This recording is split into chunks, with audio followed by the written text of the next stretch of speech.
He said, very very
And I like to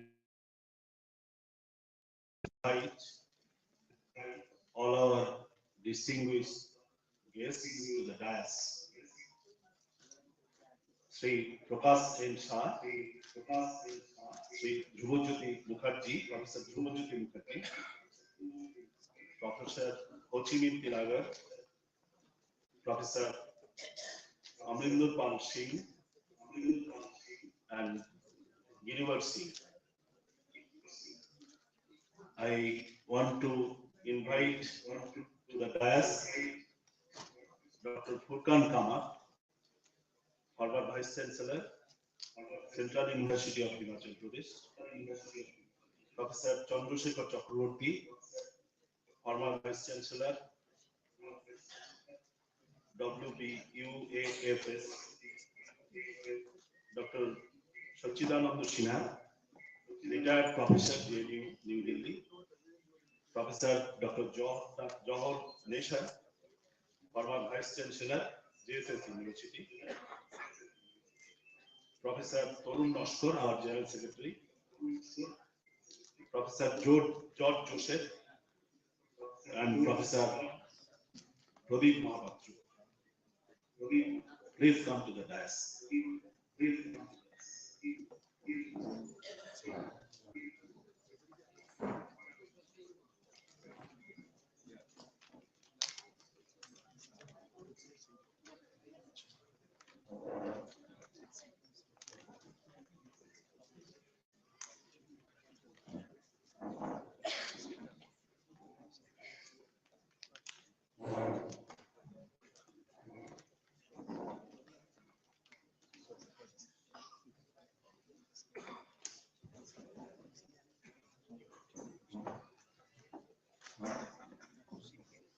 I also call to the dais, invite to the dais Professor Dr.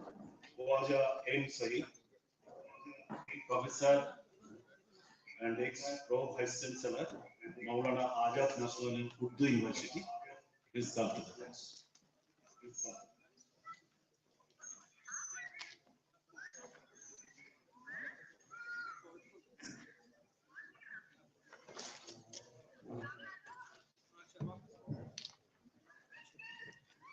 dear friends, it's a very happy thing and inspiring thing that to inaugurate this conference, Professor Irfan Habib, a renowned historian,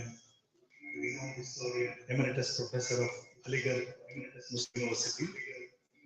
Actually, he wanted to very much come here and to be with us.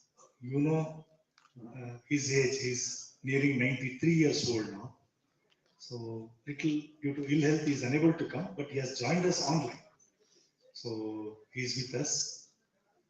So, on behalf of all of you, on behalf of the chair and the presidium, I cordially invite Professor Irfan Habib also for this conference. So, friends, on behalf of the President, now I request our young musical team to present a song here.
Hello. Hello.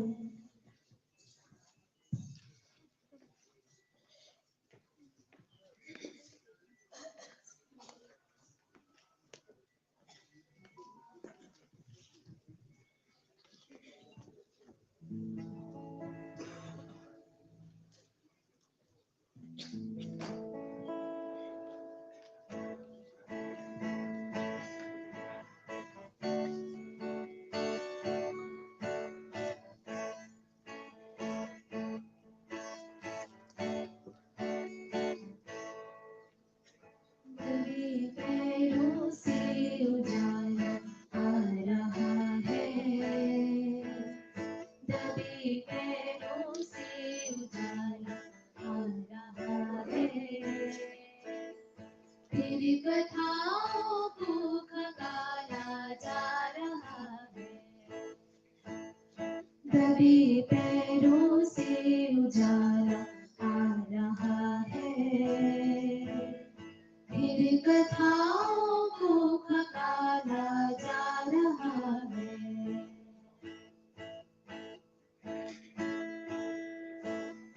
धुंध से चेहरा निकलता दिख रहा है,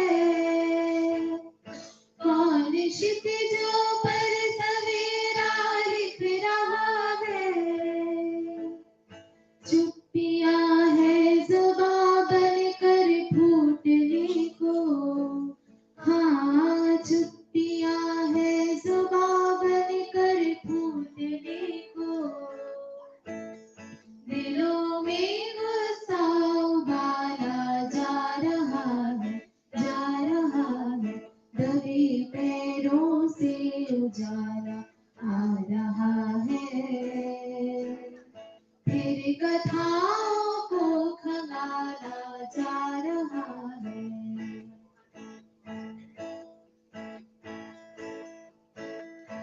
दूर तक और देर तक सोचे भला क्या, देखना है बस निजामे है खुला क्या, हवा में उछले सिरों के बीच ही अब, हाँ हवा में उछले सिरों के बीच ही अब, सच शगुफे सा उछाला जा रहा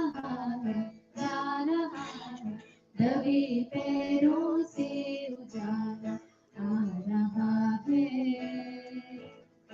इन कथाओं को खंगाला जा रहा है।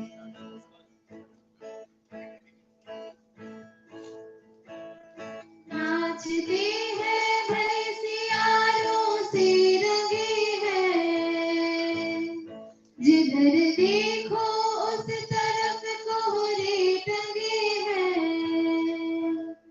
जो नशे में धुत है उनकी कहे क्या, हाँ जो नशे में धुत है उनकी कहे क्या।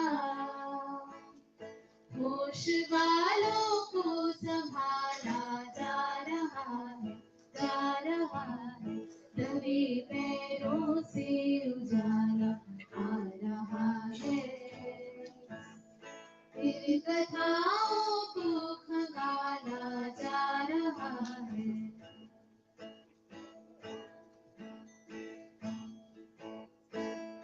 स्थगित है गति समय का रथ रुका है। कह रहा मन बहुत नाटक हो चुका है। प्रश्न का उत्तर कठिन है इसलिए भी, हाँ प्रश्न का उत्तर कठिन है इसलिए भी। प्रश्न सौ सवाल, प्रश्न सौ सवाल, प्रश्न सौ सवाल टाला जा रहा है, जा रहा है। दबे पैरों से उजाला आ रहा है। फिर कथाओं को खंगाला जा रहा है। I look at the world from awakening eyes in a dark place. And this is what I see, this fenced off narrow space assigned to me. I look then at the city walls through dark eyes in a dark face. And this is what I know, that all these walls oppression builds will have to go.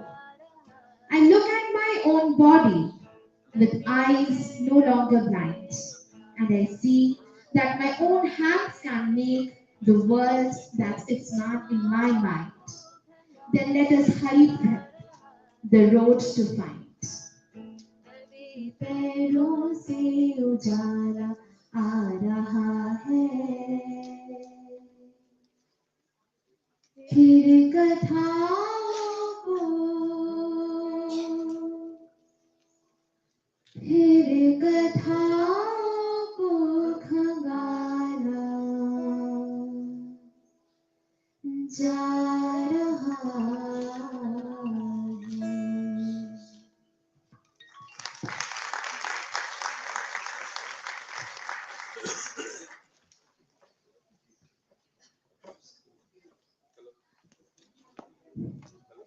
Thank you, Shreya and Adrika, for presenting the song.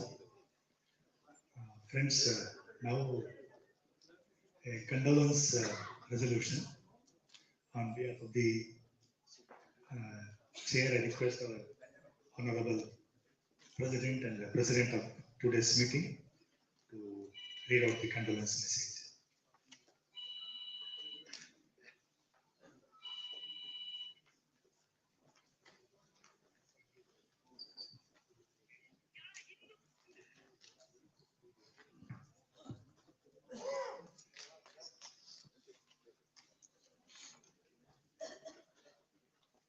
The last All India Conference of AIC was held on 30 and 31st October 2021.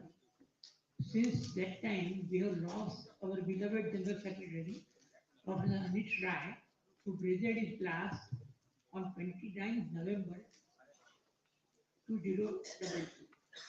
Under his tireless and deeply involved stewardship, the AISTC gained strength in different states of the country. He was the general leading on the front. He was a tireless writer, and with his experience and deep knowledge gained from struggles on various issues of education, he could grasp the issues relating to education very promptly. He volunteered to pen almost all important documents of AIS. With his modest and gentle behavior, without an iota of conceit, he endeared himself to whomever he met. At the same time, they sensed that immense steel of resolve in him that would not admit of defeat when faced with a problem. He inspired belief in the cause through lectures and discussions. In his demise, the AISCC lost an inspiring, efficient, and worthy General Secretary, and the country lost a great fighter for the cause of education. Professor Narendra Sharma, Vice President of All India Committee of AISCC and former President of Delhi State Chapter of AISCC, visited his last on 28 January 2024. He was Professor of Zakir Hussain College of Delhi University. He actively participated in the Dharna before Jantar Mantar on 9th May 2022. He was an ardent fighter for the cause of education. In his demise, AISCC and particularly Delhi chapter lost his guardian. We lost many other comrades in arms who were actively involved in the same education movement in the states. We also lost many a fighter for the cause of education, culture, human rights, and others in this country and abroad. We request you to stand up and observe silence in their memory.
Friends, now Professor Irfan Ali, the renowned historian and emeritus professor from Aligarh Muslim University. He is with us online.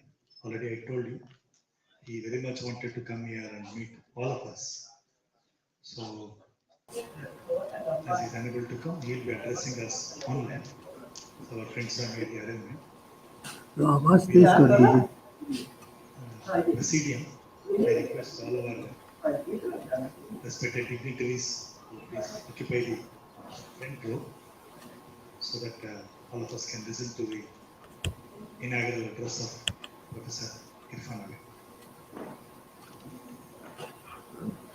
Thank you so much. Distinguished members of the Presidium of this All India Safe Education Conference and delegates.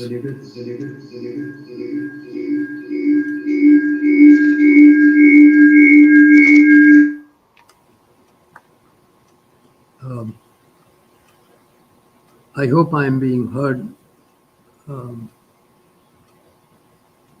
although I am very sorry that I couldn't, because of reasons of both health and age, attend this conference. It is indeed a very important occasion for educationists from all over the country to come together and defend the cause of scientific and secular education.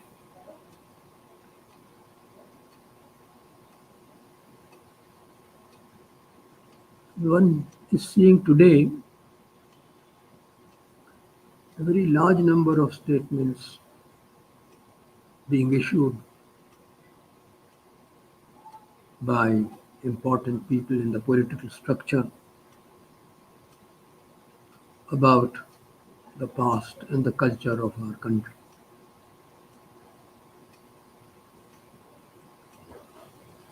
All countries in the world, peoples of all countries in the world are interested in the history of their own peoples. And it is therefore not a matter of surprise that Indians too should be interested in their past. Every individual is also interested in his own memories of the past. But it is very important that the past that you have a memory of is accurate. And today, when our Prime Minister speaks of India as the mother of democracy, one may feel proud that India is so referred to. But a second thought comes, is it not an empty boast? And what do people in other countries think of it when we make statements that are not justified by any accurate reading of the past?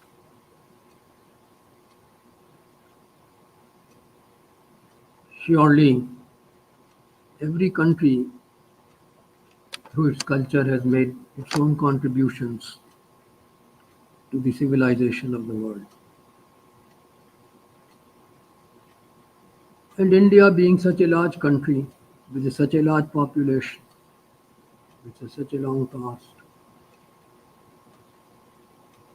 has certainly made contributions, and we should be proud of it.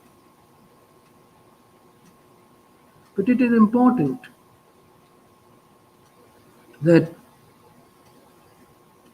just as an individual should not overpraise himself, he should be confident in his own person. But so it is also for a country that boastfulness and a wrong-headed manufactured memory of the past should be avoided. Unfortunately, in the present situation, the so-called National Education Commission has presented a very distorted picture of the intellectual past of India. On the one hand, there are boastful gains. On the other hand, there is total ignoring of much of our past, even of the past of our education.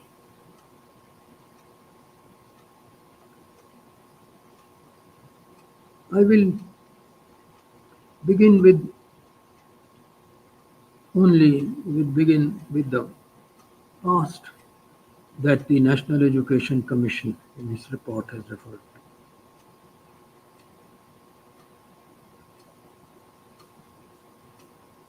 to. It has built up a theory of a knowledge system, of an Indian knowledge system,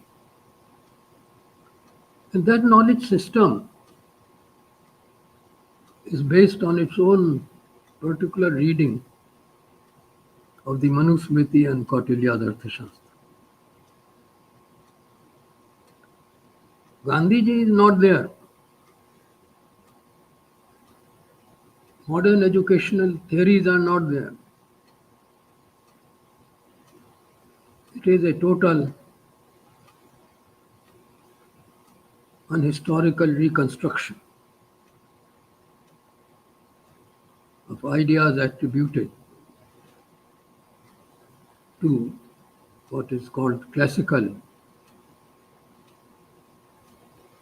educational system of India.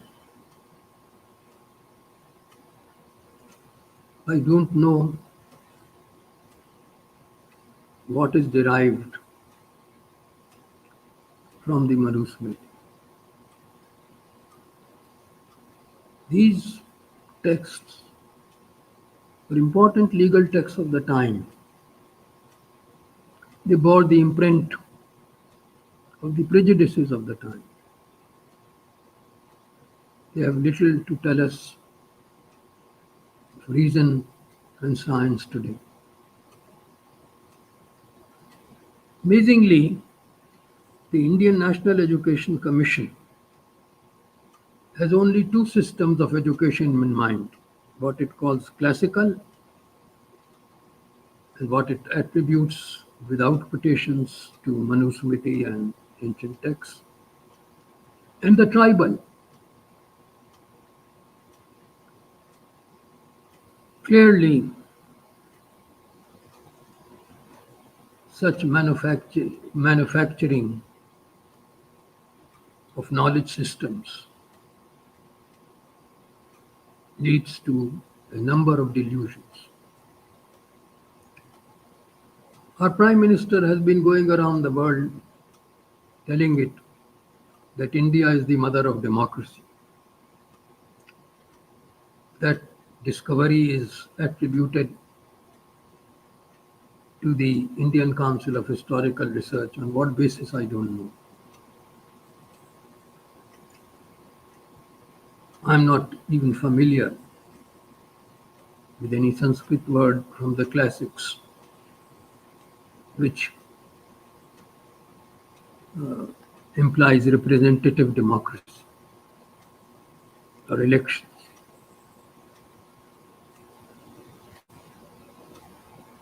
It is clearly a manufactured supposition. But if an individual manufactures stories about himself,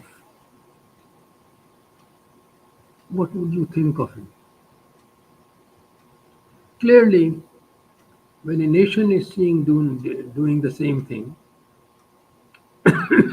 when its representatives go around the world telling statesmen and others that India is the mother of democracy, do they think there are no Sanskrits outside India? Do they think nobody knows what our ancient texts, Arthashastra or Manusmriti, contain? Do they think people are so ignorant about India? So for a moment we should think what we are making others think of our country. India has had a great civilization. India has had what was used to be called composite culture, but is now a banned word. India made its own contributions to science. And India has learnt a lot from other countries. After all, our ancient texts praise the Yavanas.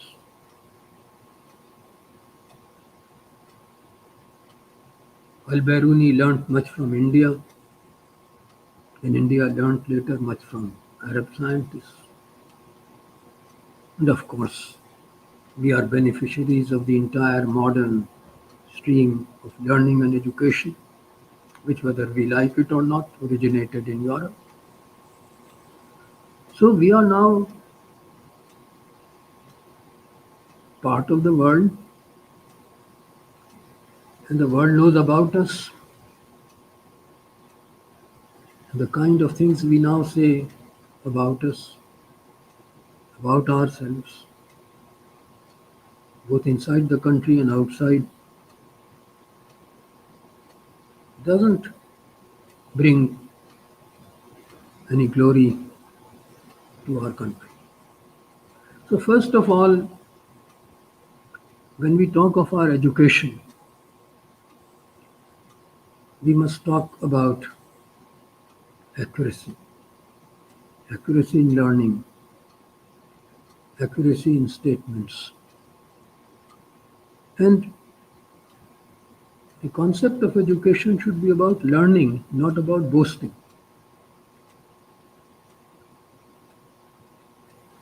Today, as we all educators, including a retired educator like myself, know, the educational system in India has a number of problems. Our poor need to be educated. Even illiteracy has not been overcome in actual practice. We have no proper system of adult education. And therefore, the problems of education are multiple and enormous. At that time, there are also many other considerations. When you extend, for instance, the bachelor regime, you have to consider whether poor people can afford it. And therefore, when you play with university programs in extended BA degree, you should consider both things. Does it really serve education? And secondly, what about the poor? Can they afford such long periods of education? There is also the importance of really imparting education, of actual teaching and proper assessment and examination. Unfortunately, the National Education Commission doesn't seem to have come to grips with these problems at all.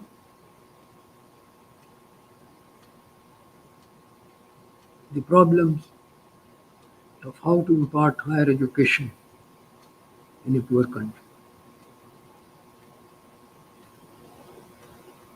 Shorter periods and intensive education is surely the only answer, not extending the periods of instruction. Many others have pointed this out. I'm sure in this All India Save Education Conference, these problems will be considered. Whether our National Education Commission has really given us any acceptable plan of scientific instruction, scientific education for a country which still belongs, which still has a mass of poor population. How to extend education to them, not only school education but also higher education. Talking of knowledge system, of an Indian knowledge system, is, I think, fairly irrational.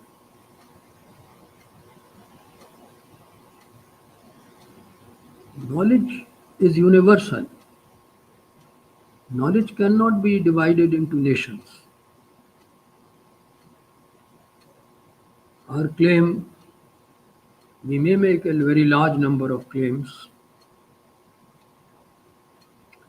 We now claim that we are democracy, we are the mother of democracy. I don't know on what basis, but the claim is being thrown about when our statesmen visit other countries, much to, I'm sure, the learned of the astonishment of the learned of those countries, particularly if they are familiar with the history of our country and our ancient texts. So, mere boasting does not create a civilization. One must accurately study one's past. And it is easy to say, what will you say of an individual who just boasts about himself? The same thing can be considered to be about a nation. Mere boasting does not create your history. So, whether it is ancient history or medieval or modern history, truth and facts must be our object, not boasting. And therefore, in this educational conference, which will be concerned with many other areas, how to proceed with examinations and how to proceed with teaching and those proposals, I would also argue that content of education, especially because I'm a historian, when you are considering the history of the nation, boasting is the last thing one should do. What do you think of an individual who boasts about himself and makes claims about what he had never done? The same thing is about our country. It is not patriotic to make claims which are fictitious. Even if you are the Prime Minister, you are not entitled to make such claims. Mother of democracy. Is it a proper reading of our texts, ancient texts? Is it a proper reading of our caste system? Is it a proper reading of our mutual religious animosities? We had great thought, we had great art, but boastfulness won't take us anywhere. So, in our education system, so also because I'm a historian, I'm especially concerned with our education in history. Boasting should be avoided. We should go for actual facts. If we do not have a particular attainment in our past, if we do not have Socrates, Plato, and Aristotle, let us not manufacture.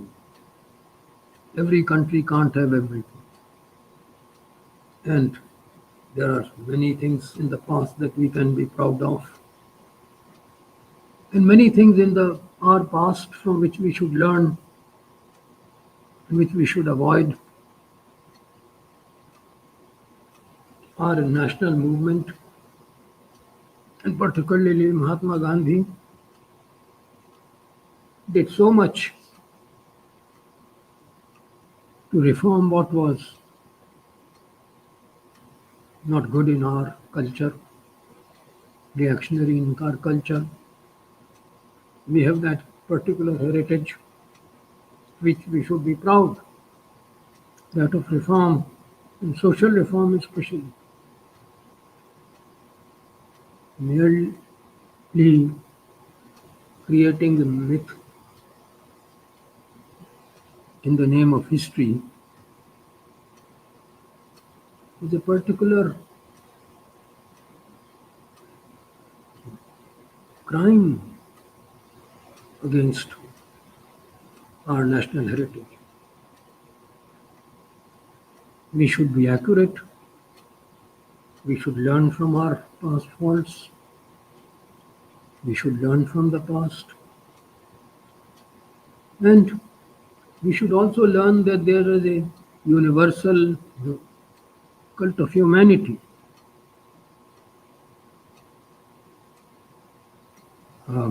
We have no particular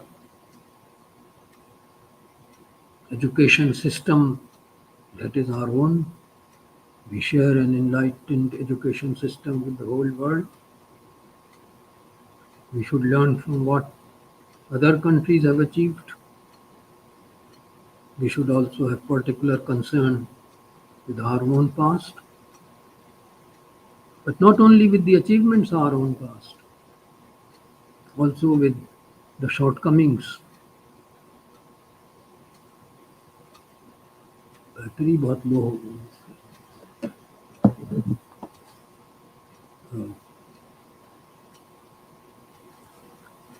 And I'm therefore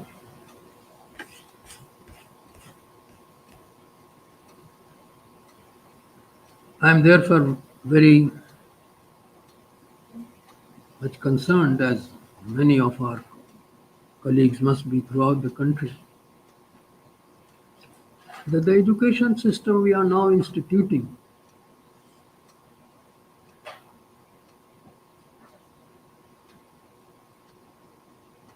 is based on considerable amount of prejudice and an historical view of our past.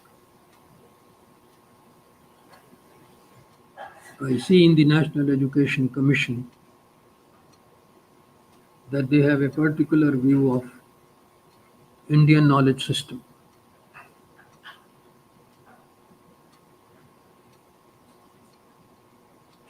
I don't know what a knowledge system means and how is it different from an educational system.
Professor Irfan Habib Saab, he called now. There is some problem in their house there, meaning from their side, in Aligarh. There is some breakdown there. So to repair it will be difficult. So he expressed his apologies for it. He told, I'm very sorry. You please continue with the program, he told. And, his further speech he will send us, but we will publish it later. So now on behalf of the Presidium, I request all the President of the program, the Presidium, and all the honorary guests to please come over the dais. So we will continue with our program. Now, friends,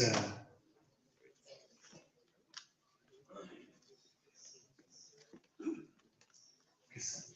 There's also another online program which you could take it first. Otherwise, people will have to come down. No, sir, now online. Sir. The One screen can go up. One more online. No. No. There will be issue.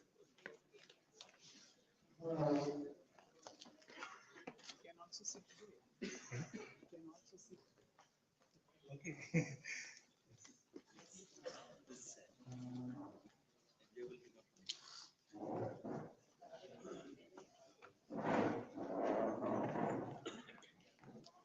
I request all volunteers to leave that white screen.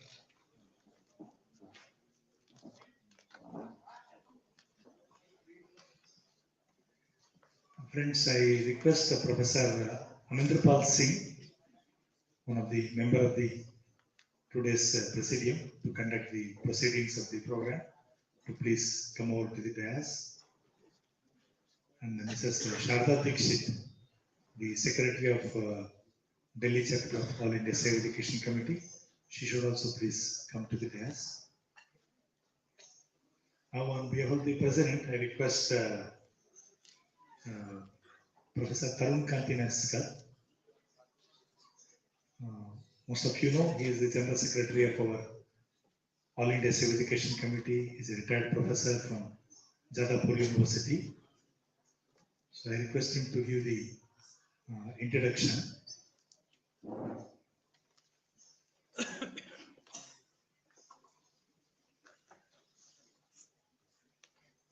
Honorable President of the Presidium, Sri Prakash Singh Shah, honorable members of the Presidium who are on the dais, and dignitaries, leading educationists who have come over here to participate in the conference, and also the delegates from all over the country who have taken so much strain in this inclement weather to travel over to Delhi to participate in this conference. First of all, I like to express my deepest gratitude to Professor Irfan Habib, renowned historian and Professor Emeritus of Aligarh Muslim University.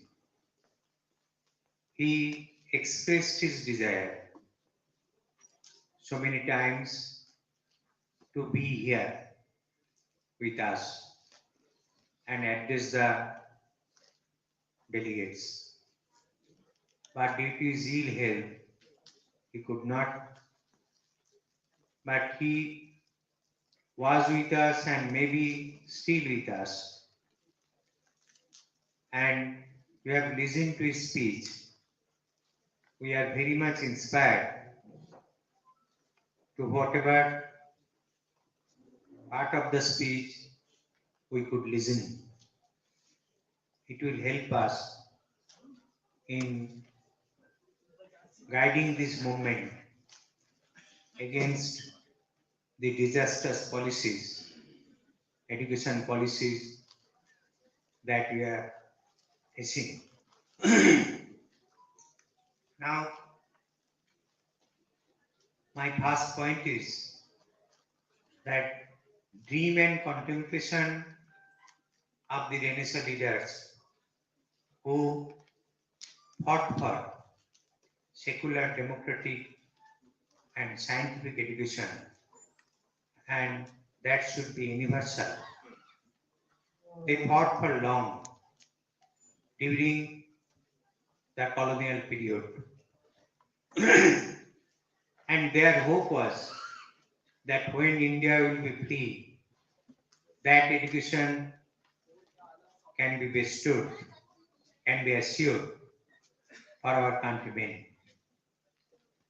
But as you see, the years are going, so many education commissions have been instituted since independence, and we see lakhs of papers of report were submitted, but the dream of secular, scientific, democratic, and universal education, that dreams have been shattered. So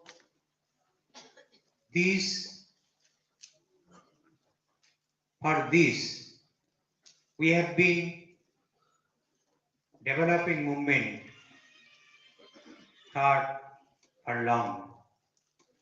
And this AISCC was formed during 1986 National Education Policy when it was came to light. And that was also a very dangerous policy in the sense that it was against the spirit of universal education, because in that policy it was stated for the first time in our country that education is a unique field for investment by the private investors. So the privatization and commercialization, the doors of privatization and commercialization were opened, and floodgate of privatization was opened. So this was started from that time, and we fought during 1980s, 1990s against this policy. And then came one by one the different committee reports, and now the National Education Policy. And this is against, it is far more dangerous, disastrous. So far, we have considered. So we have been fighting against this policy. We are raising our voice since DNEP, the Draft National Education Policy that was declared in 2019. And when it was declared as a policy on 29 July 2020, that was through a cabinet decision, and that was not placed in the parliament. That was not accepted through any democratic process. The opinions of stakeholders, educationists, intellectuals, students, guardians, scholars, research scholars, the opinions are not taken. But that opinions are there. Feedbacks were submitted to the designated bodies, but none of these feedbacks were considered. And without considering, this NEP 2020 has been finalized, and now the government is very hastily, very hastily, very hastily they are implementing without taking cognizance of any opposition, any voice of protest. So this is our concern. And you see, they are posting up, you have listened to speech of Professor Habib. Boasting cannot generate any knowledge. There is no knowledge system which has a national boundary. This he has referred in his speech. And my point is, the education is being gradually becoming out of the reach of the marginalized section of people, economically marginalized section of people. And it is to be governed by the market rule. That means it is to be purchased, and price of education will be gradually rising. There is a design of closing the public system of education, the government funded education. This system is going to be abolished day by day. And government is disowning its responsibility for funding education. This is very dangerous. And you know, this ruling dispensation came in 2014. And before that, the education budget, the central education budget was around 4.5, 4.6% like that. And now it has come down to, in 2023 budget, it was around 2.4%. And this year's education budget, you have already noticed that it has been further slashed. And the budget which was, the budgetary allocation which was there in the previous year, that could not be consumed. This is the situation. It is slashed and still it is not consumed. And the budget for UGC, that has been cut by 61% this year. And they boast of an education policy by which India should be Vishwaguru. They are boasting, but they are disowning funding of education. This is the system that they are pursuing. And we are trying to develop movement against this throughout the country. And I like to inform you that due to this movement, due to the pressure of this movement, we have already achieved something. This is our achievement due to you, due to your movement. By the help of this leading educationist who are on the dais. And I like to refer you one thing. That is, we are against the FYUP, the 4-year UG program. That means 4-year degree course. We don't think that this is fit for our country. This has been copied from US system, and that has been copied and pasted for our system of education, and they didn't even care whether it is fitting for our country. We have been opposing it. And the achievement is the government of Karnataka. They have instituted a commission for drafting the state education policy, and they approached AISCC state, Karnataka state chapter. On behalf of AICC All India Committee, I was present there in that meeting. They sought our help, and this has been published a few days back in Deccan Herald, that the state Education Commission, who is the Karnataka government formed, this commission has recommended Karnataka government to revoke the 4-year degree course which was involved from last 3 years. That has been revoked, and they are going to start the 3 years degree course. So this is the achievement of the movement of the AICC. We are fully confident that if we build up the movement to such a level, then we can unsettle the policy, who is the government at the center and in some other states. We can unsettle that education policy. So this is our strong conviction. And since we are with you, in spite of all the disadvantages, you have come over here. And we have with us leading educationists who are guiding us, who are advising us. So if we can continue this movement, we are fully confident that we can force the government to revoke all the dangerous aspects of National Education Policy 2020.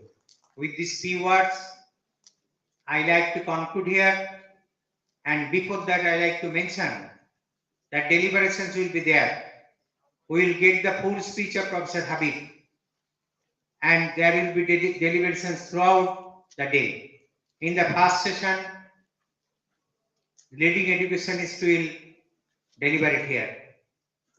And in the second session, there will be 3 panel discussion. One will be on 4-year UG program. The second one will be on higher education, and third one will be on school education. So all these deliberations will be recorded, and this will help us in formulating an alternative people's education policy. We are going to formulate that. And we had also formulated a people's education policy in 1986, alternative to 1986 policy, and that was submitted to the then government of India. And we are going to formulate a policy this time also.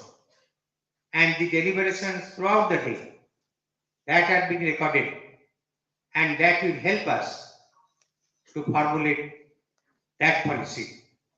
And at the end of today's program, there will be a delegate session of the conference, and delegates from different states, all these states who are here, they will get some opportunity to place their views on the ongoing movement in their particular states. So with these few words, I conclude before you, and again, I congratulate you and thank you very much, all of you, for being present here. Thanking you again.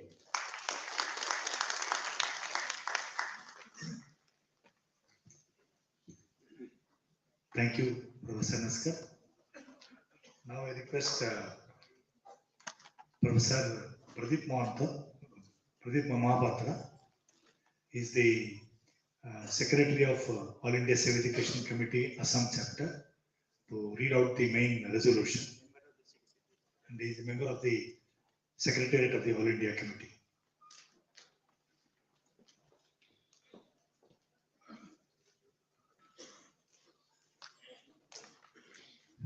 Thank you, my dear friend, Mr. Rasekar. Honorable President of this historic Civic Education Conference, esteemed members of the Presidium, dignitaries and very well-known and reputed educators of the country seated on the dais, delegate friends who have taken the trouble of coming over here from different provinces, different parts of the country. I have been entrusted with the task of moving the main resolution of this historic conference. I will call it historic only for reasons that are more than one. So I'm doing that. Just one point, because of maybe some hurried manner of typing, there might be a few small differences here and there, which I'll be trying to correct. All India Civil Education Conference, organized by All India Civil Education Committee at Dalip Institute Auditorium, New Delhi, 3rd February 2024. The main resolution. The All India Civil Education Committee, the All India Civil Education Conference taking place in New Delhi on 3rd February 2024 at a critical juncture of our societal life in general and that of education in particular, expresses its deep concern and anguish over the adoption of National Education Policy NEP 2020 and its subsequent implementation in much haste by the central government. The conference notes with all seriousness that no meaningful debate was conducted before formulating the policy, and even the parliament was not taken in confidence for tabling the same after approval by the Senate cabinet. Ignoring all voice of dissent and protest from a large section of academics and students community, including well-known educationists, scientists, historians of both national and international renown, jurists, various facets of the policy are being unveiled one after another, pushing the entire education system into a virtual disaster. Almost every day, the central government and its various regulatory bodies, such as the UGC, the NCRT, the AICT, etc., are issuing a series of directives insisting upon its speedy implementation.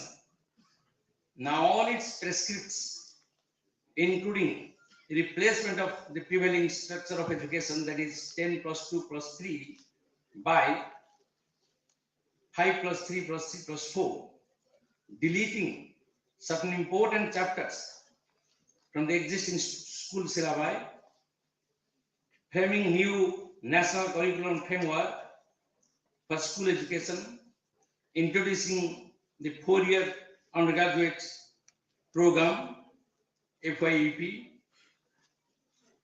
with provision of multiple entry and exit, the so-called interdisciplinary approach and blended mode, and more particularly, the so-called Indian knowledge system, etc., are going to eat into the very vitals of education system and thereby completely destroy the teaching learning process in the country.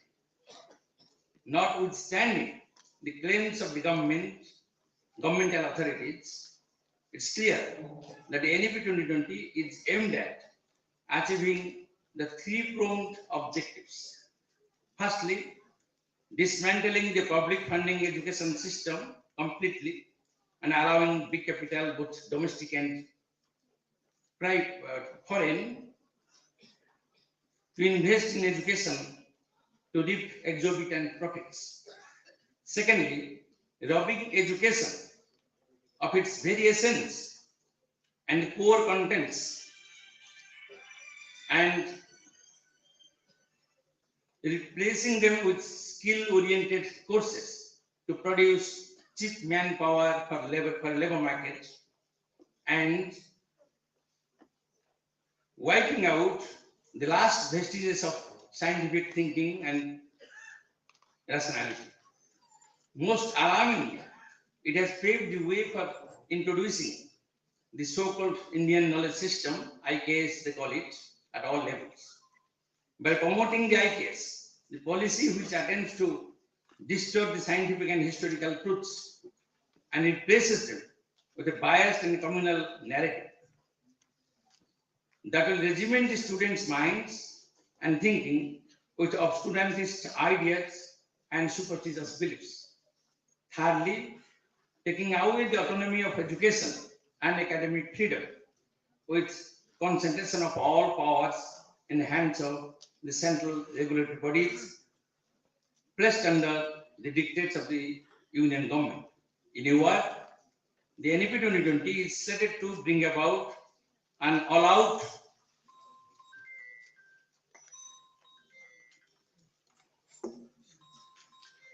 commercialization, communalization, vocationalization of education, and centralization of powers, sounding the death knell to the concept of scientific, secular, democratic, and universal education, shattering the dreams of our great leaders of both the past, of the past, particularly those of Renaissance and the freedom movement. In this connection, we would like to mention that while we recognize the right of the minorities to protect their cultural heritage, we are also of the view that any educational institution, whether run by the majority or the minority, should not promote in any way religious fanaticism, divisiveness, and a sense of alienation from the greater Indian nation. The NEP 2020 keeps itself completely silent on how the minority-run institutions should be conducted, how their course curriculum, etc., will be formulated, how they will be funded, and lastly, how they are to be integrated with the overall education system.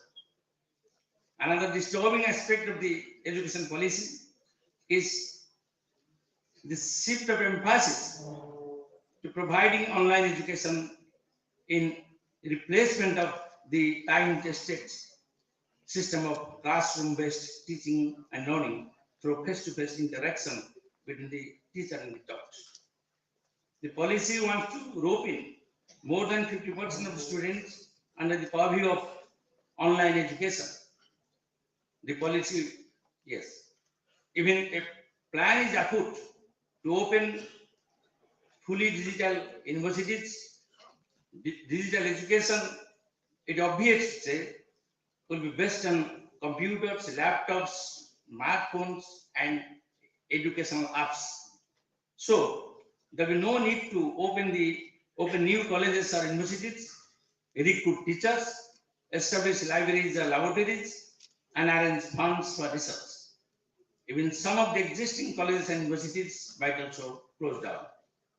Also, imparting education on blended mode, that is mixed mode of online and offline, there will be virtually no need of appointing teachers on permanent basis and building up infrastructure.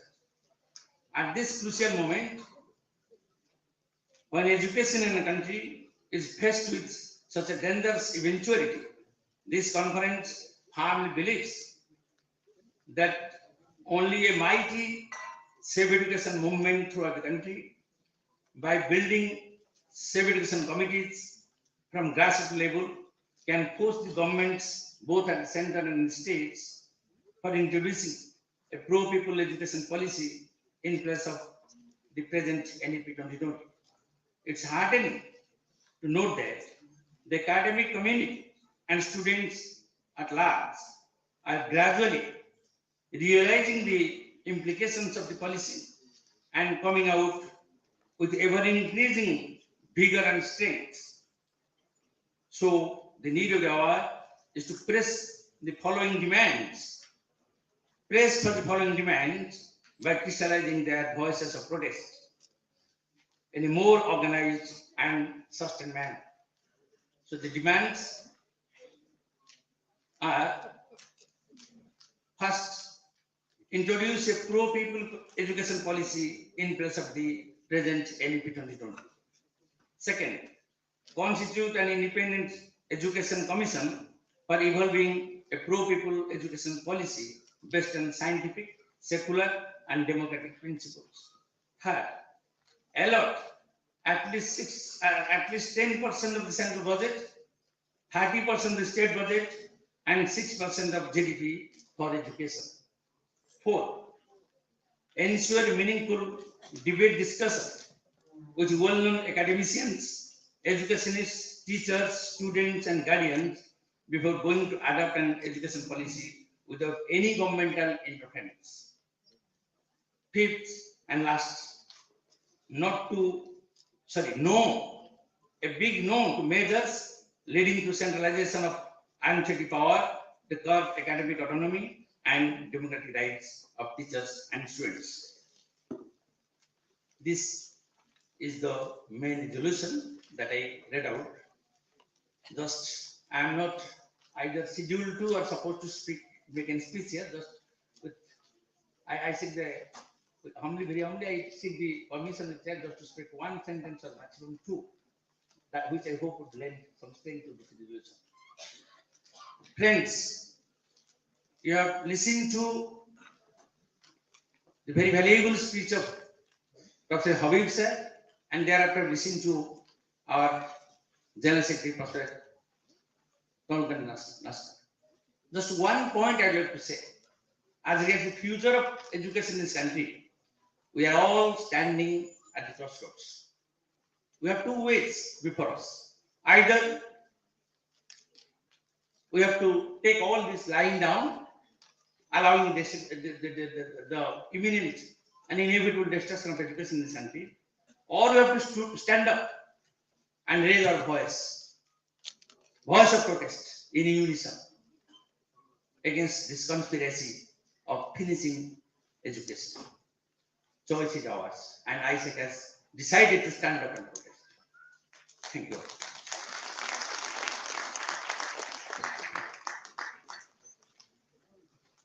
Now,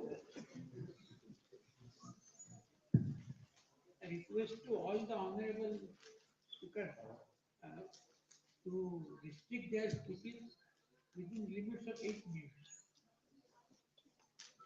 8 minutes. A request. Thank you all.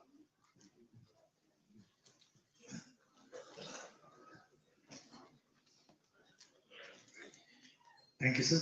Thank you, Professor Pradeep Mahapatra. And on behalf of the chair, now I call upon Professor Furkan Kamar. He is a very well-known educationist. Probably many of you may be knowing. He was the former Vice Chancellor of the Central University of Himachal Pradesh. And he served as the Vice Chancellor of Rajasthan, University of Rajasthan. He was the former Secretary General of Association of Indian Universities. And added to it, Professor Tarnaskar was telling, in Karnataka, due to the efforts of Save Education Committee and many organizations, the state government there, they have constituted a education commission under the chairmanship of Professor Sukhdev Thorat. Professor Furkan Kamar is also one of the members of that committee. So now it's a very happy thing that he is with us, and I request him to kindly speak.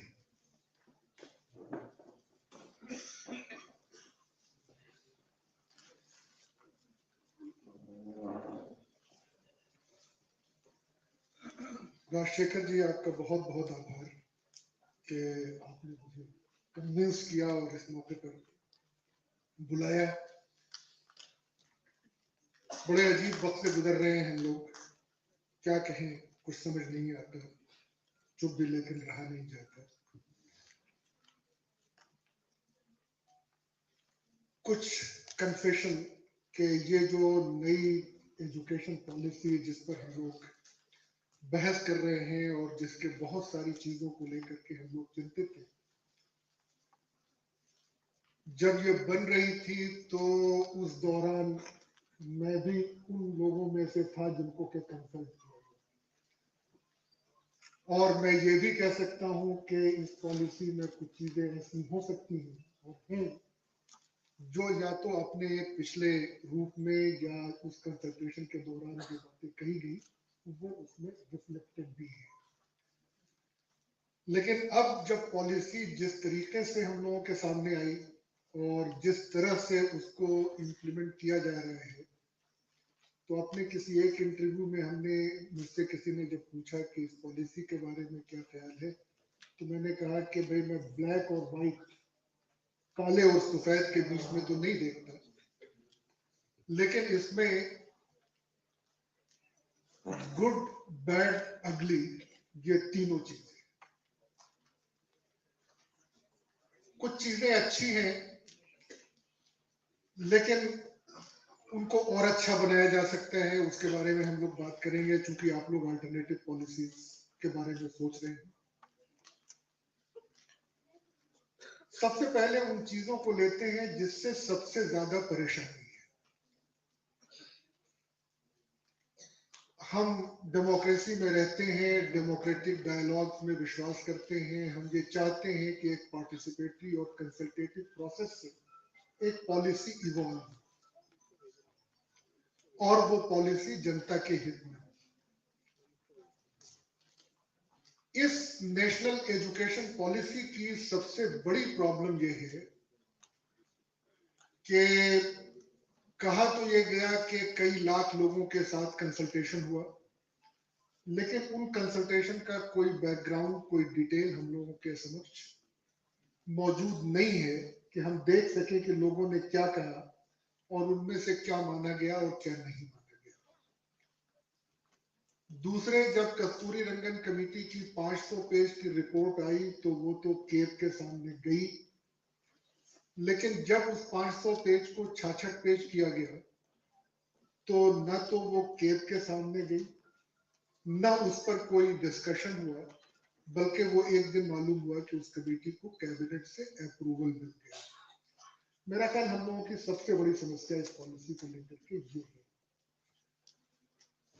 Discussion होता, डिलिबरेशन होता तो इस policy से अच्छी बातें रोक ली जाती, कुछ जो खराब चीजें इसमें आ गई हैं उनको दूर किया जा सकता था और कम से कम पूरे देश को इस पॉलिसी के साथ जोड़ा जा सकता था। आज जो हम सिचुएशन देख रहे हैं कि बहुत सारी अलग अलग स्टेट्स में इस पॉलिसी के इम्प्लीमेंटेशन को लेकर के बहुत सारी शंकाएं हैं, बहुत सारी दुविधाएं हैं, बहुत सारी परेशानियां हैं, और इसलिए जिन स्टेट्स का बस चल रहा है वो स्टेट इस पॉलिसी को नकार रही है और इसके बदले में अपनी एक नई पॉलिसी की बात कर रही है। केरला, तमिलनाडु, कर्नाटका, किसी हद तक वेस्ट बंगाल, जहां पर जो लोग नई पॉलिसी की बात नहीं कर रहे हैं वो भी शायद अपने दिल के अंदर सोचते हैं कि इसमें से बहुत सारे इम्प्लीमेंटेशन के चैलेंजेस हैं,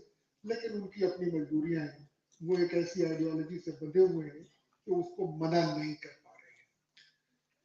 तो मेरा पहला, और जो मैं बार बार इस पे लिख रहा हूं और कह रहा हूं कि साहब एक कंसल्टेशन प्रोसेस इनिशिएट होना चाहिए इस देश को एक रखने के लिए, इस देश की जो डाइवर्सिटी है उसको रेस्पेक्ट करते हुए और इस देश के जो सारे चैलेंजेस हैं उनको मानते हुए कि भाई सबको आप साथ लेकर के चले। ये एक एस्पेक्ट है जो इस पॉलिसी में गलत है। दूसरी बात की तरफ इरफान हबीब साहब ने अपने इनॉग्रल एड्रेस में इशारा कर दिया। राधा कृष्णन कमीशन ने ये कहा था कि हिंदुस्तान के लोगों को ये मालूम होना चाहिए कि उनके एंशिएंट इंडिया में भी एजुकेशनल इंस्टीट्यूशन थे।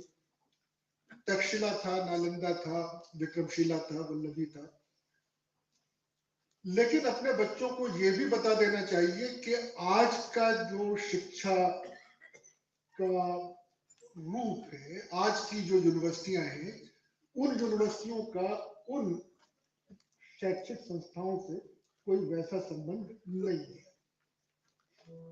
देश के नाते आप बता दें कि हमारी हिस्ट्री, हमारी परंपरा, हमारी सिविलाइजेशन ये रही है, लेकिन इस पॉलिसी ने जो एक रूप लिया वो ये रूप लिया कि 5000 साल पहले ही सब कुछ था और इस बीच में कुछ भी नहीं हुआ।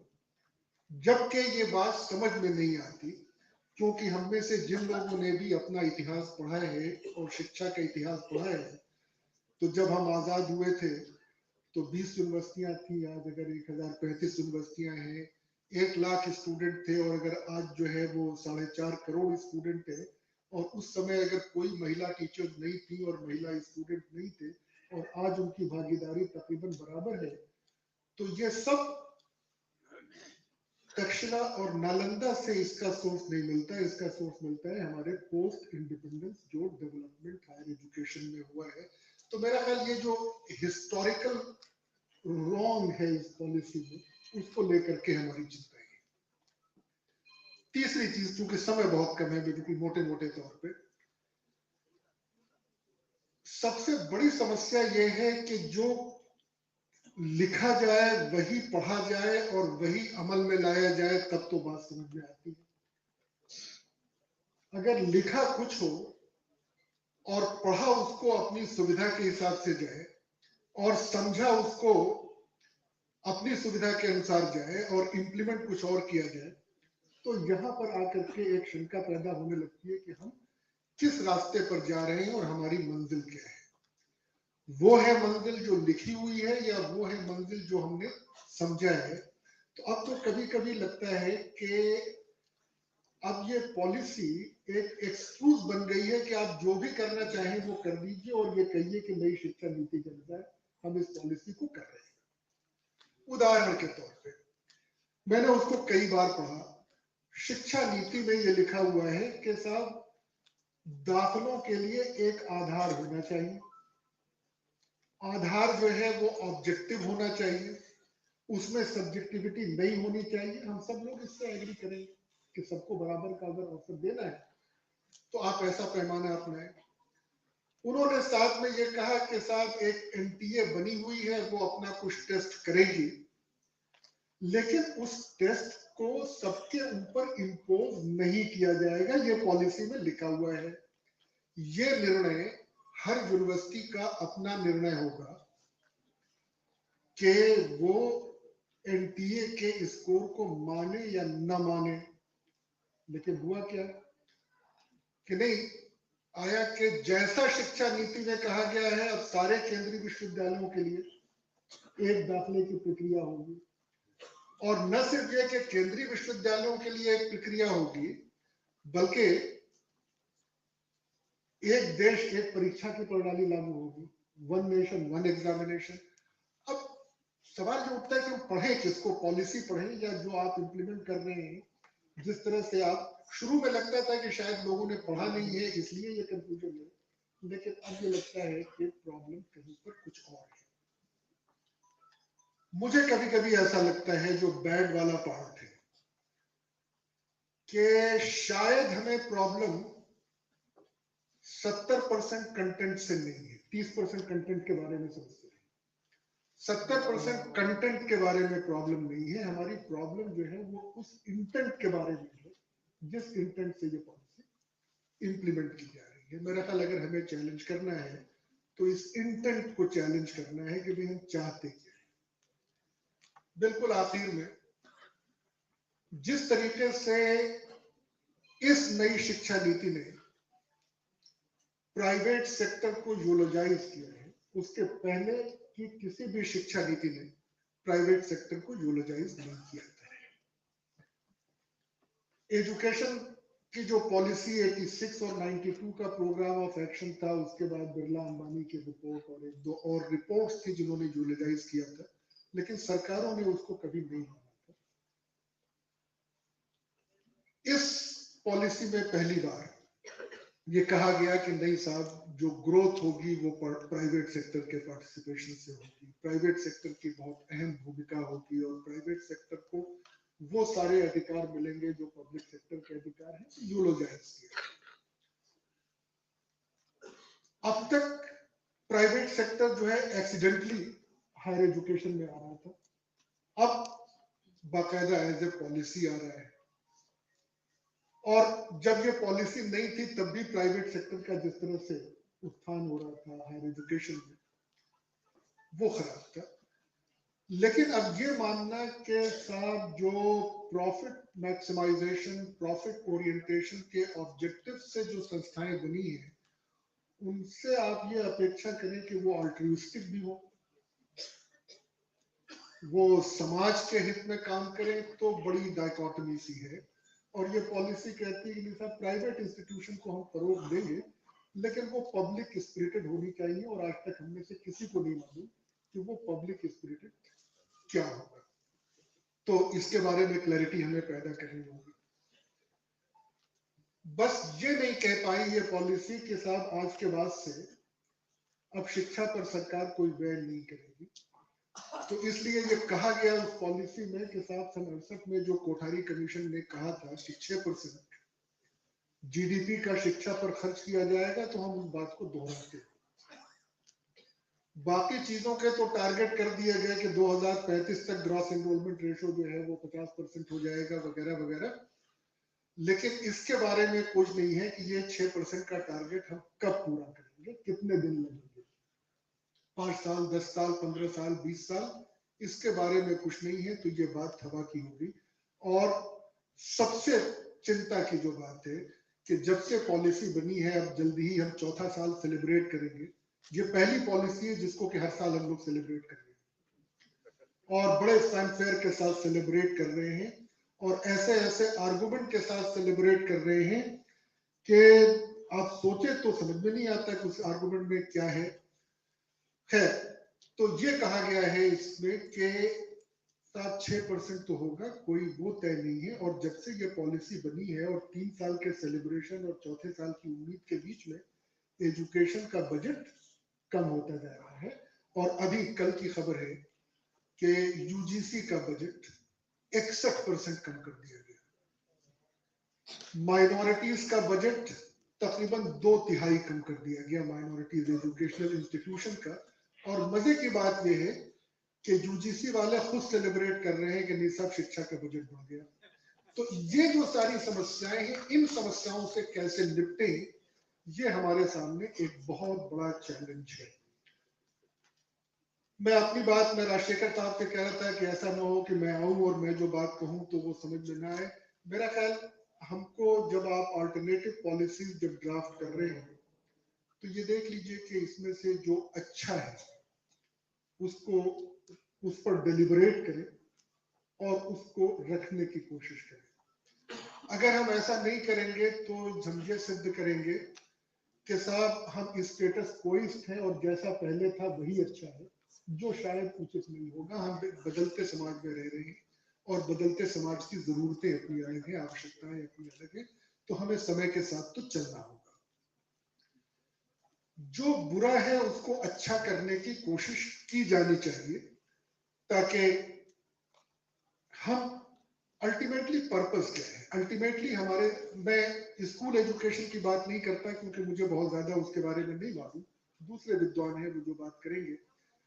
हायर एजुकेशन को लेकर के 3 समस्याएं जब हम गुलाम थे तब थी, जब आजाद हुए तब थी और आज के जमाने में बहुत कुछ हासिल करने के बाद भी है कि हम शिक्षा में ऐसा विस्तार करें कि हर वो व्यक्ति जो उच्च शिक्षा हासिल करना चाहता है उसको उच्च शिक्षा का अवसर मिल सके।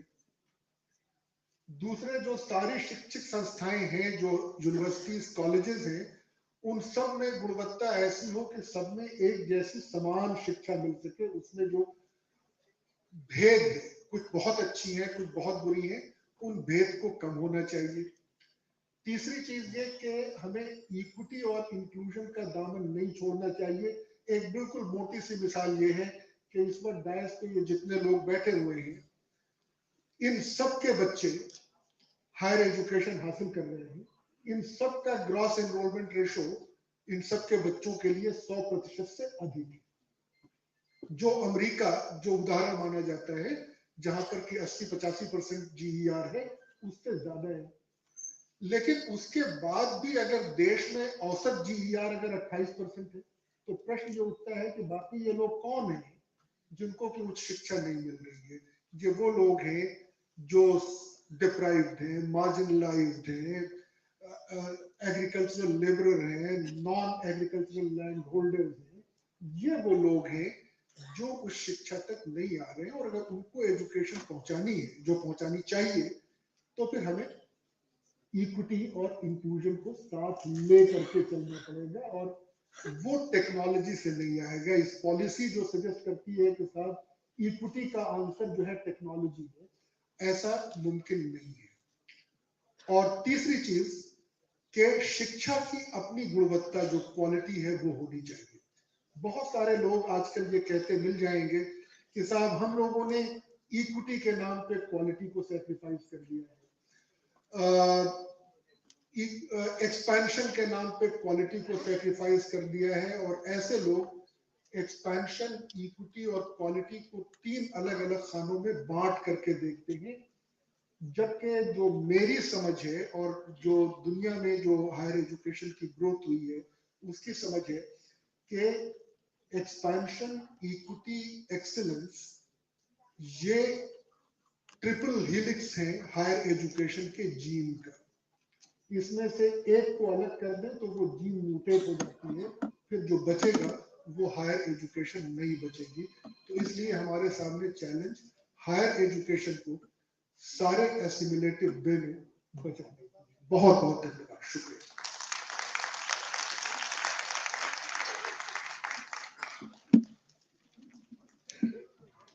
On behalf of the President of the Presidium, I again convey to all the speakers the President's request to confine their speeches within 8 minutes. They are very valuable speeches. We all appreciate that. To save time, please confine within 8 minutes. Thank you. Thank you, Professor Furkan Kumar sir. Many valuable points you have told. Thank you very much. On behalf of our holiday committee, we thank you. Now, friends,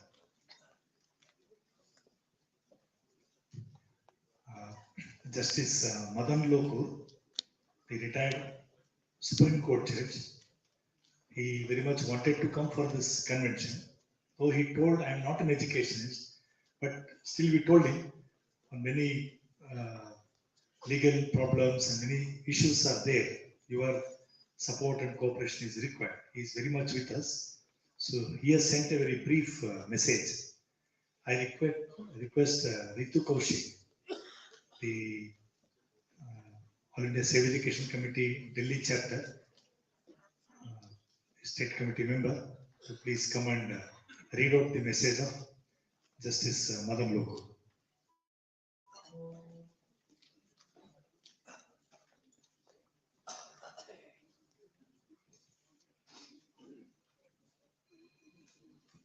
Respected guests on the dais and dear friends, I am reading the message of Justice Lokur.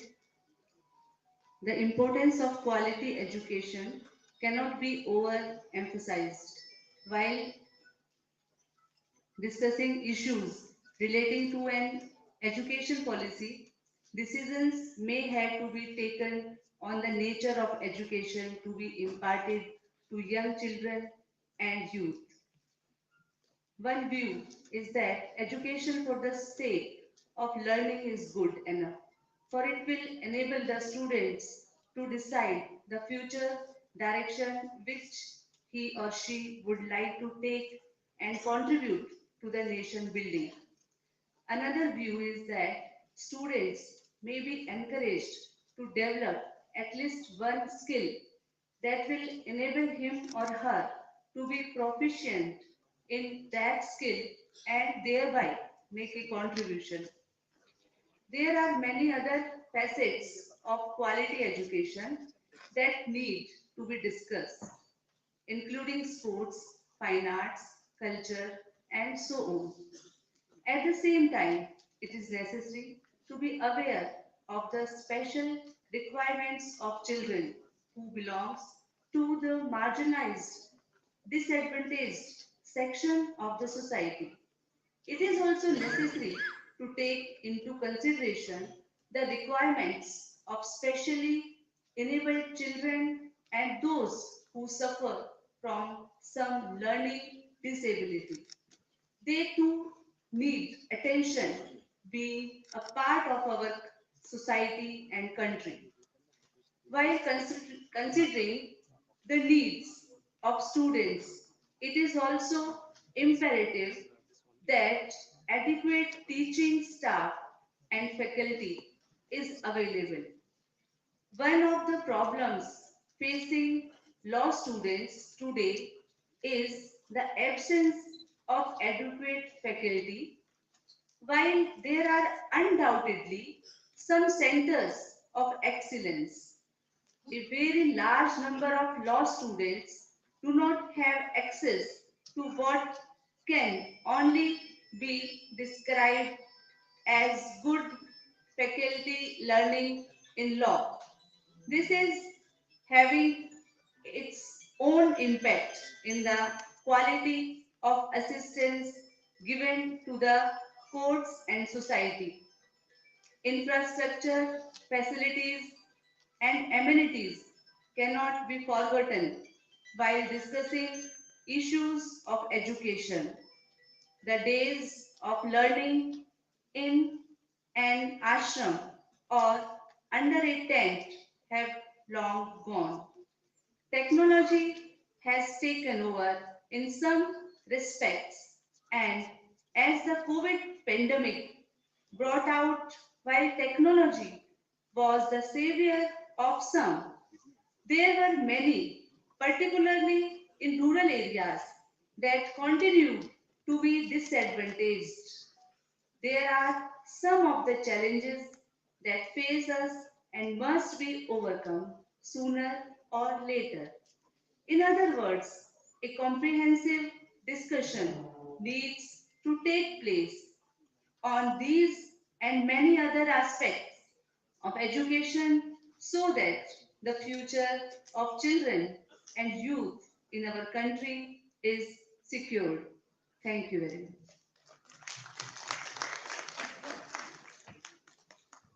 Thank you, Ritu Koshi. Friends, Professor Rampunyani, he was supposed to come and due to unavoidable reasons, he is unable to come. He has sent a video message, but we will telecast it later. First, I want to bring to your notice. Now, Professor Chandrasekhar Chakrabarti, former Vice Chancellor, he is a well-known educationist from West Bengal. He is the President of All India Civ Education Committee, West Bengal chapter, and he is one of the All India Vice Presidents of our Civ Education Committee. So I request Professor Chandrasekhar Chakrabarti to deliver his speech. There is a request from the audience that all mobile must be kept in silent. So please do it.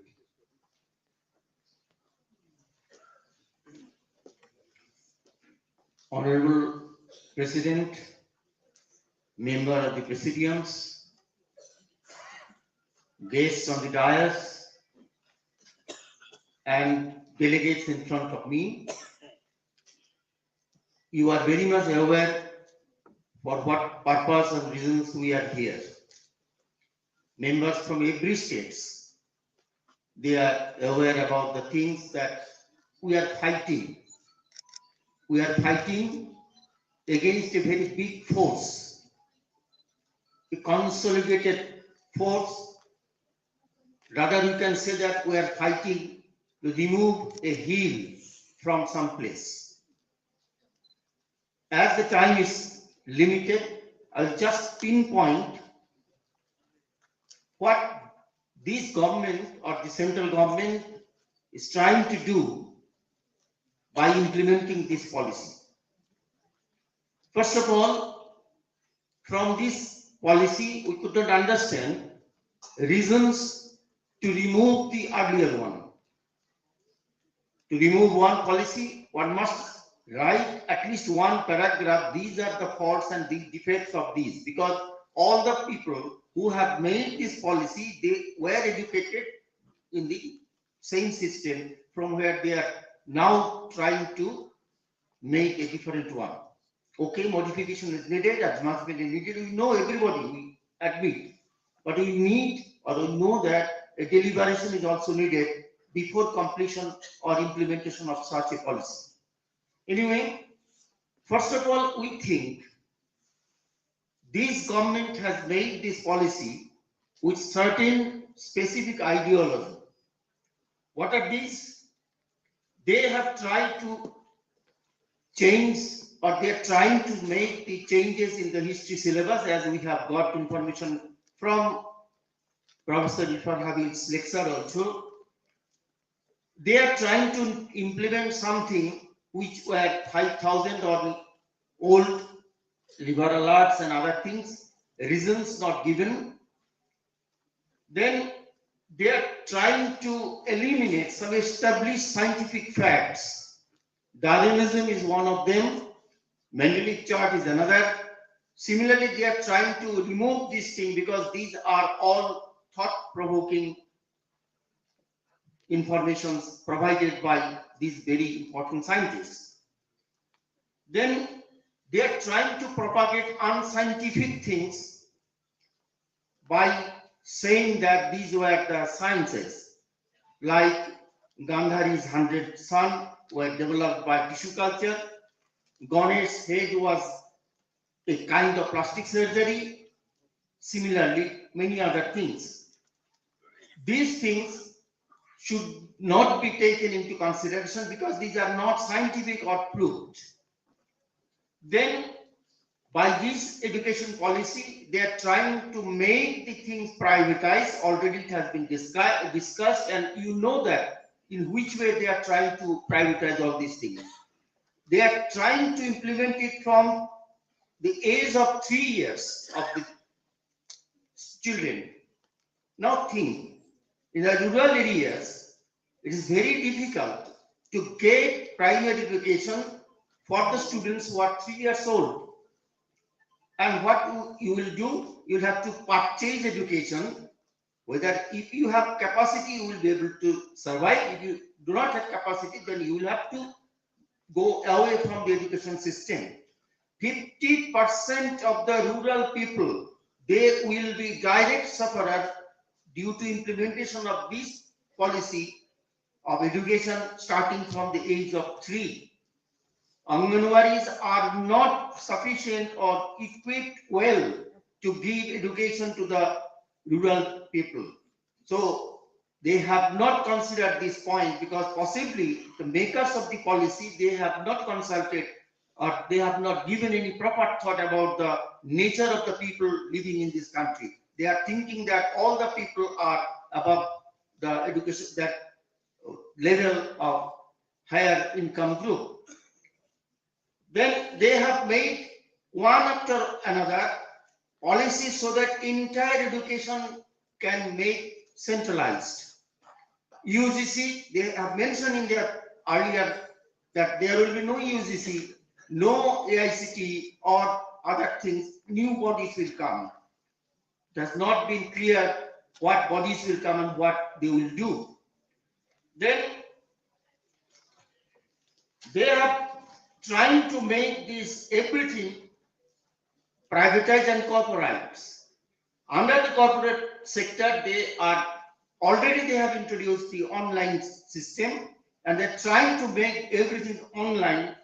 And for this purpose, they have suggested one after another blending mode of education, then academic bank credit system, and all business related educations, digitization of education through Diksha system, and all these things. In a word, we can say that these are all anti-people and anti-poor. And as you can easily understand that this entire policy is anti-constitutional because it is violating the basic principles of our constitution, like they are not maintaining the basic principle of scientific temper that should be there in the education system. They have not followed this thing, and they are making this thing to support certain particular ideology, as you can easily understand what I am trying to say. So they are, in nutshell, they are trying to separate education from job. They are not trying to make this thing that there should be degrees associated with job. Then they are trying to change the system that there will be no relationship between the teacher and the student. Ultimately, they are trying to reduce the number of education institutions. Everything will go to the private sector. If you have money, you can purchase education. If you have not money, then no need of education.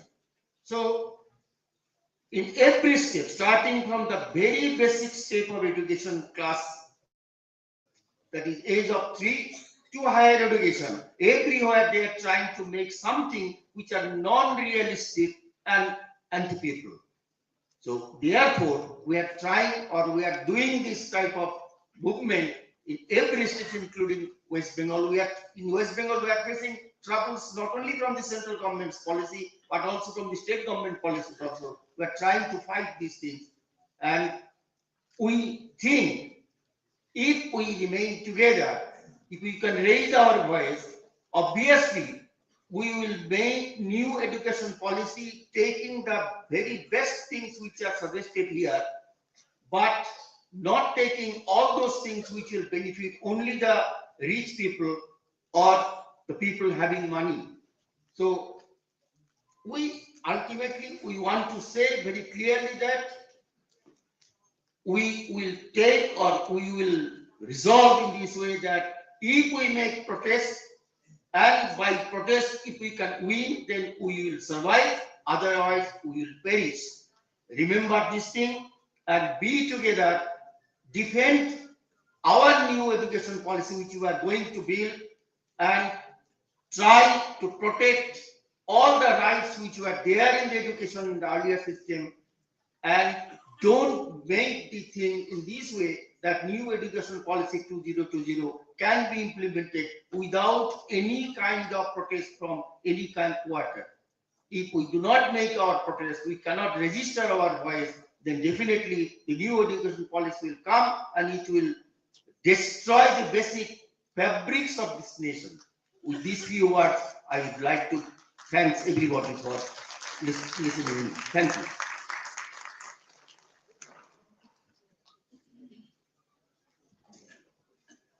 Thank you, sir. Thank you very much.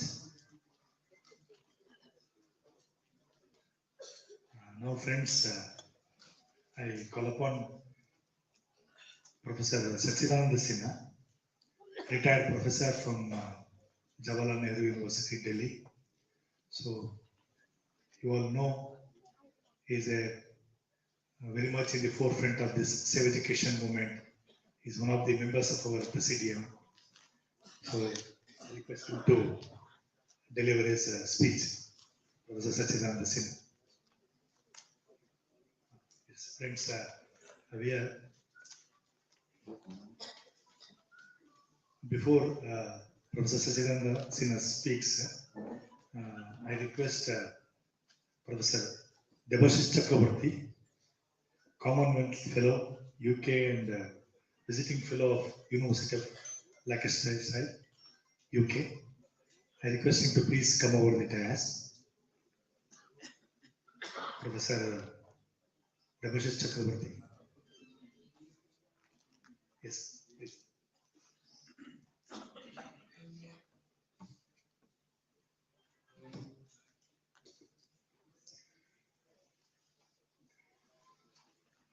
धन्यवाद।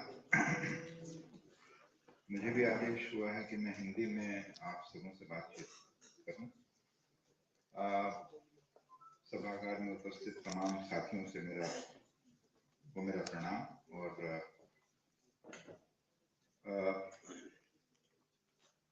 National education policy के संदर्भ में जो मुझे बातें करनी है वो 2 खंडों में मैं अपने विचार रखने की कोशिश करूंगा, 4-4 मिनट के 2 खंडों में। फरखान कमर साहब ने काफी सारी बातों पे हम लोगों का ध्यान आकृष्ट कराया, और जो एक बात उन्होंने बहुत पते की है वो ये है कि क्वालिटी और क्वांटिटी के बीच जो विरोधाभास हमेशा से हमारे शिक्षा के क्षेत्र में किसी न किसी प्रकार से बताने की कोशिश की गई है। तीसरी पंचवर्षीय योजना के एक जब रिव्यू हुआ था तो हमारे देश के बहुत ही बड़े शिक्षाविद नायक साहब ने भी कहा था कि ये क्वांटिटी, क्वालिटी और इक्वालिटी पे एक उन्होंने किताब भी लिखी थी, और कहीं उनका विचार था कि साहब ये क्वांटिटी यानी कि एक्सपेंशन की वजह से क्वालिटी का ह्रास होता है, उनमें गिरावट आती है। मैं करीबन 34 साल भारत के एक विश्वविद्यालय में शिक्षण करता रहा, वहां पे 7-8 साल पढ़ा भी, और वहां उस विश्वविद्यालय की खास बात मैं आप लोगों के सामने रखना चाहूंगा ताकि उसी संदर्भ में हम इस बात को समझ सके कि ये एक्सपेंशन और क्वालिटी और क्वांटिटी के बीच का जो संबंध है, जो फरखान कमर साहब ने बहुत अच्छी तरह से बताया, वो ये था कि जब 1975 के लगभग जवाहरलाल नेहरू यूनिवर्सिटी में छात्रों का आंदोलन हुआ और उन्होंने कहा कि साहब हम शिरकत करना चाहते हैं हर स्तर पे, और वहां के टीचरों ने कहा कि चलिए हम बातचीत करते हैं, और एडमिनिस्ट्रेशन से बातचीत करने के बाद एक रास्ता निकला कि साहब हमारा जो इनटेक की जो पॉलिसी है यानी कि सिलेक्शन का जो प्रोसेस है उसको ट्रूली नेशनल पॉलिसी हम कैसे बनाएं। और ये मैं बात इसलिए कह रहा हूं कि एक बहुत ही सक्सेसफुल ये मॉडल रहा है हमारे जेएनयू के संदर्भ में। उसमें पिछड़े इलाके के लोग यानी कि वो बिल्कुल मापदंड एक बनाया गया कि साहब अगर ये 3 इंडिकेटर्स हैं और उन 3 इंडिकेटर्स पे काम करता रहा मैं भी 30 साल तक,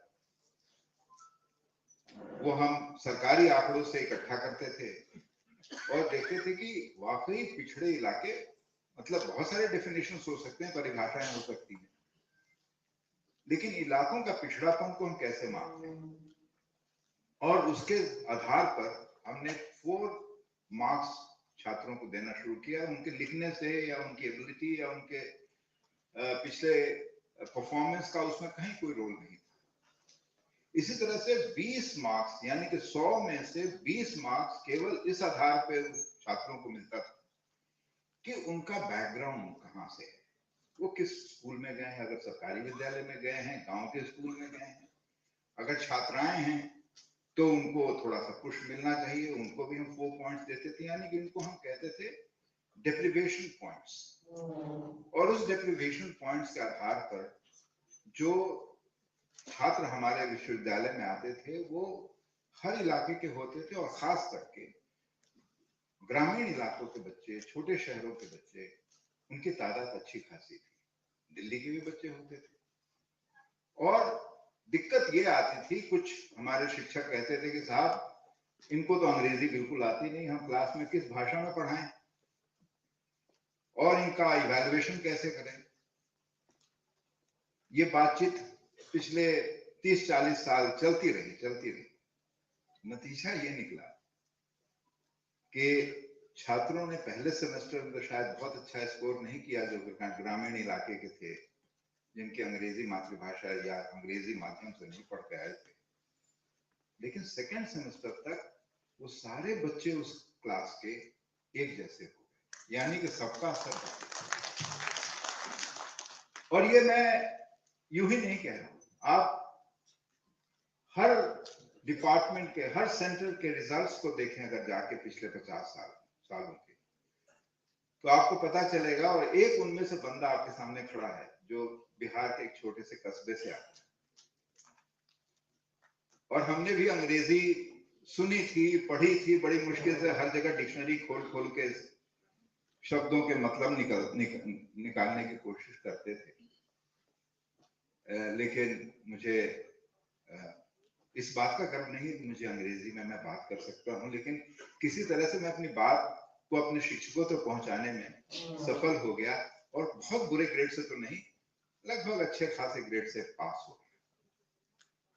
और मेरे ख्याल से एक जगह भी मिली, समाज में इज्जत भी मिली। तो यानी कि ये जो सोशल और इकोनॉमिक मोबिलिटी का जो एक मुजाहरा हमारे एजुकेशन सिस्टम ने, चाहे कितना भी बुरा उसमें कमियां रही और उन कमियों पे बातचीत होनी चाहिए, यही फरखान कुमार साहब कहते रहे।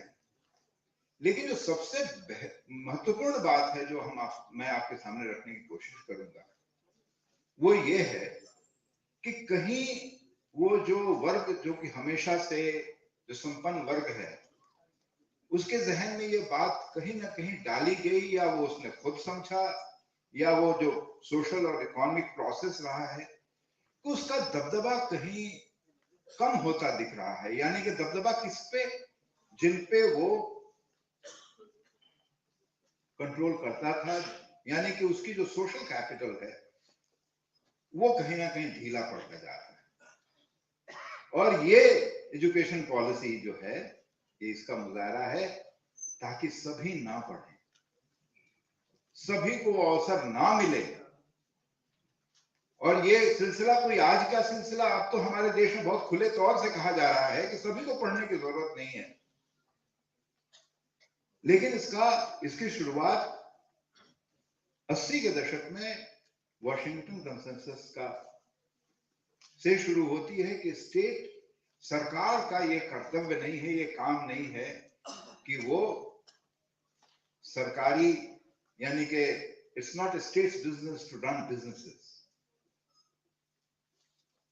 यानी कि सरकार को बिजनेस नहीं करना चाहिए। मतलब ये कि हेल्थ और एजुकेशन एक बिजनेस के तौर पे हमारे सामने आ जा खड़ा है, और सरकार उसे धीरे धीरे अपने आप को अलग करती चली गई। बहुत सारे फाइनल डिटेल्स में हम जा सकते हैं, लेकिन जो दूसरे खंड में मैं आपके सामने वॉशिंगटन कंसेंसस और जो एक वैश्विक कैपिटलिज्म का जो मुजाहरा है, उसके हवाले से मैं एक छोटी सी बात आपके सामने करना चाहूंगा। वो ये है कि हम इस शिक्षा नीति को आइसोलेशन में ना देखें। इस शिक्षा नीति को हमें दूसरे नीतियों से भी जोड़ के देखना पड़ेगा। हमारे लेबर लॉज के साथ क्या हुआ है, हम शोर करते रह गए। लेबर प्रोटेक्शन के सारे जो कानून हमने लड़ थड़गड़ के हमारे देश के लोगों ने, ट्रेड यूनियन एक्टिविस्ट ने पाने की कोशिश की थी, वो सब तमाम धीरे उनको डाइल्यूट कर दिया गया है। जो एनवायरमेंटल पॉलिसीज हैं, एनवायरमेंटल असेसमेंट की जहां जरूरत है, सड़कें बन रही हैं, उनको चौड़ा किया जा रहा है, होना चाहिए, इंफ्रास्ट्रक्चर बढ़ना चाहिए। उन तमाम सारे इलाकों में जहां पे कि खनिज पदार्थ हैं, जहां पे जंगल हैं, पानी के स्रोत हैं, इनका जो प्राइवेटाइजेशन हो रहा है और जिस कदर से हो रहा है, हमें कहा जा रहा है कि हर घर नल का जल, और ये हर घर नल का जल जो है वो एक प्राइवेट स्ट्रेटजी है, क्योंकि जो प्रोजेक्ट्स बनाए जा रहे हैं वो इतने बड़े चौड़े, लंबे चौड़े प्रोजेक्ट्स बनाए जा रहे हैं जहां कैपिटल इन्वेस्टमेंट हो। छोटे छोटे प्रोजेक्ट्स में कैपिटल को उतना मुनाफा नहीं मिल रहा जो मुनाफा चाहिए। इसलिए अगर हम एजुकेशनल पॉलिसी को इन तमाम सारी चीजों से जोड़ के देखेंगे तो हमको बड़ा डिजाइन नजर आएगा। और अगर हम उस डिजाइन को नजरअंदाज करते हैं तो केवल एजुकेशन पॉलिसी के मुखालफत के आधार पर हम शायद इस संग्राम को, इस युद्ध को, या जो भी कह लें, हम जीत नहीं सकते। जीतने और हारने की बात नहीं है, बात यह है कि इसको कैसे बेहतर बनाया जाए। तो हर जगह अगर बेहतर बनाना है तो मेरे ख्याल से एनवायरमेंटल लॉज पे भी लड़ाई करनी होगी, हमें बात करनी होगी लेबर लॉज की भी, और तमाम सारे ऐसी नीतियां जो हमारी सरकार एक एक करके ला रही है, जिसपे कोई डिस्कशन नहीं हो रहा है। हमारे पूर्व वक्ताओं ने बात की है कि साहब कि शिक्षा के क्षेत्र में क्या क्या कमियां हैं और क्यों इसका मुखालफत होना चाहिए। मैं 2-3 बातों में अपनी बात खत्म करूंगा। नंबर 1, जो मैंने कहा कि सबको शिक्षा का अधिकार नहीं, ये बिल्कुल अंडरलाइन कीजिए आप, क्योंकि यही वो जो 500 पन्ने का जो डॉक्यूमेंट है, जो ड्राफ्ट पॉलिसी जिसको कहा गया, जिसके आधार पर 66 पन्ने हमारे सामने ला के पॉलिसी के रूप में रखे गए हैं, उसमें साफ लिखा हुआ है कि 10वीं कक्षा तक 3 बार सेंसस एग्जामिनेशन से बच्चों को गुजरना होगा ताकि उनकी क्वालिटी का असेसमेंट किया जा सके। तीसरी कक्षा पे, 5वीं कक्षा पे, 8वीं पे और 10वीं पे तो इम्तिहान उसको देना ही। हर इस क्रम में जो गांव का बच्चा, और हम जानते हैं कि सरकारी विद्यालयों में और जो प्राइवेट स्कूल्स हैं हमारे देश में, उसमें एक सेगमेंटेशन और क्लास सेगमेंटेशन साफ हो चुका है। सरकारी विद्यालयों में कौन है? जो पिछड़े वर्ग के लोग ज्यादातर, और प्राइवेट में तो खैर हमारे बच्चे भी हैं, आपके बच्चे भी होंगे, जिनके पास थोड़ा भी पैसा है। और ये नैरेटिव हमेशा से बनाया गया कि सरकारी विद्यालयों में तो कुछ होता नहीं, तो नवोदय विद्यालय इतने अच्छे कैसे हैं? तो वो भी तो सरकारी हैं। तो क्या ये जो सेंट्रल स्कूल हैं ये इतने अच्छे कैसे हैं? ये तो सरकारी विद्यालय हैं। तो सरकार और ये जो नैरेटिव हमारे सामने जो लाया जा रहा है, उसमें सरकारी विद्यालय बनाम प्राइवेट एजुकेशन की जो बात की जा रही है, उसमें सरकारी विद्यालय से हर कोई निकलता चला जाए, जिसके पास भी पैसा होता है वो प्राइवेट एजुकेशन की तरफ चला जाता है। ये उस नैरेटिव का हिस्सा है। और जो भी बचा खुचा जो पिछड़ा वर्ग है, जो जहां जा रहा है सरकारी विद्यालयों में, उसके लिए भी वो सारे रास्ते बंद कर दिए जाए। अभी केवल वही एक पॉलिसी नहीं है, एक पॉलिसी और भी है कि हम स्कूल रैशनलाइजेशन करेंगे। जहां बच्चों की संख्या कम हो, उन स्कूलों को बंद कर देंगे या उन स्कूलों को दूसरे स्कूलों के साथ मर्ज कर देंगे। ये लड़ाई कि हर गांव में प्राथमिक शिक्षा की व्यवस्था हो, ये एक लंबी लड़ाई रही है और इसको राइट टू एजुकेशन ने भी एक्सेप्ट किया है। अब राइट टू एजुकेशन एक्ट को भी डाइल्यूट किया जा रहा है कि उसके सारे जो प्रोविजंस हैं, इनको मानना कोई जरूरी नहीं है। और अभी जहां तक मेरा अपना जो भी डेटा मैंने देखा है, उसके हिसाब से मेरे ख्याल से करीबन हिंदुस्तान में अभी तक 1 लाख के ऊपर प्राइमरी विद्यालय बंद हो चुके हैं, जो सरकारी विद्यालय रहे। और ये बंद हुए हैं तो ताली बजाने की बात नहीं है जनाब, ये सोचने की बात है कि वो बंद हुए तो कहाँ हुए। 44,000 तो अकेला झारखंड में बंद हो चुके हैं। तो वो उन इलाकों में जहां पे कि सबसे पिछड़ा वर्ग रहता है, जो जनजातीय समुदाय जहां रहता है, जहां गांव में आबादी बहुत छोटी है, एक कस्बा यहाँ है, दूसरा कस्बा कहीं और है, और 2 कस्बों के बीच का फासला बहुत मुश्किल है। अगर उन रास्तों से और जंगली और ऊंचे नीचे उबड़ खाबड़ रास्तों से अगर बच्चों को जाना पड़े तो शायद वो स्कूल तक कभी पहुंचेंगे नहीं। अभी हमने स्कूल स्थापित ही किया, वो बंद होने के कगार पे है। तो मेरे ख्याल से इस पे एक बहुत ही लंबा चौड़ा विश्लेषण मैंने एक हिंदी की पत्रिका में पूरे डेटा के साथ किया है और उसमें बताने की कोशिश की है कि इससे सबसे ज्यादा नुकसान किसका होगा। उसी वर्ग का होगा जो वर्ग हमेशा लगातार पूंजीपतियों की कमाई में शिरकत रहा है, यानी कि कैपिटल एक्युमुलेशन जो है, पूंजी की जो को इकट्ठा करने की जो व्यवस्था है, इसको डेमोक्रेटिक तरीके से तो हासिल नहीं कर सकते। और एजुकेशन वो डेमोक्रेटिक तरीके का रास्ता है। तो सबसे अच्छा तरीका ये है कि एजुकेशन को ही कहीं ना कहीं इतना डिफिकल्ट बना दो ताकि वो हर कोई जो है वो एक समान तरह की पढ़ाई ना करे और डेमोक्रेटिक प्रोसेस का हिस्सा ना बन पाए। इसलिए अंत में cheap labor is the only source through which accumulation of capital would take place.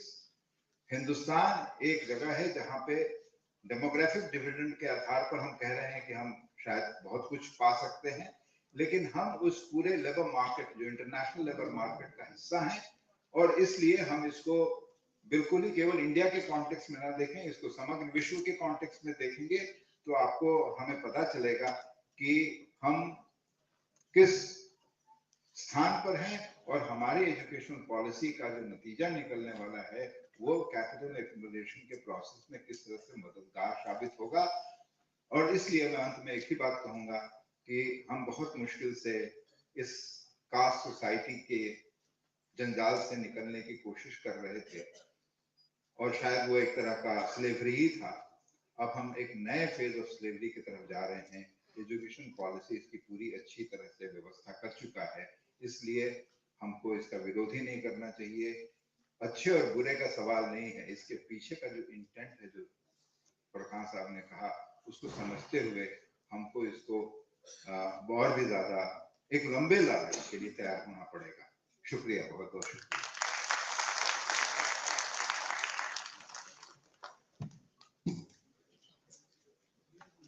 Thank you, Professor Sasinanda Sinha, sir. Friends, now I call upon Dr. L. Jawahar Nesan. He was the former Vice Chancellor of JSS Technological University, Mysore in Karnataka. Probably you know he's a very well-known educationist. In Tamil Nadu, the Tamil Nadu state government constituted a committee to evolve an education policy for the state. He is the convener of that committee. And in that committee, it became very difficult to function there. So he resigned and he came out of the committee in protest because it was taking a very wrong path. Even now, a decent note he's preparing to give. So very happy thing that he is with us. And he is also one of our Presidium members of the All India Civic Education Committee. Professor Jawahar Nesan, sir.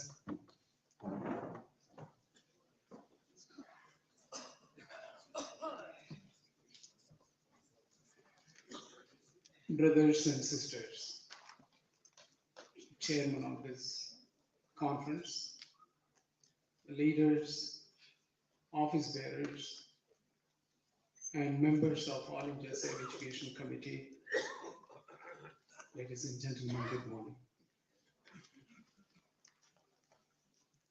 This country has witnessed on January 22nd the inauguration of Ram Mandir at Ayodhya. And it was a great jubilant celebration celebrated across this country. I have no problem. I have no reservation against it. If my fellow citizens attribute divine regards and respect to that celebration, it is their due right. No one can question. But the manner in which the educational campuses, right from schools, colleges, and universities, were sensitized and engaged in this celebration is what worrying me.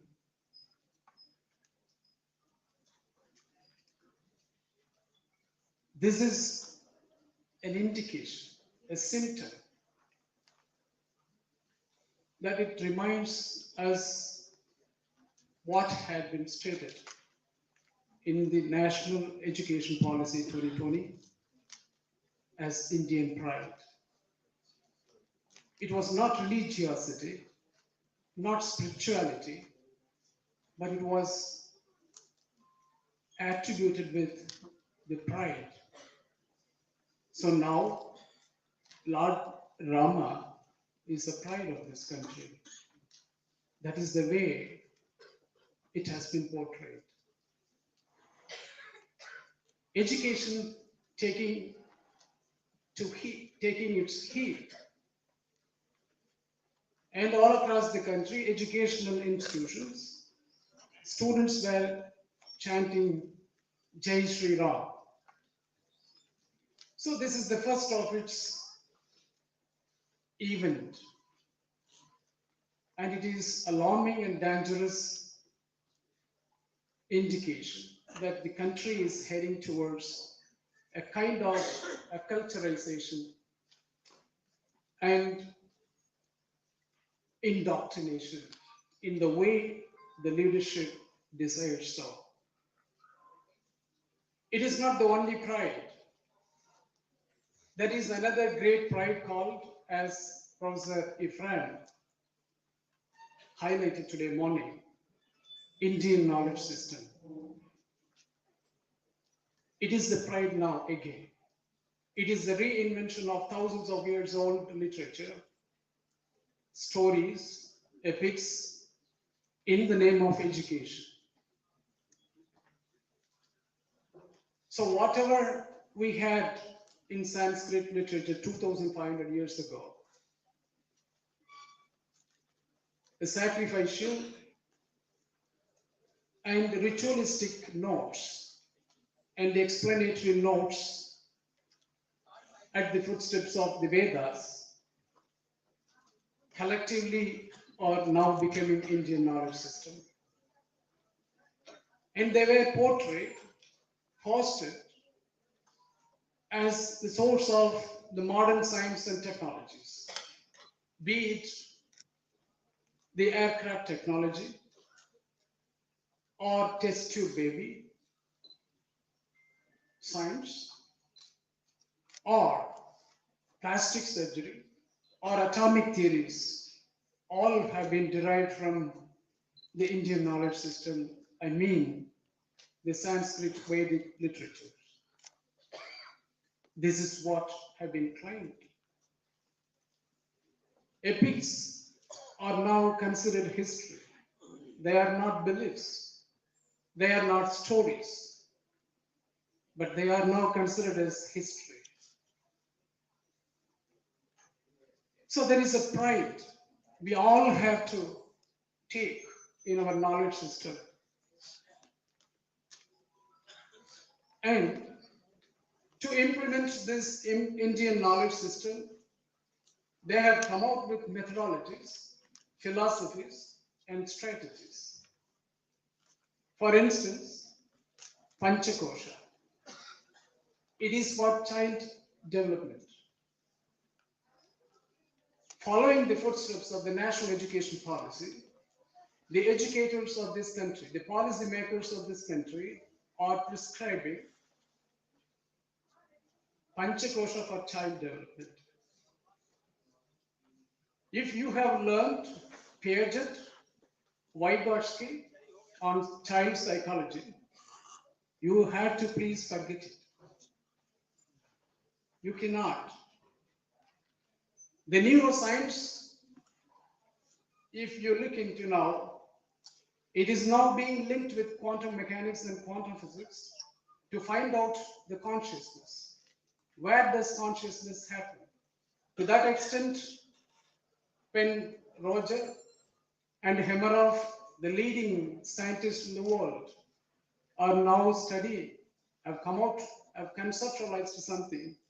If you have studied it and you want to advance it, you have to stop it in India because you have Panchakosha for child development. You just stop it there. Limit yourself with Panchakosha. Knowing, learning, reasoning, and knowledge development. This is collectively, you can call it as epistemology.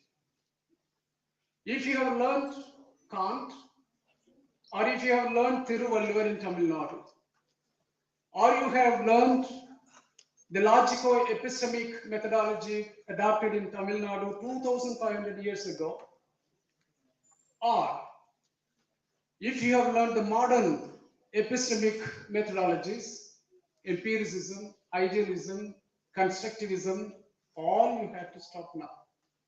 Because you have Pramana Shastra and Darshana Shastra there. And these are the ways and means by which you have to draft and design your pedagogical interventions and approaches in the learning process.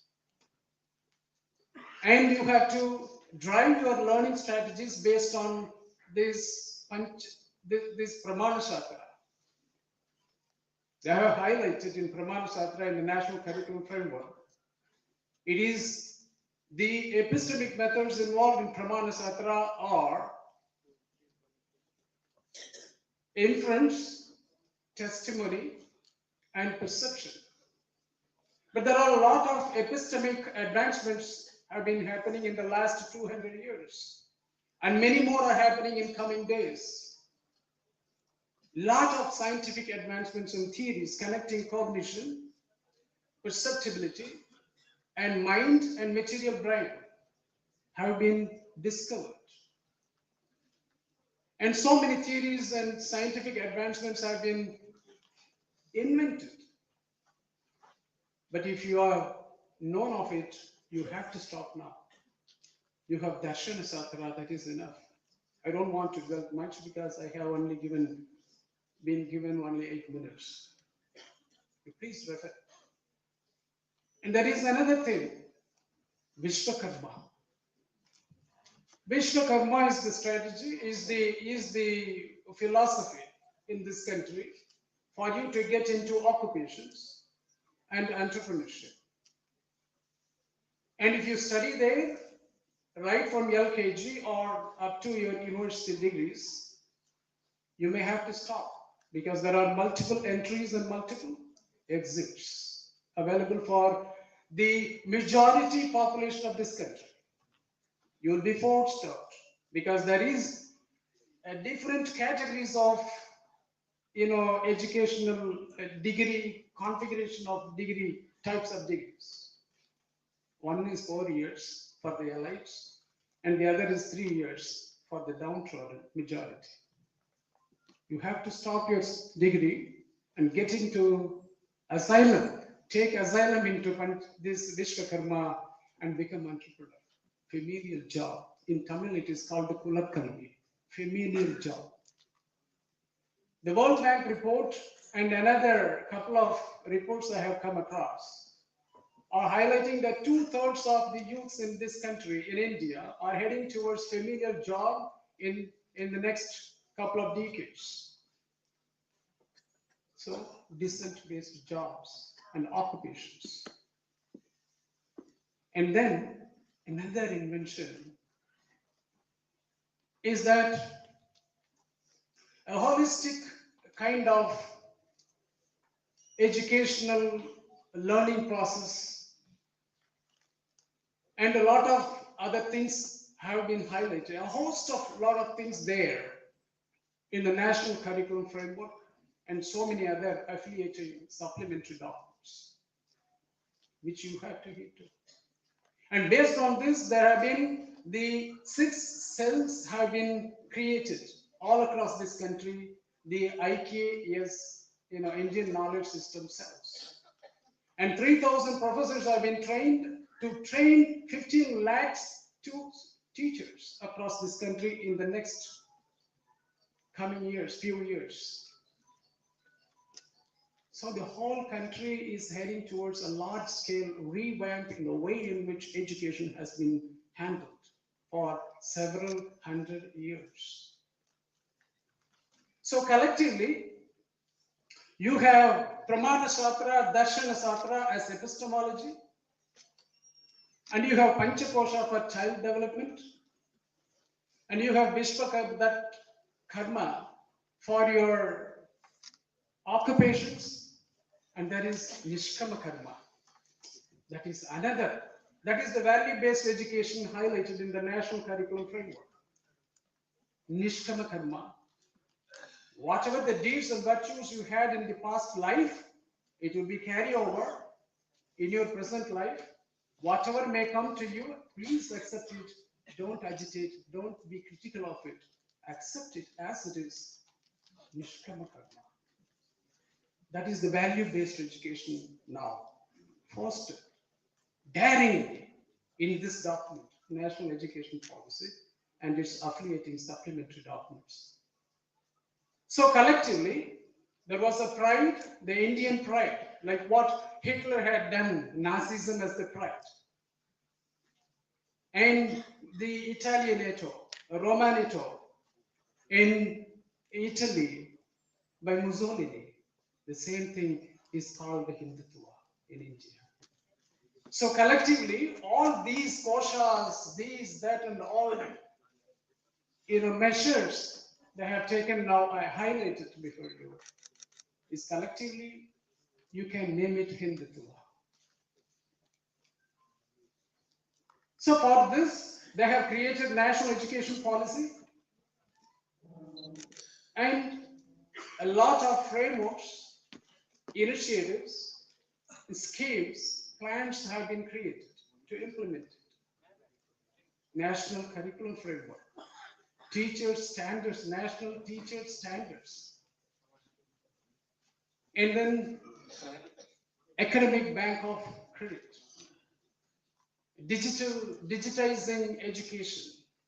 So many documents. Every day I'm coming across a list of voluminous, lengthy documents being prepared relentlessly.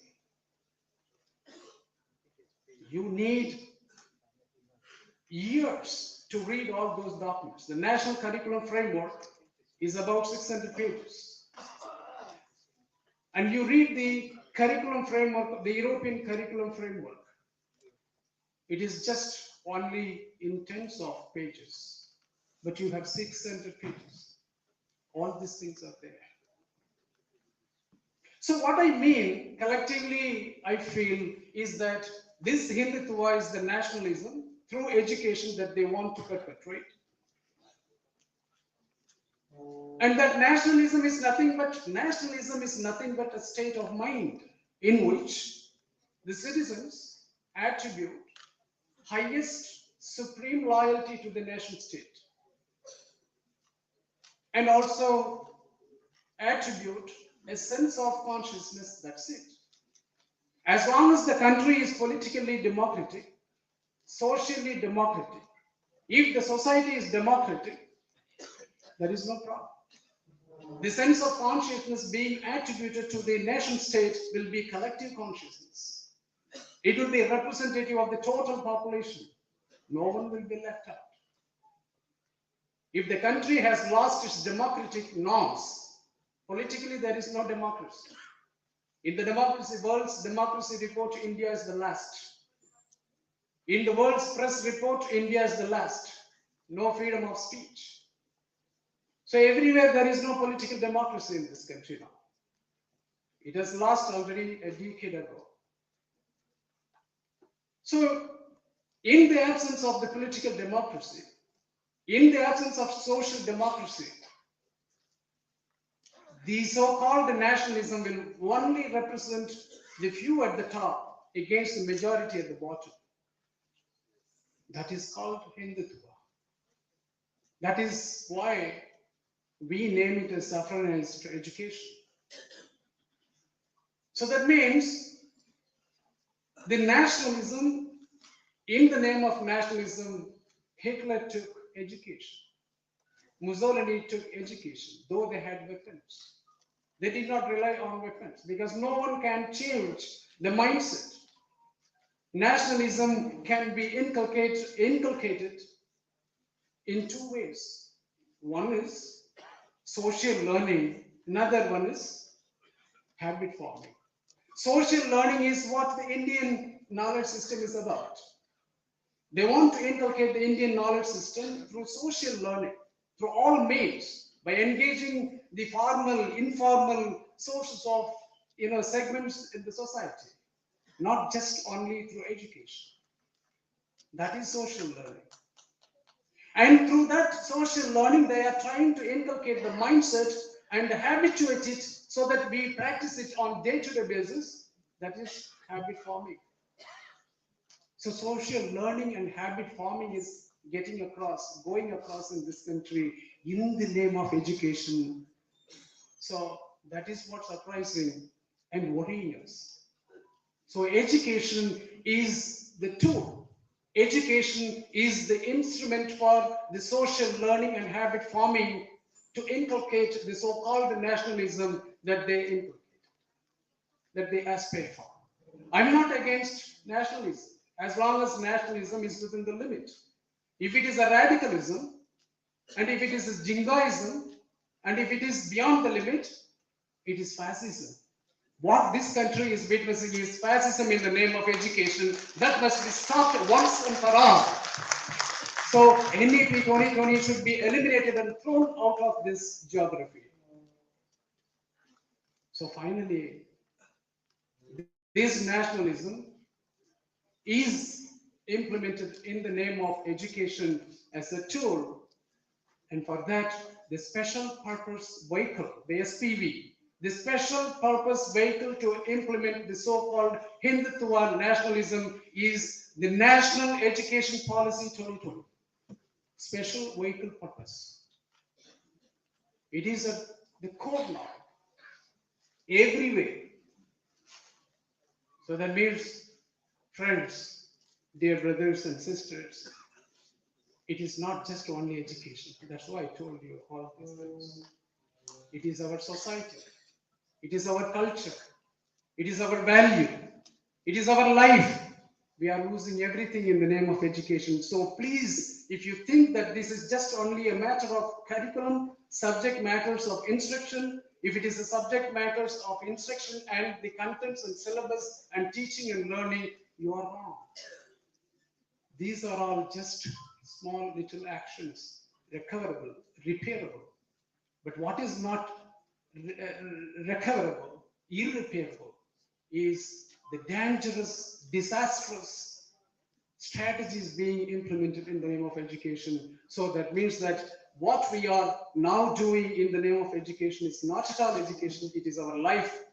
If we don't protect us now, if you think that it is simply education, not our life, then you will not live to witness the correction, the corrective actions on these disastrous plans, because you will die by the time. Generations after generation, your kith and kin will have to struggle to repair it and control the damage that will take generations. Please, dear brothers and sisters, let us all rise, show solidarity against this menace and disaster. Let us voice for our life, future, and our precious value that our forefathers have created and cherished so far. Thank you very much.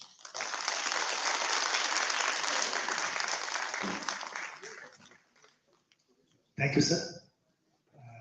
Friends, I request Dr. Pooja Sharma, professor from Daulatram College, Delhi University, to please come to the dais. Now, before I call upon the next speaker, so a booklet has been brought out by the All India Civic Education Committee. So that will be, I request our president to release it. I request the General Secretary for our organization, Professor Tarun Kantinasthar, to please hand over the books to our Honorable President to release it.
Thank you, sir.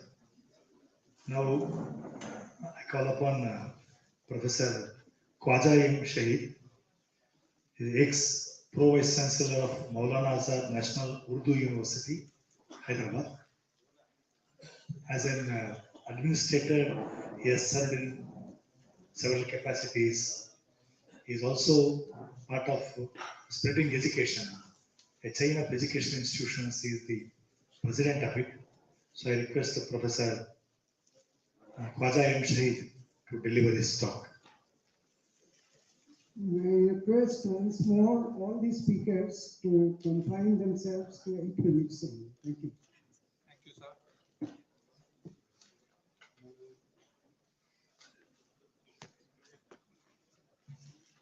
Presidium के अध्यक्ष और presidium के मेंबरान और इस hall में मौजूद तमाम delegates और तमाम विद्वान लोग, दानिशवर लोग, कम टाइम में अपनी बात खत्म करने के लिए बार बार कहा जा रहा है और मैं भी पूरी कोशिश करूंगा कम से कम वक्त में अपनी बात कह दूं। बहुत सारे पॉइंट्स लिख के लाया, तैयार करके लाया हूं, लेकिन क्योंकि वक्त की कमी है सब पे बात नहीं हो सकती और बहुत सारी बातें कही भी जा चुकी हैं, आपके सामने रखी जा चुकी हैं। मैं इतना और बता दूं अपनी बात शुरू करने से पहले कि जैसा कि बताया गया कि कुछ तालीमी संस्थाओं के साथ मेरा ताल्लुक रहा है, लेकिन इसके बाद रिटायरमेंट के बाद एक ऐसी हमारी एनजीओ है जिसके साथ मैं अभी जुड़ा हुआ हूँ, उसका नाम है ऑल इंडिया एजुकेशनल मूवमेंट और ये भी एक बड़ी 20-25 साल पुरानी संस्था है जो तालीम के मैदान में काम कर रही है और ख़ास तौर से तालीम में जो पिछड़े वर्ग हैं और जिसका इस न्यू एजुकेशन पॉलिसी या नेशनल एजुकेशन पॉलिसी में SEDGs की टर्मिनोलॉजी से इस्तेमाल किया के उसकी डेफिनेशन में सब्स्यूम किया गया है, मिलाया गया है, जिसको हम माइनॉरिटीज कहते हैं, उनकी तालीम के सिलसिले में हम लगातार काम कर रहे हैं। कॉन्फ्रेंसेस भी करते हैं, दौरे भी करते हैं, कारवा भी निकालते हैं, देश के कोने कोने में भी जाते हैं। तो जो भी इससे हमने सीखा है, जो कुछ तजुर्बा हासिल किया है और जो कुछ भी काम किया है, उसकी बुनियाद पे ही मैं आपसे सामने चंद बातें रखना चाहूँगा। ये तो पूरी रिपोर्ट या पूरा पेपर नहीं पढ़ूंगा, लेकिन चंद बातें ज़रूर रखना चाहूँगा जो मैंने अपने इस तजुर्बे में और इसमें देखी है। मान्यवर, एक सबसे पहला जो मुद्दा मैं आपके सामने रखना चाहूँगा वो इस नेशनल एजुकेशन पॉलिसी का कि जो हमारा देश का जो भी एक तालीम का ढांचा है जो आज चल रहा है, उसमें सबसे बड़ा रोल जो है वो राज्यों का है, केंद्र सरकार का नहीं है। ये तो हम जानते ही हैं कि तालीम का मुद्दा कॉन्करेंट लिस्ट में है और ये बाद में दाखिल हुआ, पहले तो स्टेट के पास था तमाम स्कूल के एजुकेशन का, लेकिन अब भी आज के बारे में जो आंकड़े हमारे पास आते हैं, अगर हम हायर एजुकेशन के बारे में देखें, यूनिवर्सिटीज के बारे में देखें, तो 70% यूनिवर्सिटीज जो हैं वो स्टेट के पास है, चाहे वो स्टेट की अपनी हो या स्टेट के जरिए बनाए हुए एक्ट से हो, यानी प्राइवेट यूनिवर्सिटीज जो स्टेट के एक्ट से पास हुई, 70% वहां पर हैं। 94% स्टूडेंट जो हैं वो स्टेट यूनिवर्सिटीज के, स्टेट स्कूलों के पास या प्राइवेट संस्थाओं के पास हैं।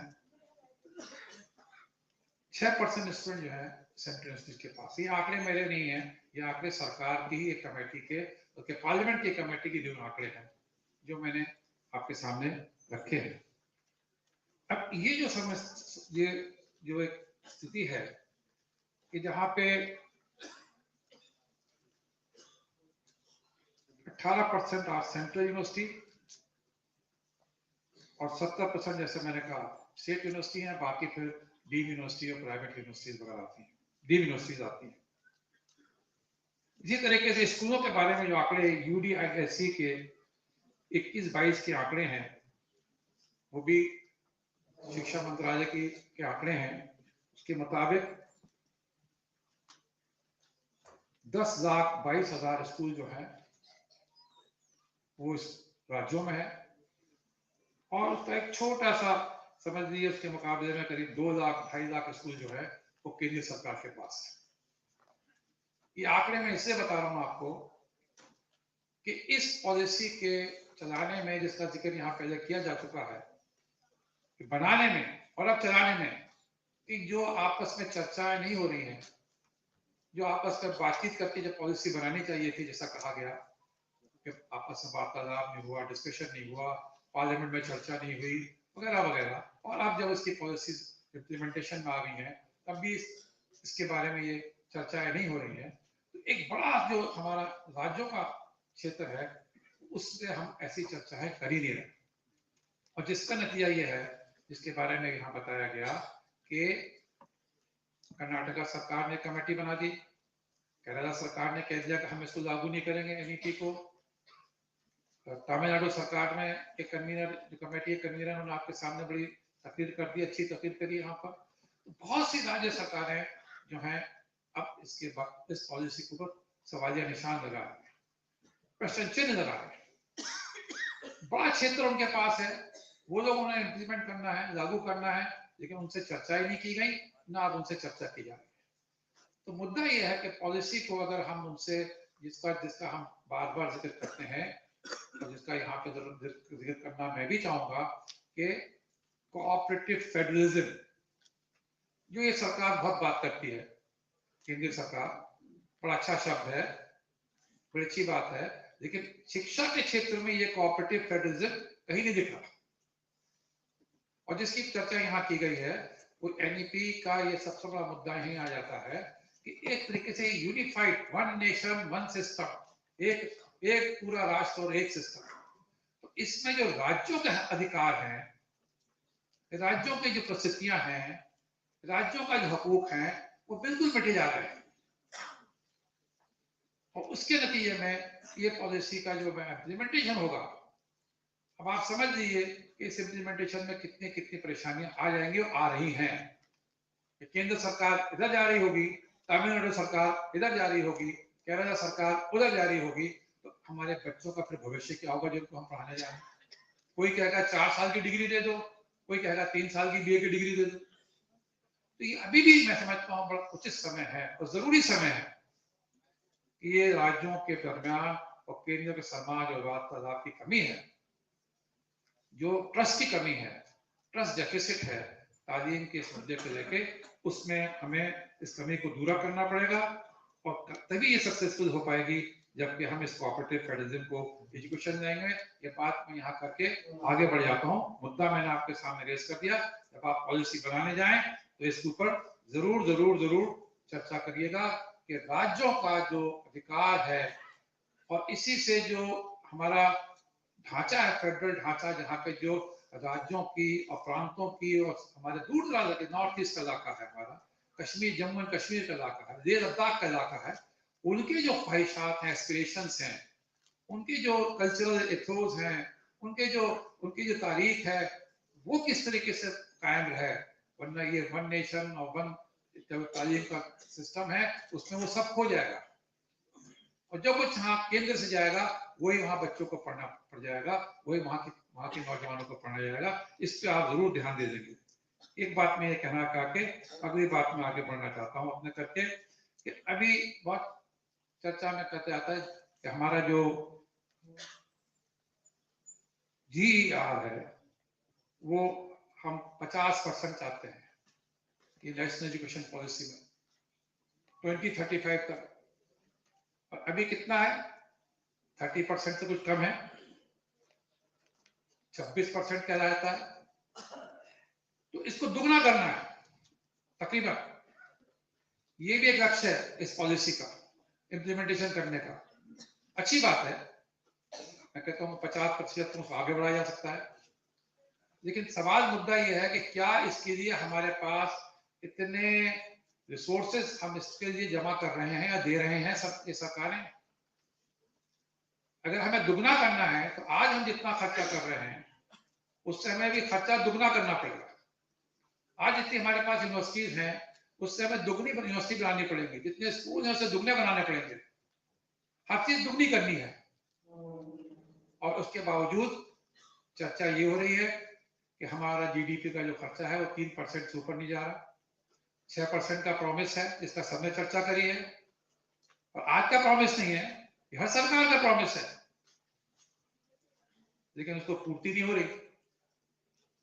तो जब तक इतने हम अपने वसाइल उसको नहीं जोड़ेंगे, अपने रिसोर्सेज नहीं जोड़ेंगे, तो लक्ष्य है सब कागज पे रह गया। ऐसी पॉलिसी बनाने से कोई फायदा नहीं जिसको हम सिर्फ कागज तक ही छोड़ दें। इसकी चर्चा की गई, हर आदमी कर रहा है, हर जगह कर रहा है, हर बहस मुबाहिसे में हर मुद्दे पे मुद्दा आता है कि हमारे पास इतने पैसे क्यों नहीं आ रहे कि हम इतने 6% जीडीपी का इसका खर्चा कर पाए।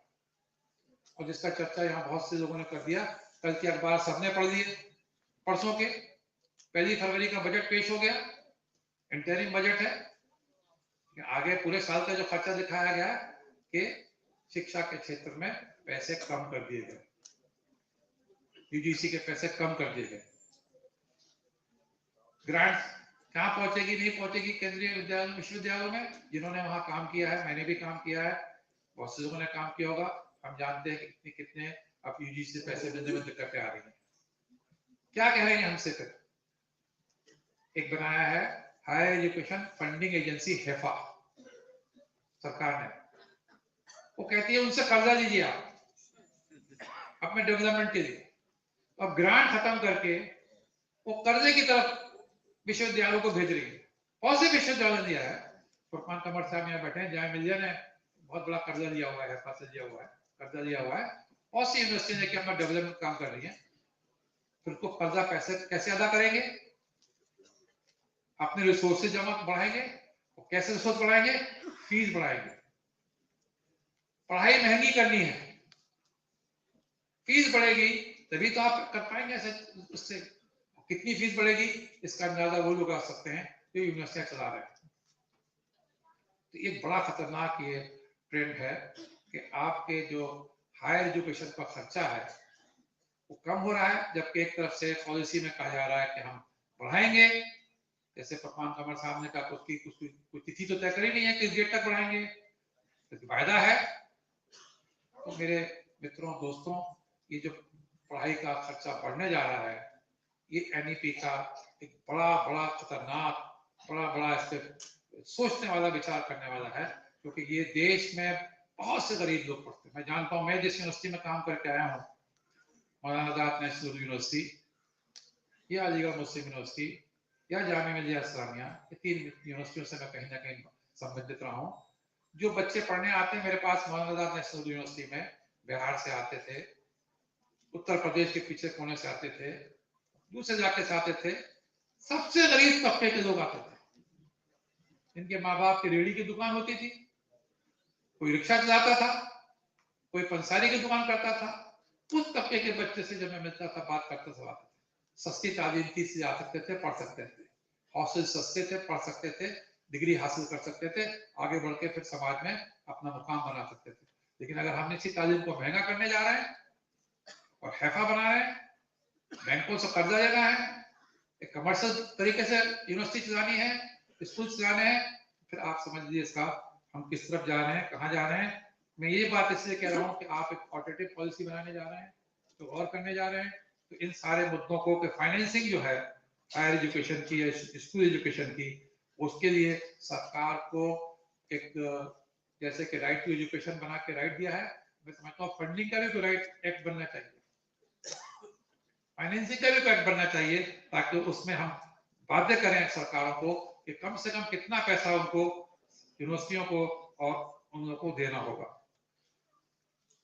एक और मुद्दा जिसकी तरफ मैंने भी बताया कि मल्टीपल एंट्री मल्टीपल एग्जिट। मित्रों, सितंबर 2023 में पार्लियामेंट की कमेटी ने इसके ऊपर पूरी एक रिपोर्ट जमा करी है हायर एजुकेशन के ऊपर। सितंबर 2023, आप समझिए कुछ ही महीनों पहले। और कमेटी के अध्यक्ष थे बीजेपी के एमपी, उन्होंने जहां इस पॉलिसी का और इसका तारीफ करी है, और तारीफ करी है उन आंकड़ों पे और उन चीजों पे जो उनको सरकार ने उनको पहुंचाई है, लेकिन एक मुद्दे पे सबसे ज्यादा क्रिटिसाइज किया है और वो मुद्दा है मल्टीपल एंट्री और मल्टीपल एग्जिट का। और सरकार से कहा है कि इस पे आप गौर करिए, दोबारा विचार करिए। और बहुत से उन्होंने आर्गुमेंट दिए हैं, मैं आप सबसे कहूंगा कि रिपोर्ट पढ़ लीजिए, वो वेबसाइट पे मौजूद है, पार्लियामेंट की वेबसाइट पे मौजूद है, मैं समझता हूँ एजुकेशन मिनिस्ट्री की वेबसाइट पे मौजूद होगी। उनका कहना है कि ये जब मल्टीपल एंट्री मल्टीपल एग्जिट हमारे हमारे हमारे हमारे जो हमारा देश का जो इथोस है उसके साथ में मिलता है। जितनी बड़ी पॉपुलेशन है, जोग्राफिकल डिफरेंसेस हैं, हर तालीमी इदारों के अपने अपने एजुकेशनल स्टैंडर्ड अलग अलग हैं, उनकी जो उनका लेवल ऑफ एजुकेशन अलग है। जो जो जो बिहार से जिसने पेपर पास किया है, जिसने दिल्ली से पेपर पास किया है, जिसने बम्बई से कोई पेपर पास किया है, उन सबको अगर हम एक ही जगह पे ले आएंगे तो हमारे जो जो जो स्टैंडर्ड्स हैं उसमें बड़ा फर्क आएगा, ड्रॉप आउट बढ़ जाएगा। इसके बहुत सारे मुद्दे उन्होंने इस रिपोर्ट में रख के दिए हैं। इससे ड्रॉप आउट बढ़ेगा, टीचर्स और स्टूडेंट का रेशियो में गड़बड़ आएगा, किसी यूनिवर्सिटी को नहीं मालूम हो पाएगा किसी समय पे उनके पास कितने स्टूडेंट रहेंगे, कितने छोड़ के चले जाएंगे। उन्होंने कहा है कि हमने जहां जहां हमने इस कमेटी का विजिट किया है, सब ने इसके बारे में कहा है कि इसके ऊपर दोबारा विचार करने की जरूरत है। तो बड़े जोर के अल्फाजों के साथ उन्होंने इसको कहा है कि दोबारा विचार करने की जरूरत है। हमारा जो अभी समाज है, हमारा जो अभी शिक्षा का निजाम है, उसमें हम सब्जेक्ट वाइज भी अभी बटे हुए हैं। साइंस के स्ट्रीम है, सोशल साइंस का स्ट्रीम है, आर्ट का स्ट्रीम है, और उसी लिहाज से समाज और कॉर्पोरेट वर्ल्ड और नौकरियों का जो हमारा वो है, उसी लिहाज से वो अपने क्वालिफिकेशन तय करते हैं। उसमें भी तब्दीली करनी पड़ेगी अगर ये सिस्टम में जाना है, तो टाइम लगेगा। मैं समझता हूं कि हमने भी कहीं इसको इम्प्लीमेंट करने की कोशिश की थी, लेकिन घूम फिर के हम इस पे आ गए थे कि हम एक फैकल्टी के अंदर कोई चॉइस दे सकते हैं, एक बास्केट ऑफ सब्जेक्ट में चॉइस दे सकते हैं, लेकिन बहुत बड़े लेवल पे हम इसको शायद नहीं इम्प्लीमेंट कर पाएंगे। लेकिन बहरहाल इसकी एक पॉलिसी है, मैंने आपको इस रिपोर्ट की तरफ बताया, इस पर जरूर गौर करिए अपनी पॉलिसी में और इसको देखिए कि ये किस तरीके से आगे बढ़ सकती नहीं बढ़ती है। एक और मुद्दा और एक और बात करके मैं अपनी बात करूंगा, अर्ली चाइल्ड केयर एजुकेशन, जो इस नेशनल एजुकेशन पॉलिसी का एक बहुत बड़ा पैराडाइम चेंज है, बड़ा महत्वपूर्ण चेंज है, जो 3 साल की उम्र के बच्चों से 3 साल से 5-6 साल की उम्र के बच्चों की जो तालीम है वो अब शिक्षा के निजाम में, शिक्षा की व्यवस्था में शामिल होगा। पहले नहीं था, पहले 6 साल की उम्र के बच्चों का था, अब होगा शामिल। चलिए उस पे मुद्दे पे बहस कर सकते हैं, जो विद्वान हैं, जो एजुकेशनिस्ट हैं, जो साइकोलॉजिस्ट हैं, सही है नहीं है, बहरहाल उस पर बहस कर सकते हैं, मैं उसमें नहीं जाऊंगा। लेकिन उसके बारे में जो बात मेरे ध्यान में अटक जाती है कि उसके बारे में जो कहा जा रहा है कि हमारा जो आंगनबाड़ी सिस्टम है सरकार का, आंगनबाड़ी सिस्टम से मदद दी जाएगी या बाल वाटिका से, और उसके जरिए ये 3 साल के बच्चों का जो एजुकेशन सिस्टम है, जिसको अर्ली चाइल्ड एजुकेशन कहा गया है, इम्प्लीमेंट किया जाएगा। अभी तक इसके बारे में क्या हो रहा है पब्लिक डोमेन में कोई बहुत ज्यादा नहीं। एनसीईआरटी के सुपुर्द है, जो करिकुलम बनाएगा, करिकुलम फ्रेमवर्क बनाएगा, देगा, लेकिन कोई बहुत ज्यादा मेरे ख्याल से सिवाय एक प्रोग्राम उनका सामने आया है कि 6 महीने का कोर्स सामने आया है, जिसको कहते हैं लोग अडॉप्ट कर सकते हैं, जिसके पास करके बच्चों का दाखिला पहली क्लास में हो सकता है। आंगनबाड़ी क्या है आप देख लीजिए, भारत सरकार की जो child and women and child मंत्रालय है उसकी वेबसाइट देख लीजिए, आंगनबाड़ी क्या है। मैंने सरकार में काम किया है, मैं जानता हूँ।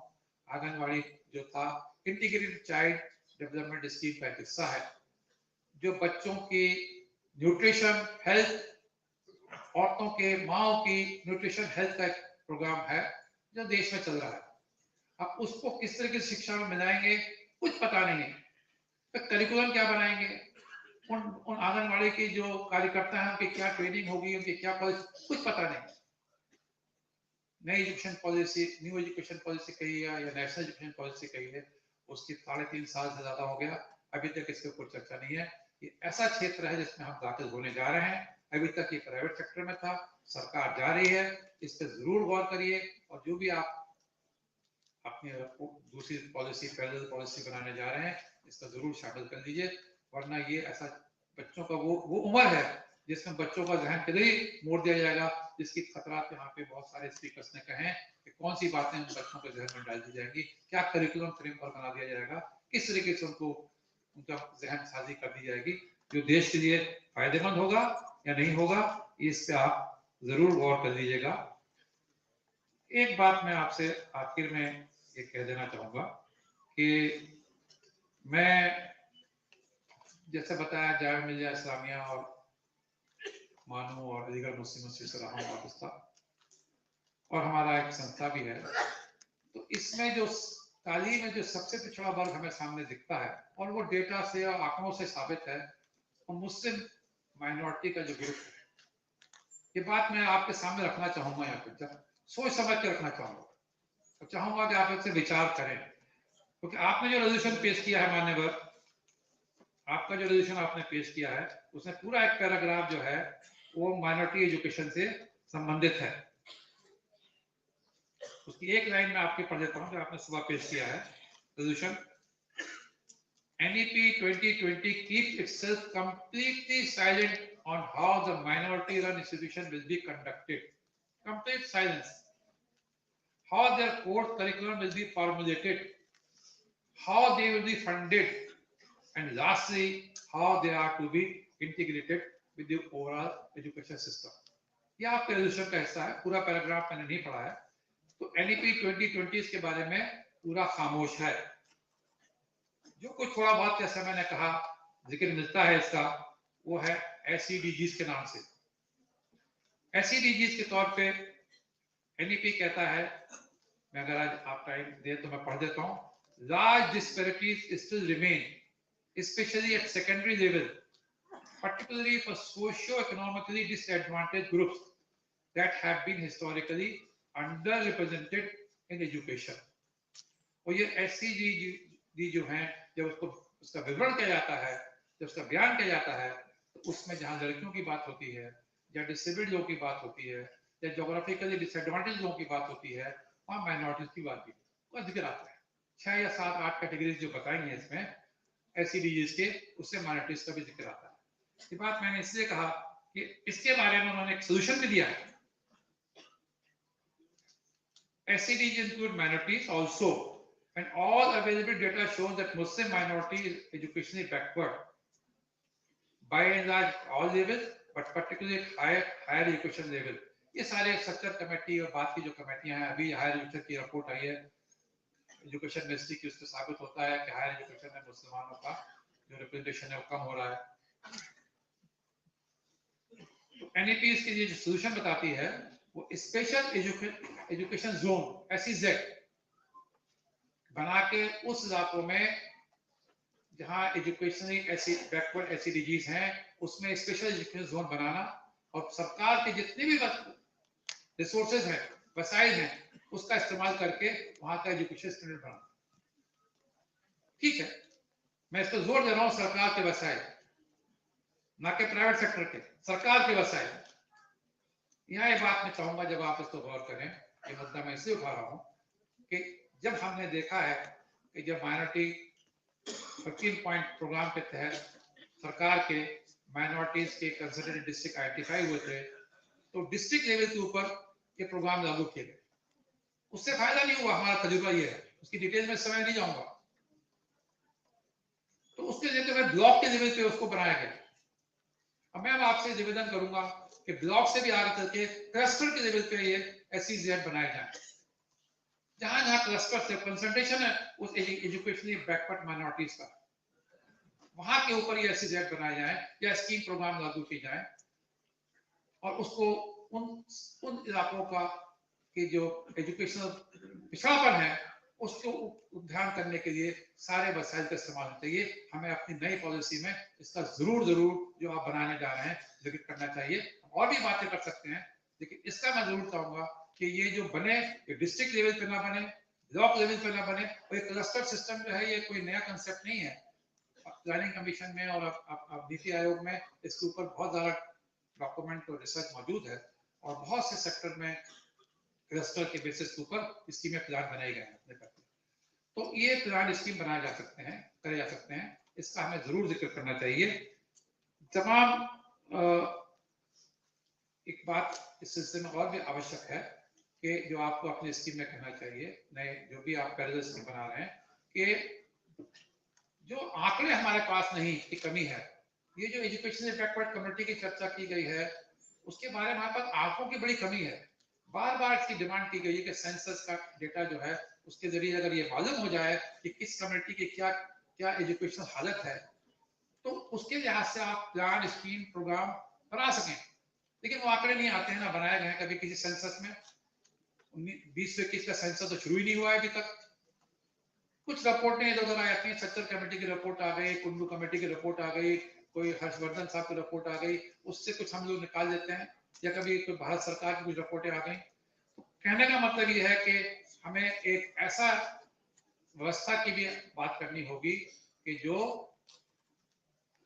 आंकड़े जमा करे एजुकेशन बैकवर्ड कम्युनिटीज की एजुकेशन के बारे में, एम्प्लॉयमेंट के बारे में, और जैसा कि अभी कास्ट सेंसस हुआ है उसकी क्या अच्छाई बुराई में नहीं जाता, लेकिन एजुकेशन का भी एक सेंसस हो जाए कि किस कम्युनिटी की एजुकेशन हालत क्या है, उनकी उनकी उनकी उनकी समाजी व्यवस्था क्या है, उनके एम्प्लॉयमेंट व्यवस्था क्या है, ताकि उसके लिहाज से उनका प्रोग्राम और एजुकेशन पॉलिसी वगैरह बनी जाए। पर्ची मेरे पास आ गई है, मैं अपनी बात यहाँ खत्म कर दूंगा। माइनॉरिटी एजुकेशन के बारे में राजशेखर साहब ने मुझसे कहा था खासतौर से आप बात कर लीजिएगा, इसलिए मैंने आपके सामने ये बात रखी है।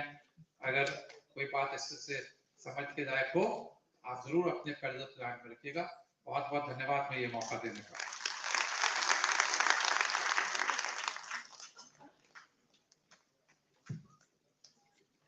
Thank you very much, sir. Many important points you covered, particularly about the minority institutions, their problems. So very much we want to include this in this, our alternative policy, and we will fight for it. So on behalf of this chair, I want to tell this. So friends, before the presidential speech, the last speaker, our distinguished guest, Dr. Dhrubajyoti Mukherjee, is a retired professor from Calcutta University. He's a very senior scientist. He's an INSA scientist, and in our civic education movement, he is like a pillar to us, a guide to us. Even in the previous 1986 policy also, in that movement, he was one of the leaders of that movement. He is the presidium, one of the members of the presidium now. So I request Professor Dhrubajyoti Mukherjee to deliver his speech.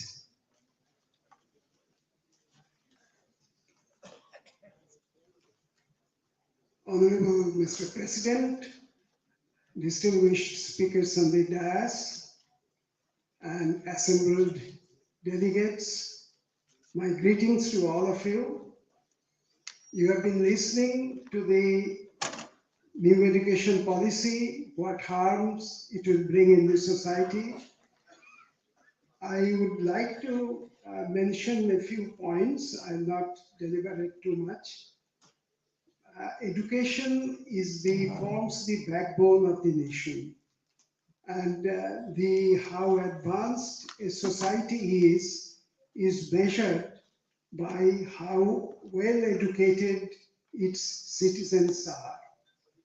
So the education policy, when it is formulated, it's a very serious affair, and proper attention should be given to framing of the education policy.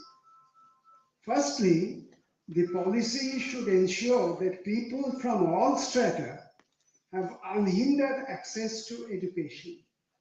Secondly, the education should be such that it instills ethical values and fosters open, rational outlook and scientific temper. In other words, the education must be what Swami Vivekananda once described as man-making, character-building education. The National Education Policy of 2020 is to be judged from this perspective. And judged on this perspective, we can say that national education policy will have disastrous consequences for the education system of our country. It promotes commercialization of education and would debar a large section of the population from access to quality education, and it will exacerbate the digital divide through the online education system. It will bring extreme centralization in the system, education system as a whole, and there are serious concerns about the content of the education. There are so many different aspects of the national education policy on which criticisms can be leveled. I will confine myself only to one aspect, that is the Indian knowledge system. My takeoff will be from the policy statement that the rich heritage of the ancient and eternal Indian knowledge and thought has been a guiding light of this policy, and that this knowledge will be put to new uses through our education system. I will take up from this. In the beginning, when this education policy was first announced, we didn't have a clue as to what is precisely meant by the Indian knowledge system and how it is to be incorporated in the courses to be offered. However, we are not kept in the dark for long, and within months of the cabinet's adoption of the policy, it started to become clear what the protagonists meant by the Indian knowledge system.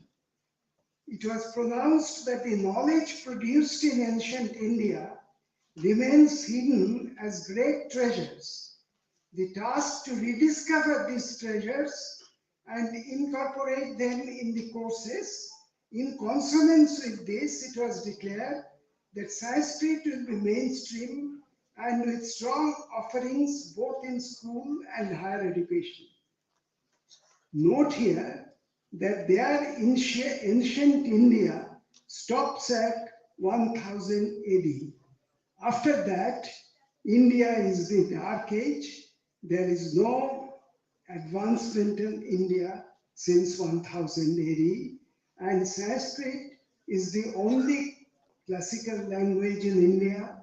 There is no Persian, no Iranian, no Turkish language has ever ruled in India, was ever spoken in India or ever used in India, and they are not to be considered. The other point, which is briefly touched upon by some speakers also, that knowledge cannot be termed as Indian, Egyptian, European, or any other. The human storehouse of knowledge is developed through cumulative process of cultivation of knowledge, assimilating and improving upon the knowledge obtained from different lands and different generations. Newton was the creator of Newtonian mechanics, which revolutionized physical sciences. But nobody calls it English science because Newton was English.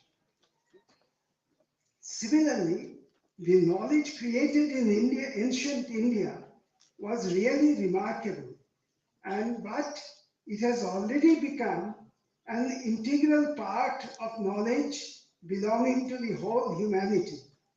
India has given to the world the concept of zero and the place value system, which is now universally used. But it is not called an Indian numerical system. It has become a part of universally accepted numerical system. Thus, the term Indian knowledge system is itself fallacious. If we leave aside this fallacy from their various pronouncements, it appears that the Indian knowledge system, they mean the knowledge created in India. But when they concretize what their perception is of the knowledge created in India, ancient India, we notice a very disturbing phenomenon. In various public meetings, the Indian Science Congress sessions, seminars in different IITs, universities, and ISERs, the votaries of NEP present mythological stories as histories, as if the events described in the mythologies happened in the real world and fantastic inferences are drawn from them. My previous speakers have already referred to them about the plastic surgery. Our ancients knew about plastic surgery, knew about stem cell therapy, knew about gene manipulation, and so many other things. I will not go into the details. We cannot laugh away at these utterings as utterings of unenlightened persons. They are coming from very important public personalities, and not only that, active steps are already being taken for implementation of these ideas in the education system with great zeal. Every day, fresh circulars are coming from UGC and the AICTE to incorporate the Indian knowledge system in the curriculum, and already measures are being taken to implement these issues. I will not go into the details of what the IKS is, and that has already been discussed by Professor John and others. All the discourses of the IKS, that what it does is to hark back to the India's glorious past.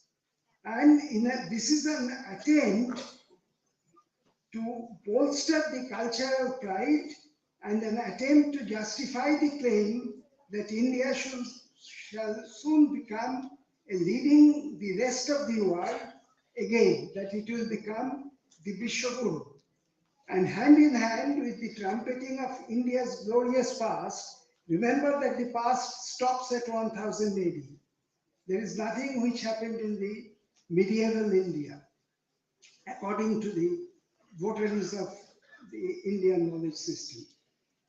The rewriting of the history books is going on in full swing. It is asserted that the Muslim invasion opened the darkest chapter in India. Muslim rulers brought violence to a peaceful society, and they are to be portrayed as unremittingly evil, and their role in history and place in Indian history is to be obliterated. Hence, the history of the Delhi Sultanate and the Mughal rulers are removed from the textbooks. There can be no mention of the religious tolerance of Akbar. Tipu Sultan, who fought valiantly against the British, is painted as a bigot and an oppressor of the Hindus. And about the standard history of the freedom movement, BJP's criticism is that too much importance is placed on Gandhi and Nehru. B.R. Ambedkar is showcased because of his feud with Gandhiji, but he is called only a Hindu social reformer, and it sanitizes his fight against the caste repression. Savarkar, one of the principal ideologues of Hindutva, is portrayed as a great revolutionary freedom fighter, having immense contribution to our independence movement. But this is a travesty of history. I'm not going into the details of analysis of what Savarkar did or did not do.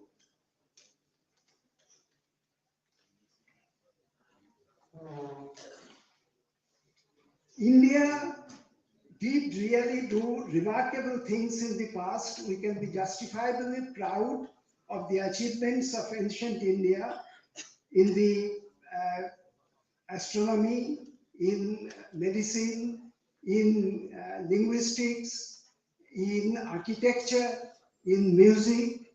We can justifiably be proud, but as Professor Irfan Habib said in his inaugural address, it is one thing to be proud about our objective advancements, but to boast about fantasies does more harm to the prestige of India in the international arena, and it does a great deal of harm to our young children. So what I would like to say, that what the IKS is trying to do is creating a mindset in the students which is against rationality. It creates false pride in our ancient past without critically analyzing the history, without critical analysis of what was good in the past, but not everything was good in the past. In the past also, there were cases of oppression, there were cases of cruelty, so we should be objectively analyzing their past. So instead of doing that rational outlook and scientific temper, the Indian knowledge system would create a blind, fanatic mindset in the minds of the students and the young people. And this type of mindset prepares the ground for fascism in the country. So the Indian knowledge system is a prescription for the advent and consolidation of fascism in this country. So as Professor Jawahar Nation has already said, that it is not just an educational system, it is a blueprint to bring out overall fascism in this country, and we should be aware of the danger and of the design behind introducing such a education system. So I appeal to all of you to be vigilant, and I conclude by just one example of our past. You know, when Lord Curzon announced the partition of Bengal and announced it as a settled fact, nothing can be done about it. Sir Subhadranath Banerjee thundered that we shall unsettle the settled fact, and such a strong movement was created that the British government had to withdraw this partition movement.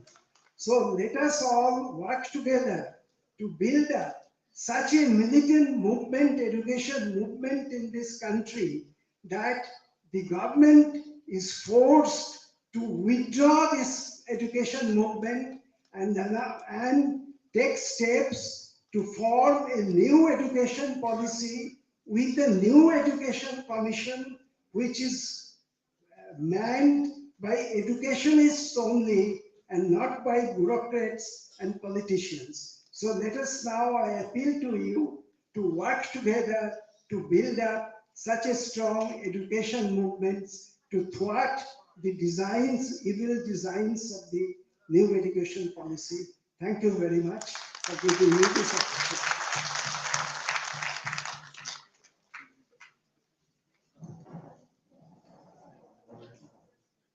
Thank you, Professor Draupadi Mukherjee. Friends, the morning session, we are coming to an end. Now our Honorable President of this meeting and the President of our All India Civilization Committee, Mr. Prakash M. Shah, he will be speaking. I think most of you know,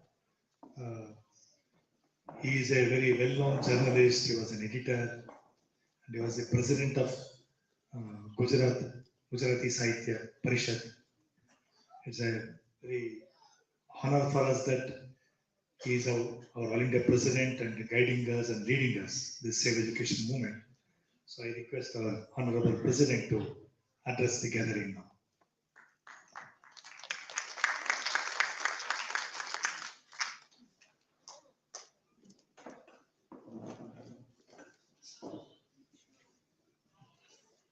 I think I should begin with requesting myself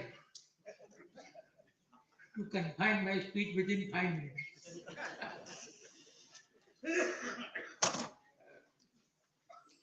Sanmanya Pramukhiya Mandal, के सब साथीगण और हम सब मैंने कौन, आज जो गीत से आरंभ हुआ, हम सब ये देख रहे हैं, we are all feeling loud and clear, बिल्कुल साफ दिख रहा है, दबे पाँव उजाला आ रहा है। तो हम उस दबे पाँव उजाले को के स्वागत के लिए और उजाले को मध्याह्न में लाने के लिए हम आज इकट्ठा हुए।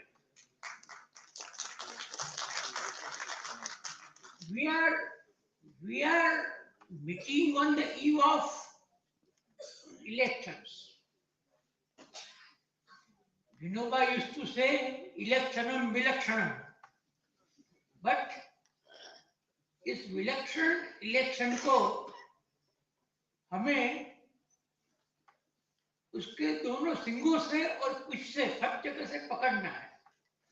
We have to, in the light of our discussions, deliberations here, within 2 months, अभी तो आपका डेलीगेट सेशन कहेगा, कल अपनी कमेटी बैठेगी, but my feeling is कि दबे पाँव जो उजाला आ रहा है, उस उजाले को एक मध्याह्न तक ले जाने के लिए ये 2 महीने ये हमारे लिए बहुत महत्व है।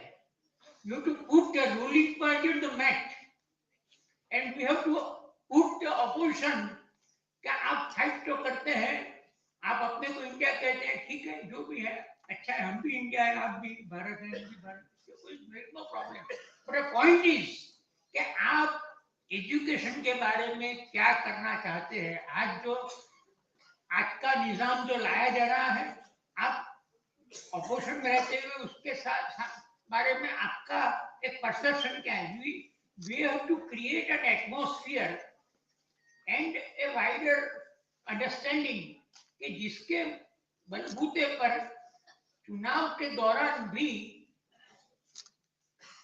either from the right or from left or from the center, but particularly from जिसके पास तख्त और ताज है। हालांकि वो बेचारे लोग ने इसको तो सुना ही नहीं होगा कि तख्त और ताज उठा ले जाएंगे, बट ये जो तख्त पर है, they have to be made realize कि आपको एक उत्तर देना है। You have to realize, जैसे अभी प्रोफेसर ध्रुव ज्योति जी ने याद दिलाया भंग के दिनों की। अब वो तो बंगाल में तो नाटक चलता था, करसन को पता ही नहीं चला, क्रूर सेंटर का एक कैरेक्टर आ रहा है और फिर वो क्रूर का क्या हुआ, तो ये भंग सब खत्म हुआ। सुरेंद्रनाथ को आपने एक्ट किया, सुरेंद्रनाथ बनर्जी को, बट सुरेंद्रनाथ तो ये तो थंडर करते थे, आपने कहा, तो he was not Surendranath, surrender not, so we have to surrender not। ये इतना कहते हुए आप सभी एक बात खत्म करते हैं।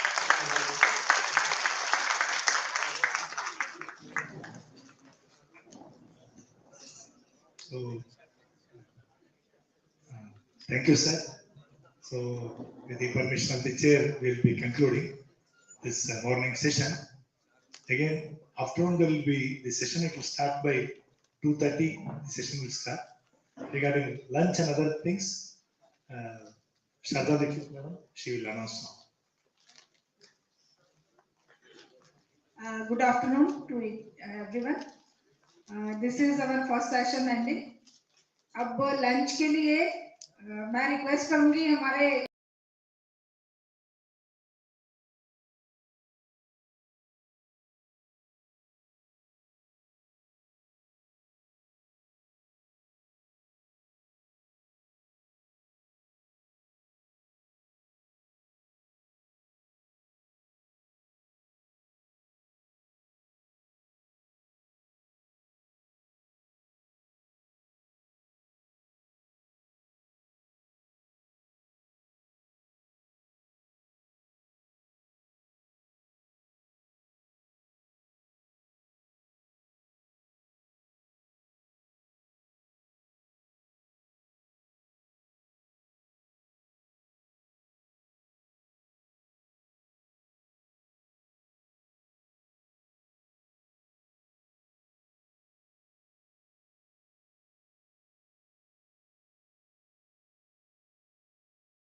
So welcome to the discussion.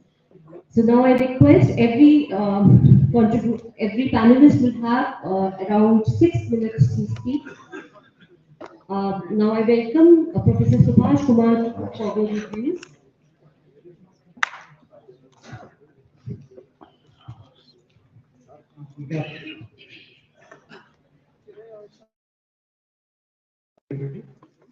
So we are here to discuss the NEP.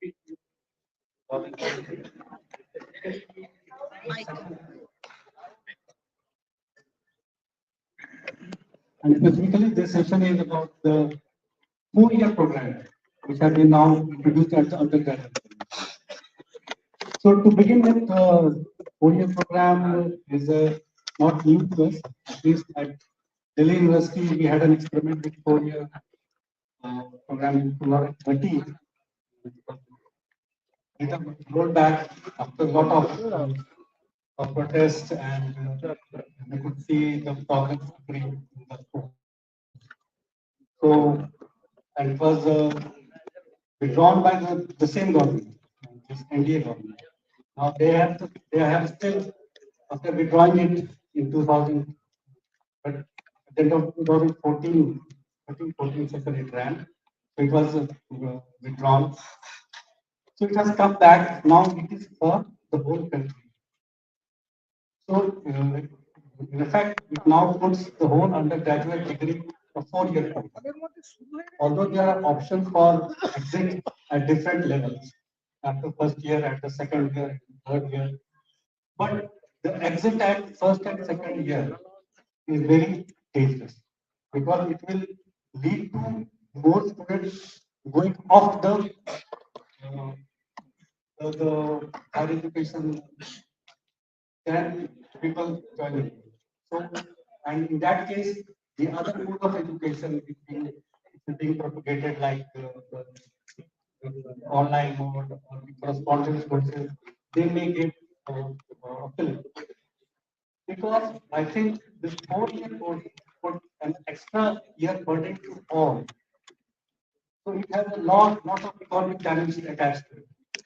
So just so argument for 4 years is that first thing that we are aligning it with international practice. But what I understand that the US universities have a 4-year course uniform. But a lot of universities in UK, Europe still have a 3-year course. And so it is not totally correct to say that we will be completely aligned with the 4 years. So with the economic dimension very serious for a country like India, we have a very still a small percentage of students in the higher education. So we, instead of trying to make it more attractive, this 4 year will allow students to opt out instead for doing a 4-year graduation. Instead, they may end up either not joining this course or just exiting out after 1 year or 2 years with a small degree like a certificate course. So in effect, this 4 year is a deterrent for a lot of people in India because it has a lot of economic dimension. And the way education becomes expensive, adding additional 1 year is I think, a major deterrent. And I don't think we have even reviewed in a very scientific manner whether what was wrong with the 3rd-year degree. I don't think we have a very scientific review.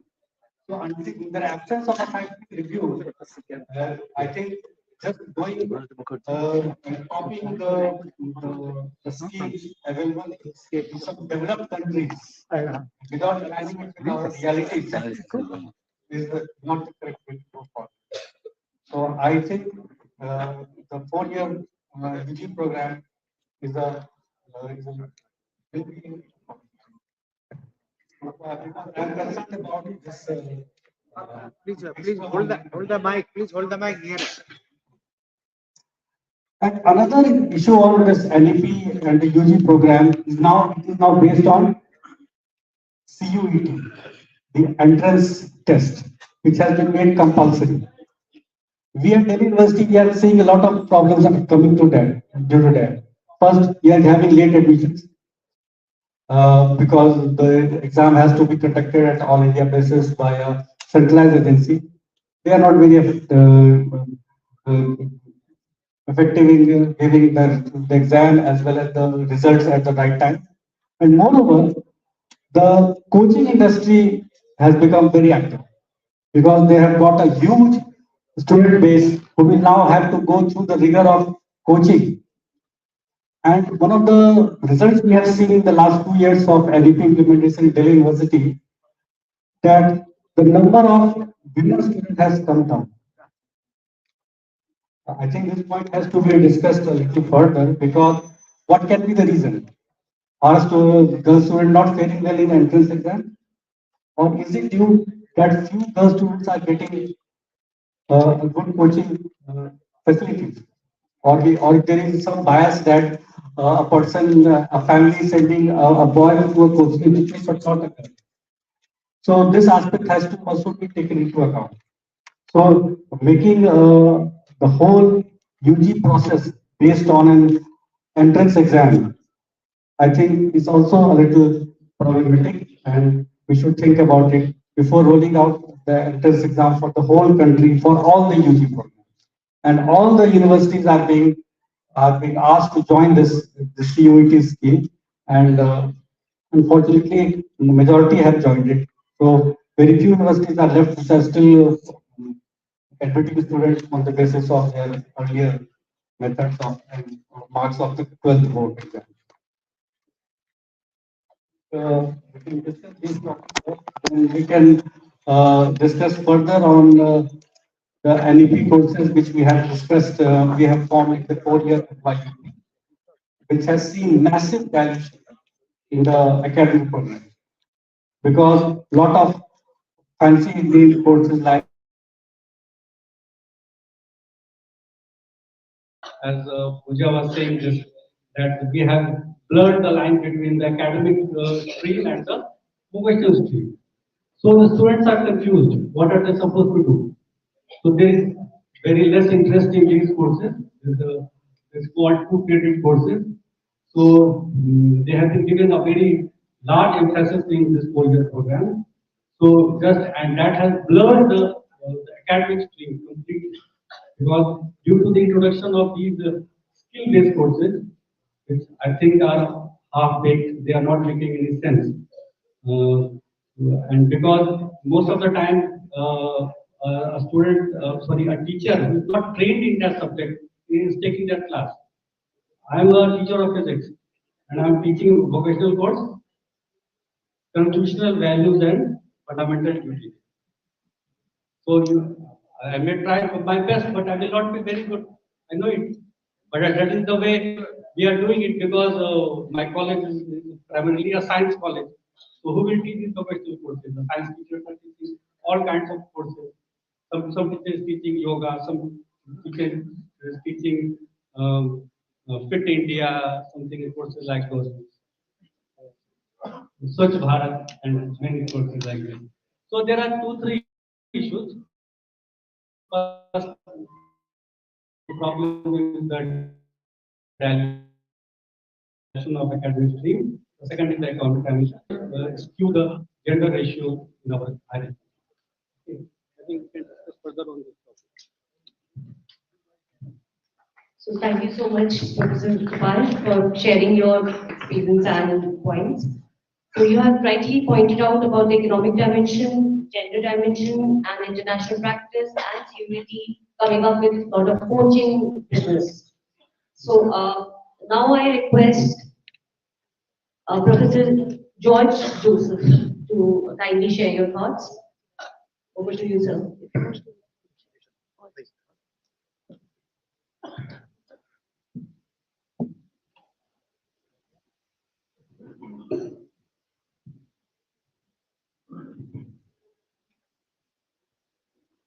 Distinguished chair of the panel discussion, my co-panelists, very distinguished members of the dais, and my respected cross-sectional delegates from different states of my motherland, India, and my young children from different education. First of all, let me ask an excuse of coming from the very state from where and the very city from where the chairman of new education policy 2020 came. Dr. Kasturi Rangan was studying in a nearby public respected education institution of Kochi in the central part of Kerala. He was enjoying that public education at university. But really, I do apologize on the part of the elder generation of our motherland to our young faces those who are having their education now for this crime. And during the formal session, it was a very electric session, sensitizing our people about the perils and the damages of this ill-advised policy. And it is without whether it is legitimate.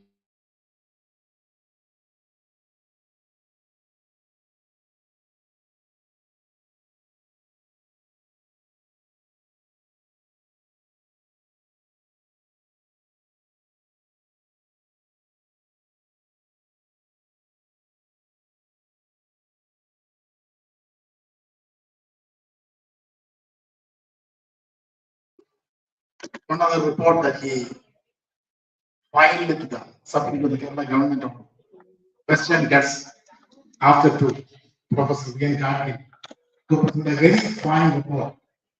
But the then government did not like it and asked him to ask the president again to present one. He was quite joyful to have a presentation in that also. But then also he hasn't been present over any platform to defend his script.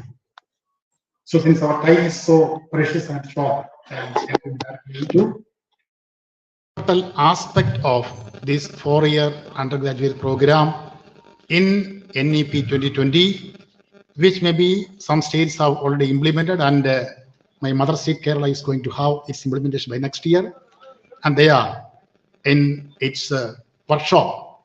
So let me proceed to that. NEP 2020 and ABC in 4-year undergraduate program, the unforeseen predicaments in higher education. The new education policy 2020, section 11, page 37 narrates the proposal of a 4-year degree program with multiple exit options within the period and appropriate certifications, along with the suggested an academic bank of credit, that is ABC,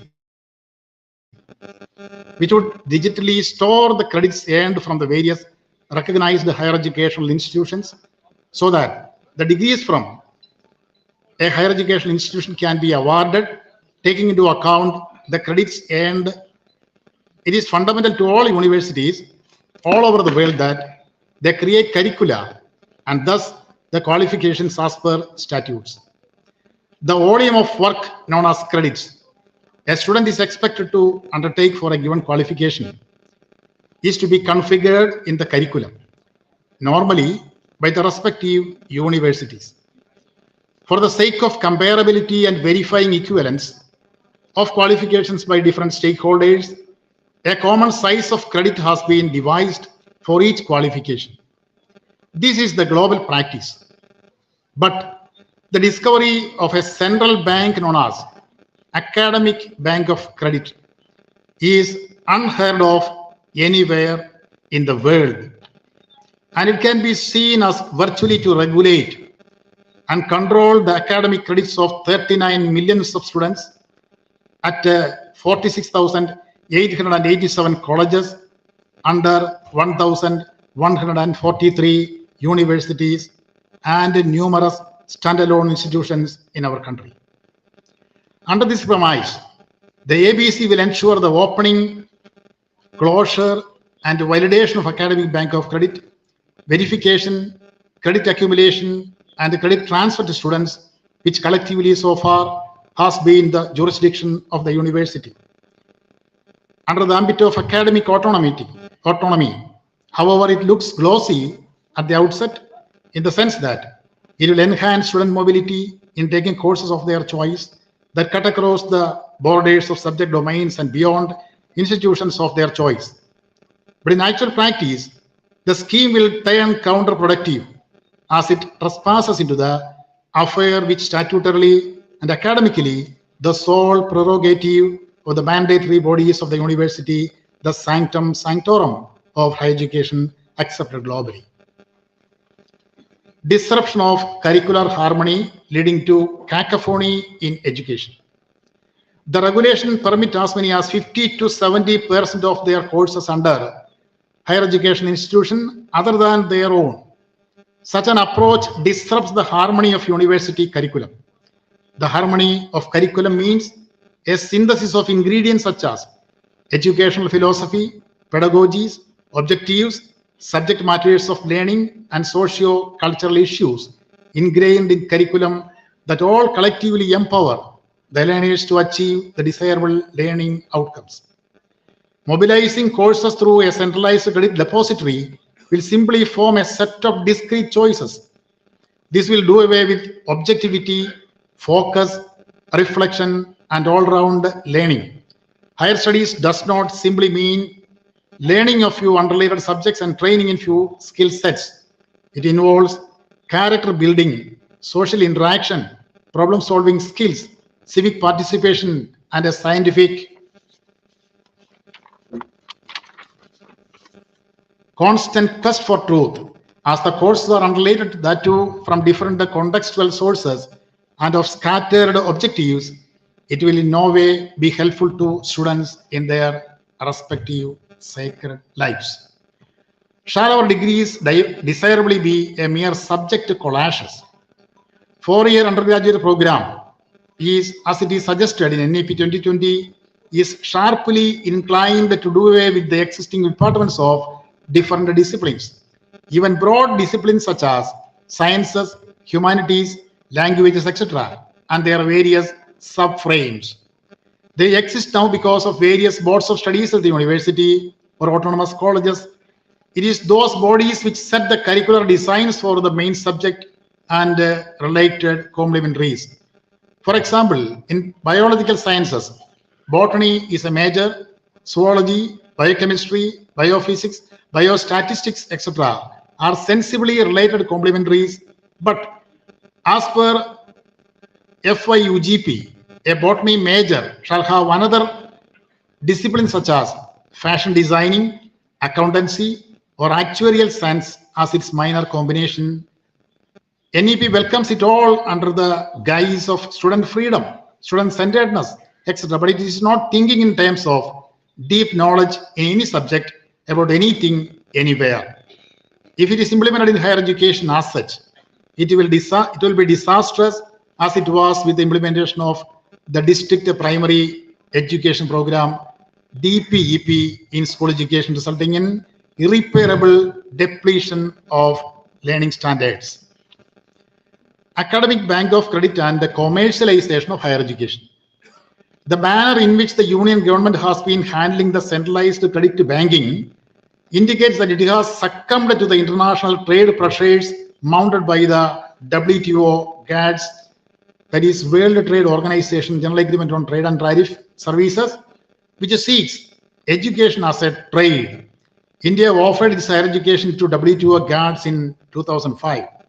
Thereafter, all successive governments tried to privatize education sector and marked it as a non-merit good, so that the students should attain it at their own cost.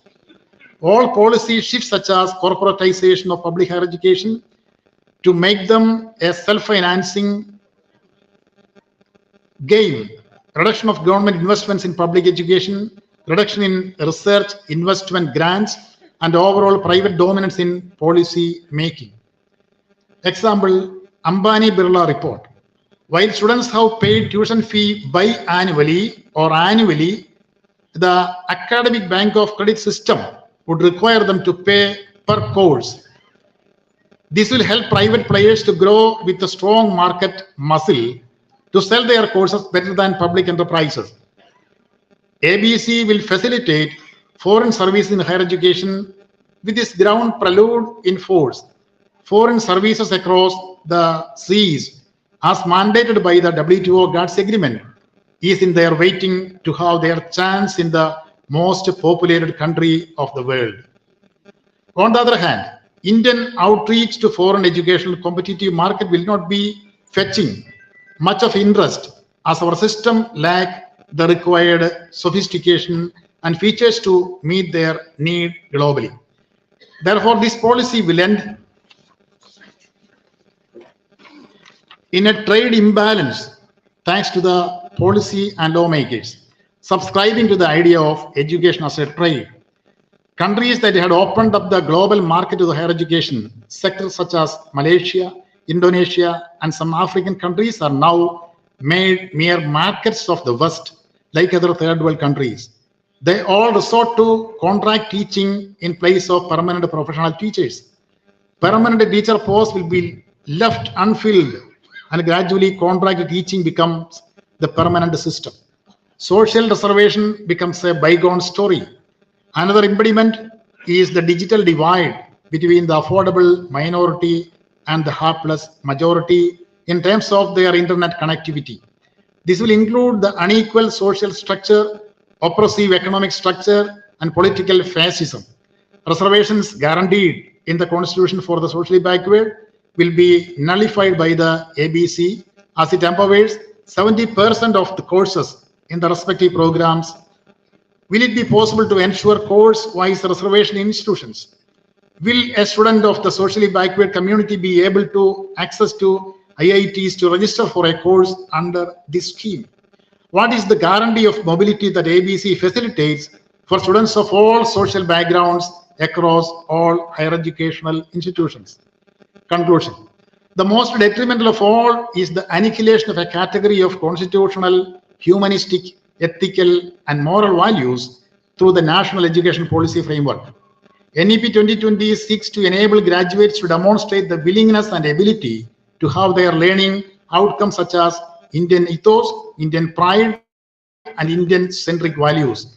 Thus, it vividly reveals that it is an act of making a citizenry of graduates as per the design of nation-state and its then rulers.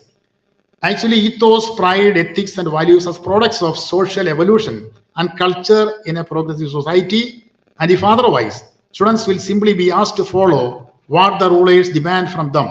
They will not be left to think on their own. Furthermore, in undemocratic, unequal societies, higher education should create learning spaces that encourage the deliberative exchange of ideas, wherein the teachers and the taught can discuss and participate in intellectual development in terms of removal of inequality and social degradation. This will help students to grow as seekers of truth and synthesizers of an elite society, which is the object of education. They should think critically and address problems of them and of the society, thus making the system of democracy more meaningful and participatory. Therefore, instead of encroaching with the high-powered central authority upon the academic functions of universities, the union government should realize the diversity of its states and recognize the concurrent status of education along with the academic autonomy of universities. The framework stipulates centralized equipment called ABC to ensure the working of the higher education institutions under the full control of the government. Any government with a jingoistic mindset and majoritarian ideology will define education as simply creating citizenry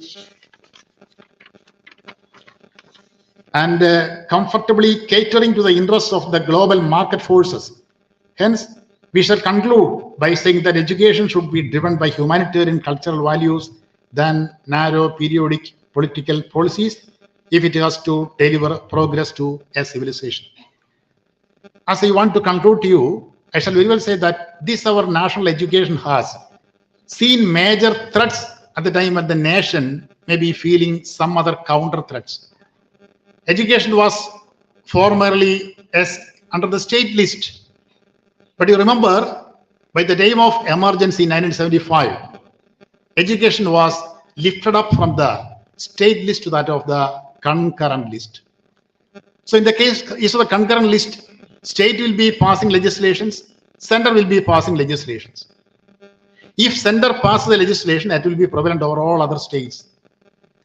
And now, as we see, this policy NEP 2020 is created while India was under the blanket of the COVID menace.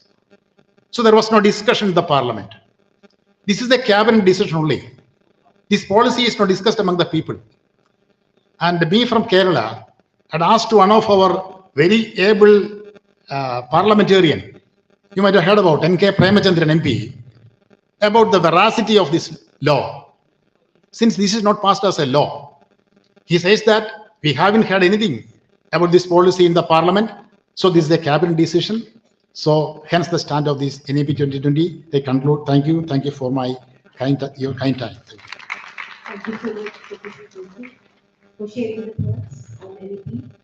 You rightly pointed out the critical assessment of ABC structure, which definitely dilutes the student-centric discussion has been diluted towards the academic disruption. And then definitely the MOUs which are now getting signed between academic institution and industry. It is really creating a dilemma between the students, what weightage should be given to academic.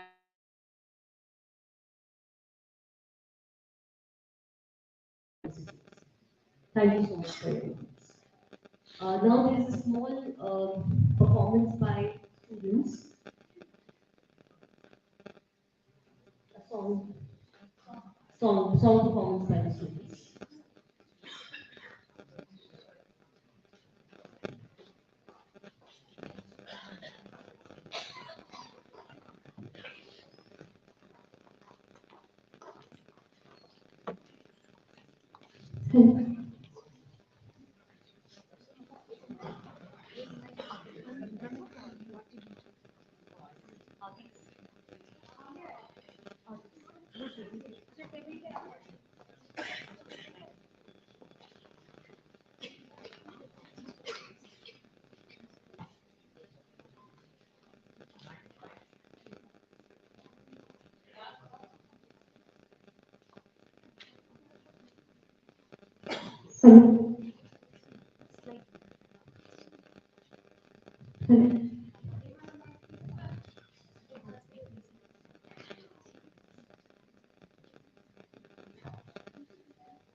जीवनी फूल ही एक नया भारत बनाएंगे इरादा कर लिया है हम इन्हें ऐसा पढ़ाएंगे हम कि हमको कोई भी बहका न पाए पढ़ेंगे हम कि हमको कोई भी लड़वा न पाए पढ़ेंगे हम कि धर्मों के सही पैगाम क्या है पढ़ेंगे हम खुदा क्या है हमारे नाम क्या है ये दीप ही इंसानियत की लो जलाए ओ इरादा कर लिया है हमने ऐसा पढ़ाएंगे हम तो जानेंगे गलती क्या हो रहा है हमारे बीच आके कौन नफरत हो रहा है धर्म की अब लड़ाई हथियार से है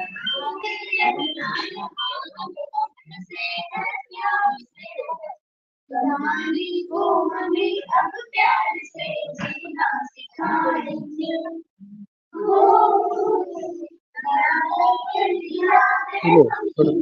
ऐसा पढ़ाएंगे हिंसा में हिंसा देख पाए वो पढ़ाएंगे जो इज्जत औरतों को दे न पाए वो पढ़ाई क्या अगर डर और दहशत रह गई हम अपने आचरण से ही सवेरा ले आएंगे सवेरा लेके आएंगे, सवेरा क्या है सूरज भी अपना खुद उगाएंगे। ओ इरादा कर लिया है हमने, ऐसा बढ़ाएंगे। Thank you so much.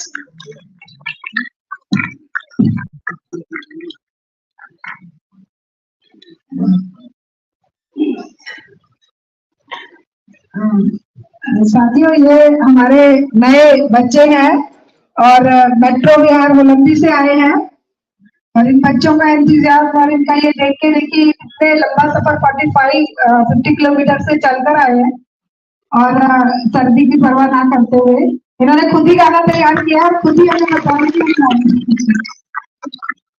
बाकी को बहुत प्यार और आशीर्वाद। और संध्या जो इनकी टीचर है वो हम चाहेंगे कि आगे इसी तरह से हमारे बच्चों को आगे बढ़ाती रहे। धन्यवाद।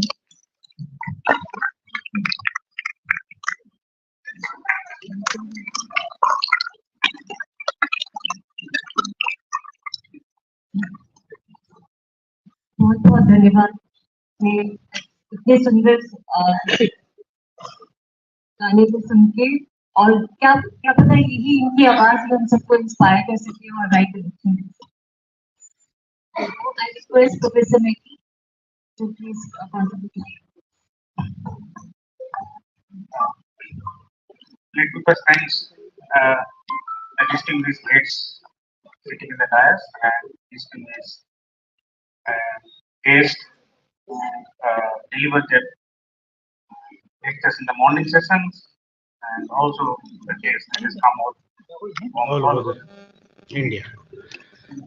I know that we are running out of time, and after that there are two more sessions. Very important issues that should be discussed. I won't take too much time, the 6 minutes allocated to me. Please remind me, Pujan.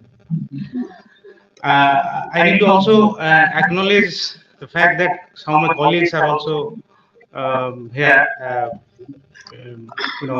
Even some of my students are also attending sessions. Now, although I mean, Delhi University and some of the universities has already been implemented new education policies, and accordingly, from the college level, the curriculum has been framed and that is being implemented. This is the third year that Delhi University is actually teaching, the courses based on new education policies.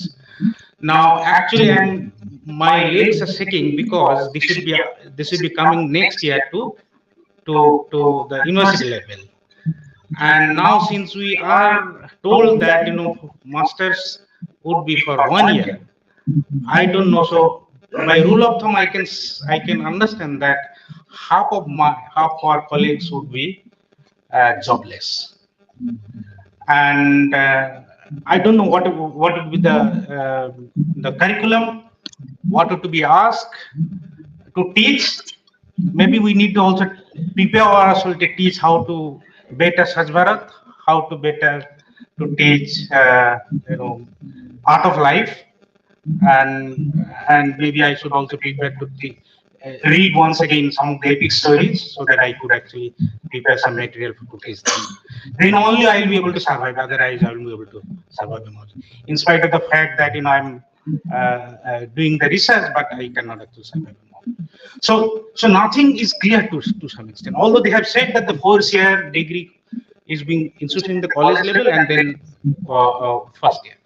Now, I mean, of course, we should not actually protest these things blindly. Now, if you think that this is definitely going to happen and positively improve the teaching quality and quality of students, then of course we have to accept. But let's try to understand what kind of changes that has been prescribed and whether that could really improve the quality of education.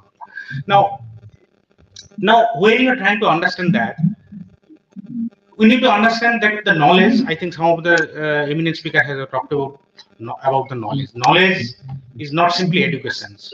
Now, whatever that you are learning today is also part of our knowledge. So knowledge is actually day by day, the epistemological boundary of the knowledge are actually rising. So the content will be rising, growing up day by day. Now, when you are trying to deliver to the students, what sort of knowledge to be delivered? You cannot teach everything. You have to definitely justify yourselves. Now, then you first have to have your objectives on your phone. What are your objectives? Now, objective is also there in the new education policies to some extent that they have defined. One is definitely employment objective. Of course, we know that unemployment is rising and your cultural values are deteriorating. Yesterday, I was also reading a news article. It clearly said that there is 87% violations on against women has increased in last 5 years. So the values are actually deteriorating. Now, of course, at this stage, we need to bring some kind of changes so that at least the value could be injected and quality of educations can be improved so that they are employable. Now, of course, I don't want to go into that debate whether the employment would be generated in the kind of economic environment when inter-world economy is under crisis. Already there have been focused that next at least 5 years European economy and American economy cannot grow more than 2%. I don't want to go into that debate. But now let's say even if we keep that in order to get the employments, students need to acquire better skills. Now, whether the systems would be in a position to improve quality of education or not, I would like to examine that. Now, what changes that they have been made? Now, there are 4 fundamental changes that has been made. One, that they brought the multidisciplinary approach. So that means, all sorts of baskets from all the disciplines have been actually offered to the students. You pick up whatever you want, like a la carte menu. You pick up and then you build your career. And now this is one. And second thing is that the flexibility. Flexibility means you can whenever you want you can leave.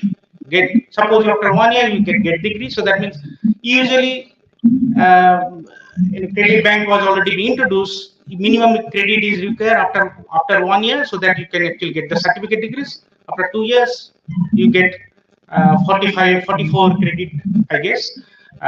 Then you will get the diploma. And then again, after I think 3rd year, 132 credit has to be acquired.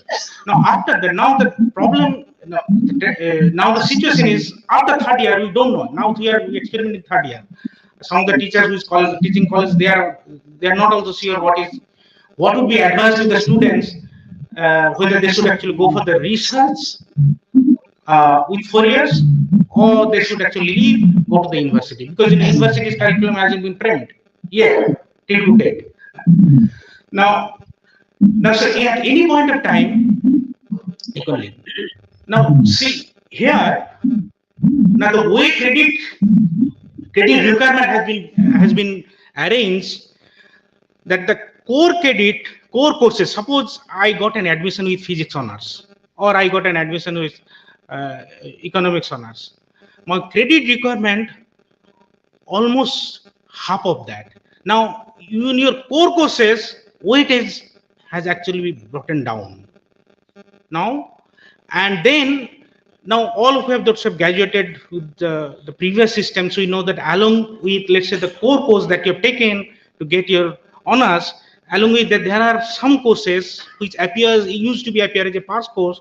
That pass course was scientifically, to some extent, scientifically designed in such a way that could actually complement to your knowledge that you acquire on your core courses. Let's say if you're taking physics, I think probably maths or statistics could be better for you. But now here, that kind of guideline is not there. You can pick anyone. You can take Hindi, you can take Buddhist studies, you can take also Sanskrit, whatever you want. Now then suppose if you're taking something, let's say Buddhist studies, of course I'm not disregarding any subject or content that you like to take, but now in order to help to get the degree or quality education in physics, there are some courses from other disciplines are also required that could actually improve. That was the design, but that is not required now. There is no that kind of complementarity has been actually. So that's basically are actually brought into terms of multidisciplinary. Now then at some point of time, after 2 years, you might have realized, okay, I need to get the degree major, double major. So that means physics, I have acquired 80 credits. Then 3rd year you realize that I want to get the double majors. Then you take focus more on Buddhist studies, take some courses from there, then you may actually get double majors, physics and Buddhist studies. Now, what are you going to get with this degree? I don't know. Who is going to give you the employment? I don't have any idea. Now, whether the rigor that you're supposed to get, or the even I know that I was talking to Suhas at some point of time. He teaches physics. He is almost trying to convince some of the core physics laws to the students, because they know that the complementary subject which is required to understand some of the physics are not being taught. How can it teach some of those complex, let's say basic math, unique dynamics, algebra, unique, some of those basic maths to understand the physics? And if you're not being taught, then how are you going to understand that? How are you going to get the degree, quality education out of that? So this is the things actually. So in the name of multidisciplinary, so this prescription has been actually given. Now, what would be our job that we're actually doing? Students are coming to us, suggest me which would be the best combination to take. And now, of course, someone was telling that education should be the man-making business. Now we have actually become businessmen or salesmen to the education. We're actually selling and prescribing the students, okay, get this kind of combination. So that means you may actually get jobs somewhere in either Ambani company or a Tata company, something like that. So this became the reality. And then after 1 or 2 years, if they don't get there, sir, you don't know anything. You prescribed, that's what I have taken. So this should be our business. Now, so this is one. So in the name of multi, and when I was also trying to read once again the guideline, the new education policy, it was somewhere mentioned that the multidisciplinary nature that was there in Takshashila or Nalanda, that should be brought in. I was trying to understand what kind of course curriculum and the structure has been formed. Nothing is there. I mean, I don't know why they have actually mentioned this. I could not say anything. So that, at least I can could enrich myself. So this is one. Second aspect that they have actually brought in, there are many aspects. I don't want to take too much time. I will take only this part and then I will leave. So they rightly brought in the research component in the educational systems. Now, research, I mean, at least many scholars has talked about that the research is very much important, and that could actually give them practical experiences of the knowledge that they are actually learning from the subjects, and that would help them. There are a number of articles also. Now question is that how do you define research? Research means, suppose when you are giving a degree at the graduate level, to what extent you can actually include the research. Research means, you are actually fundamentally bringing new knowledge to the systems. If you are not bringing new knowledge to the systems, then if you're simply replicating something and copying and pasting from ChatGPT and writing something, and now AI can also give you some knowledge to you. With the help of that, you can definitely write something that could be new. And now, since all of us asked to publish something, where we use this material to publish somewhere, and then all the pediatric journals will be booming day by day. Now, the research means you have to give at least front-end knowledge from development that has taken place in the discipline, and then they can find those things in the reality and see whether that exists or not.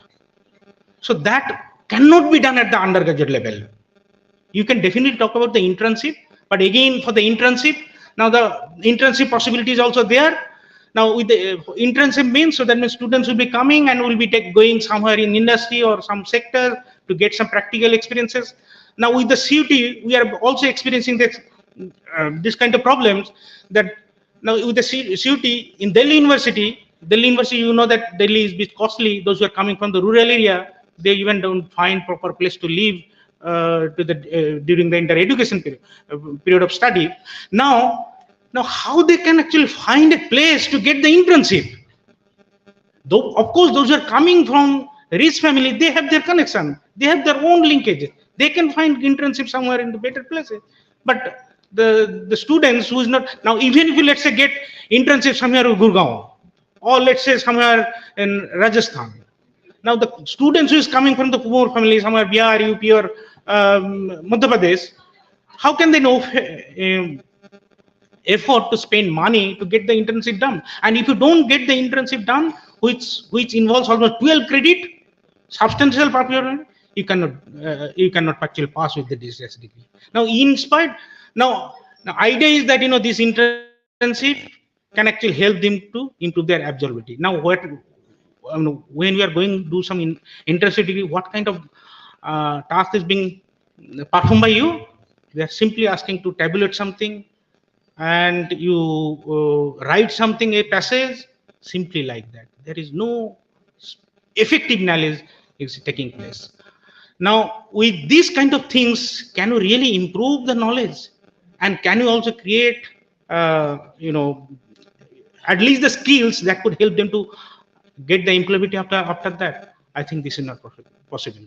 And other aspect is also that to do the research, subject knowledge is required. At the same time, methodology is also important. So now what methodology is being taught, and whether the methodology that is being taught are also being there, enough infrastructure is also there to in the colleges to replicate this methodology. Hardly they have lab facilities in most of the colleges. Lab facilities almost they're not improvement in the lab facilities. Computer are not actually given. I'm teaching in a university which is one of the reputed universities, and we have only 64 computers for 700 students. Now we are also teaching most of the courses that involve some kind of computer applications. Now, how can a students without having computer facilities given by the university, but they are, mind that they are paying 6,000 rupees for the computer fees, but the computer is not given to them. This is the situation in my department also. So with this kind of situation, whether they will be able to really improve the research aptitude or not, I don't know.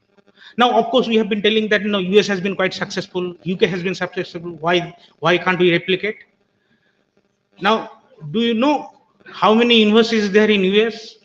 There are 4,000 universities.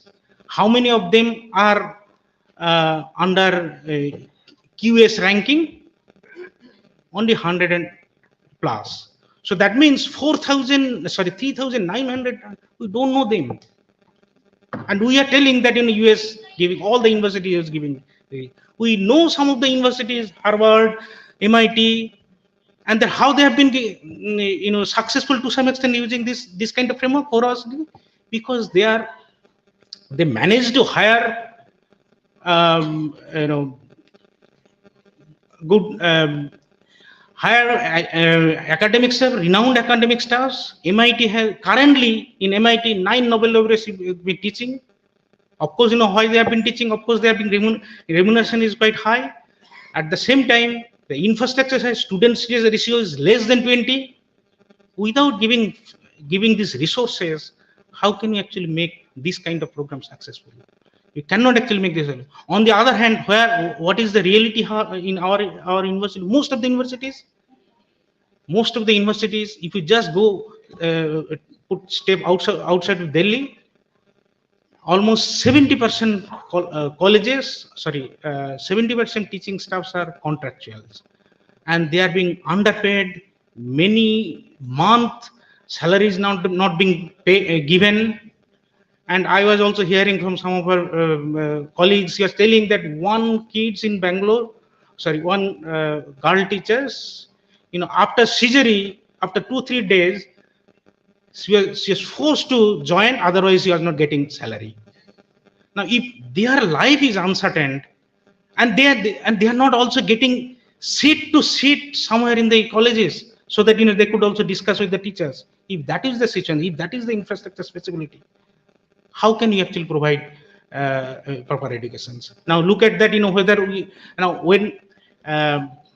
if you look at least last 10 years, inequality is actually rising fast.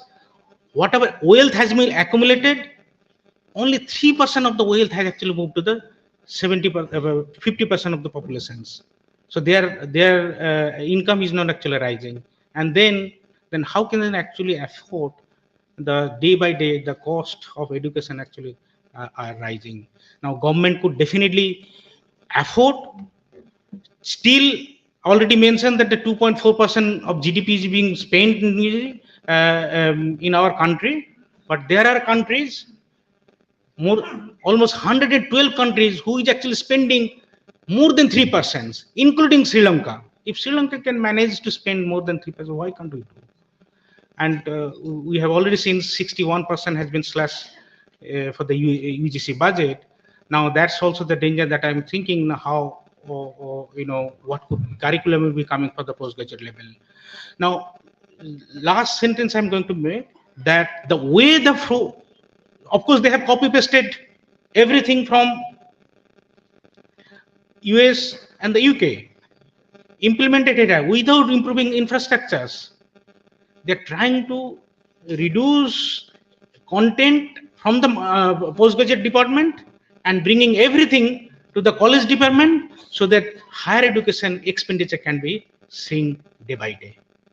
And that is also one way doing, just to rationalize their budget expenditure on educations, and they're trying to reduce their deficit budget. They have already targeted that 3% should be their deficit, but that's the reason why we are looking to. With this, if 4 years programs is being implemented and continued, and there would disasters in the higher educations, we don't have any other route except we raise our voice. I appeal you to raise and join the Save Education movement to save that. With that, what I will say. Thank you so much, sir. Professor Reddy. So you rightly raised the point of regional balance, which requires R&D, innovation, education at every region, every part of India. And with CUAT, what is happening, centralized education, the entire regions are boiling down, concentrating on on central universities, basically. So it's a pressure on central universities rather than spending on state region-wise and doing away with the inequality. The centralization is concentrating on only few of the central universities, giving pressure more on the R&D and pressure gaps for the infrastructure and etc. So thank you so much, Professor Mehdi, and all the eminent panelists present here for a very useful and very valuable discussion on NEP 2020. And thank you so much for listeners for any. If you have queries, do not have time for this panel. We can discuss it later. Thank you so much.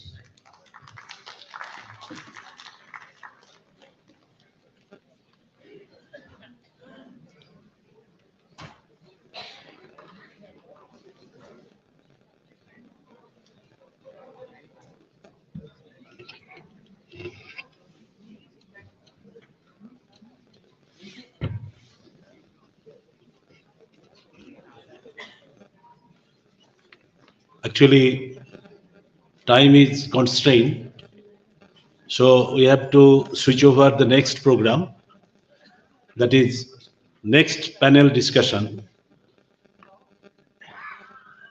Next panel discussion on higher education. And this panel discussion will be coordinated by Professor H. Tilagar, Anna University, Tamil Nadu.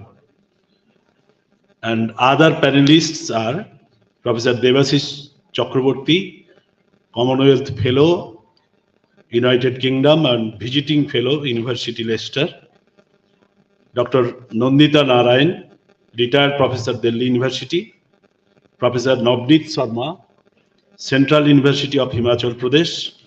Professor H. Srikant, NEHU. I request all of the panelists to come to the dais and request coordinator Professor Tilagar to coordinate the panel discussion.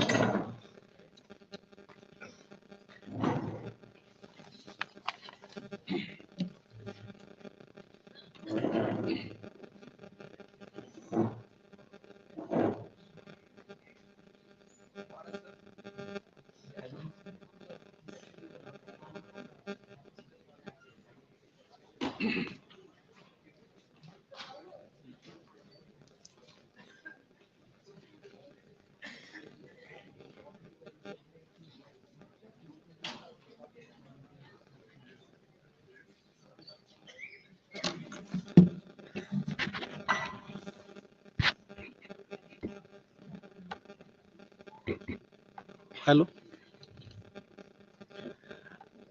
So as it was mentioned here, as the panel coordinator, my job is to coordinate the discussion on higher education, and I will just introduce the topic so that the panelists will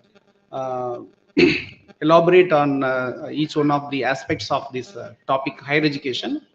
Actually, higher education, as I understand from NEP 2020, what it has been visualized there, Higher Education Commission of India, HECI, that is the main central aspect of NEP 2020, Higher Education Commission of India, to create that commission, maybe through a Parliament Act whatsoever, and under that, they are bringing 4 major changes.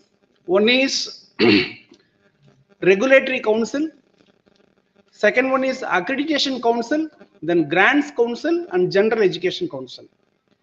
Under the Regulatory Council, what I understand, they want to do away with University Grants Commission, AICTE, such type of statutory bodies for whatsoever functions they were doing so far, govern or regulate the higher education.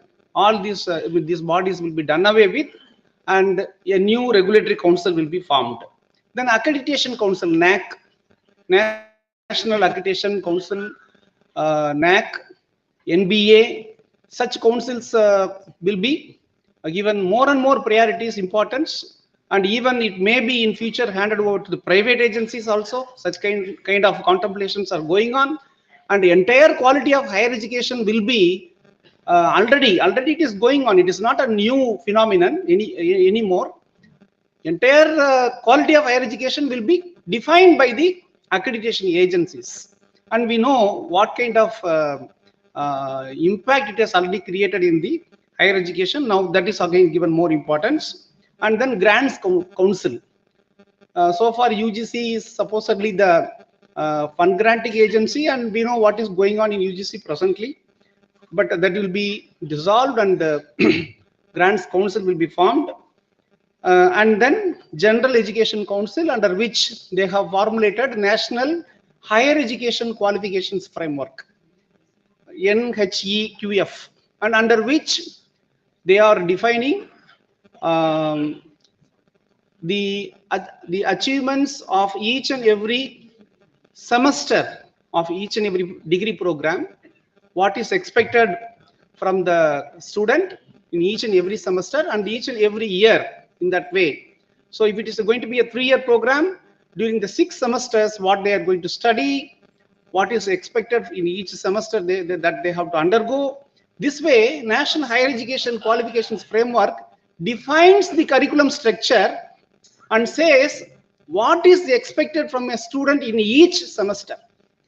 Here just only one point I want to say, and I will close my discussion, that if entire higher education curriculum framework, what is expected from a student, if in a central way, if things are defined, then what is the need for a university? What is the need for board of studies and academic council, like all these statutory bodies? Question arises. So this way things are being taken. And just one more example I want to cite, and I will close. That is about accreditation agencies, NAC. Very recently, one circular came, that for the implementation of ABC, Academic Bank of Credit. In the previous panel discussion, a lot was said about ABC scheme, Academic Bank of Credit. For the implementation of Academic Bank of Credit, it is told that any institution, whether it is an autonomous college or it is an university or even a non-autonomous college, if it has been accredited with NAC A grade, then they are selected for the ABC scheme, which means a student from one college can go and study in any college in the country or any university in the country if those colleges are accredited with NAC A grade. So we can see what is the link between accreditation and commercializing the education in the name of ABC scheme. ABC scheme says that a student from one college can go and do course in any college across the country on an online basis by paying a fees. So what is the purpose of NAC? To commercialize education. So this way things are going on, and a lot more are there to say about this higher education, like 4-year BA degree program, then medium of instruction. They are suddenly they are finding more interest in converting entire medium of instruction into vernacular languages, and what kind of funding they are making for that. All such questions are there. Without addressing that, they are doing it. Then grading of universities. Universities are going to be graded in future. Then vocationalizing the courses, skilling the students, skill courses. So this way, many things are there in this topic. Now I invite the distinguished speakers of this panel to deliberate on these different important topics. First, I would invite Professor Devashish Chakravarti, Commonwealth Fellow, UK, and Visiting Fellow, University of Leicester, to take the floor. Thank you.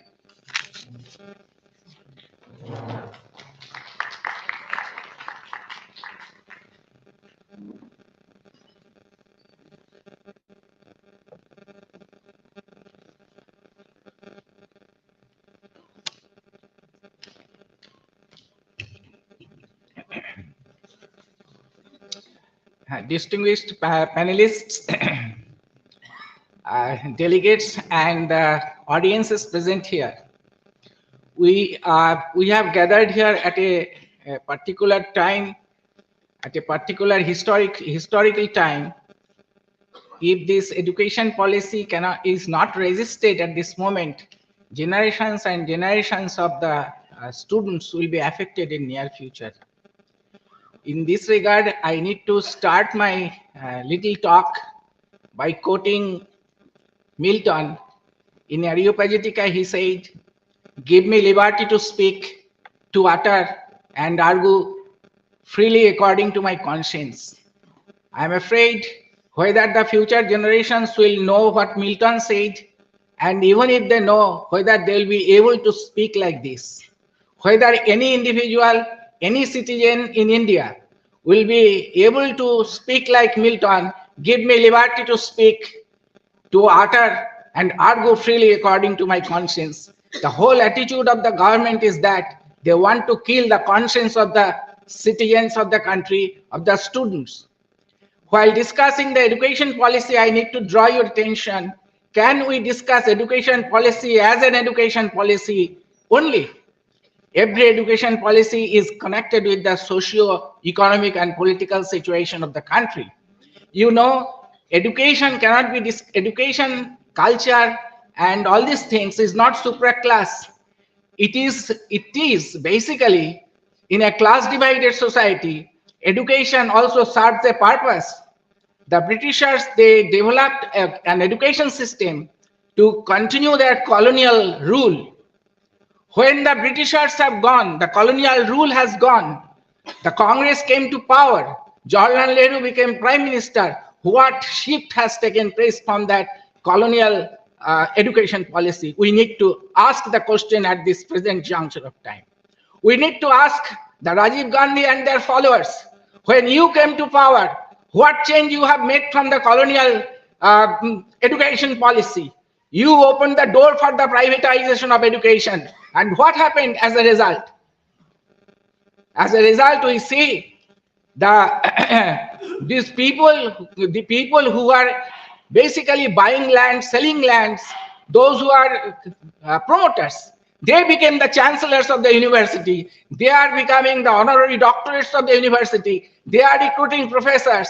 They become emeritus professors in different universities. I hate this education system where the promoters are the chancellors of the universities and they are promoting our educated people as professors, as associate professor, as emeritus professor. What is this education system? You opened the door for the privatization of the education, and as a result, our children are suffering. Our guardians are suffering. They have to pay hefty fees. Do you know how much Ashoka is charging for graduation? Do you know how much the Amity is charging for graduation? Do you know how much this Times of India's Bennett is charging for education? Who has given them this freedom to cut the money bags of the guardians? The government has given.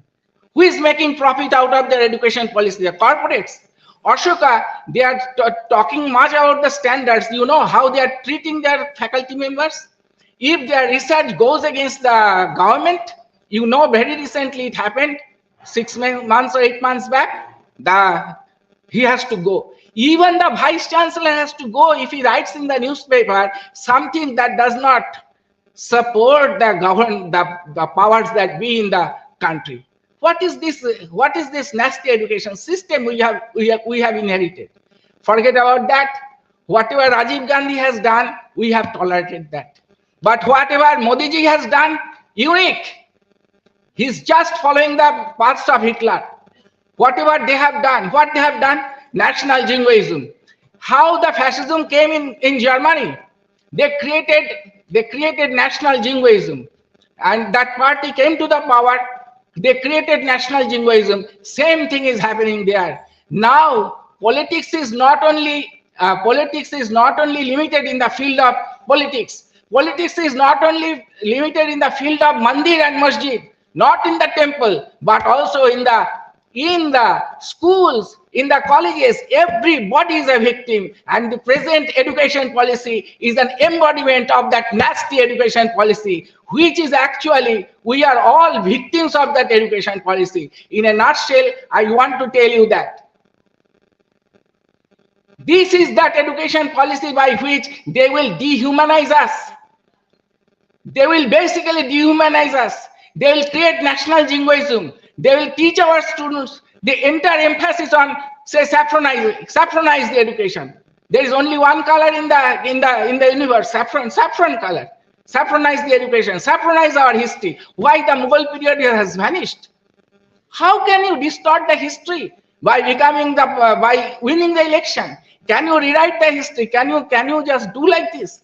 Is it acceptable in any civilized society? An extremely uncivilized education policy has been imposed on us most undemocratically in a fascistic manner, and this education policy, the net result will be nothing but from the political side. You see, they are trying to one nation, one government, one nation, one poll. After all, you will see there will be only one leader. So they are going towards that. And also similarly, in the education sector also, everywhere, everything is being controlled. I have been asked to speak on the higher education. Where higher education I speak, all the spurious publications are coming from Gujarat. You need some publications as a higher education researcher, as a university researcher. All spurious publications are being done in Gujarat. Why?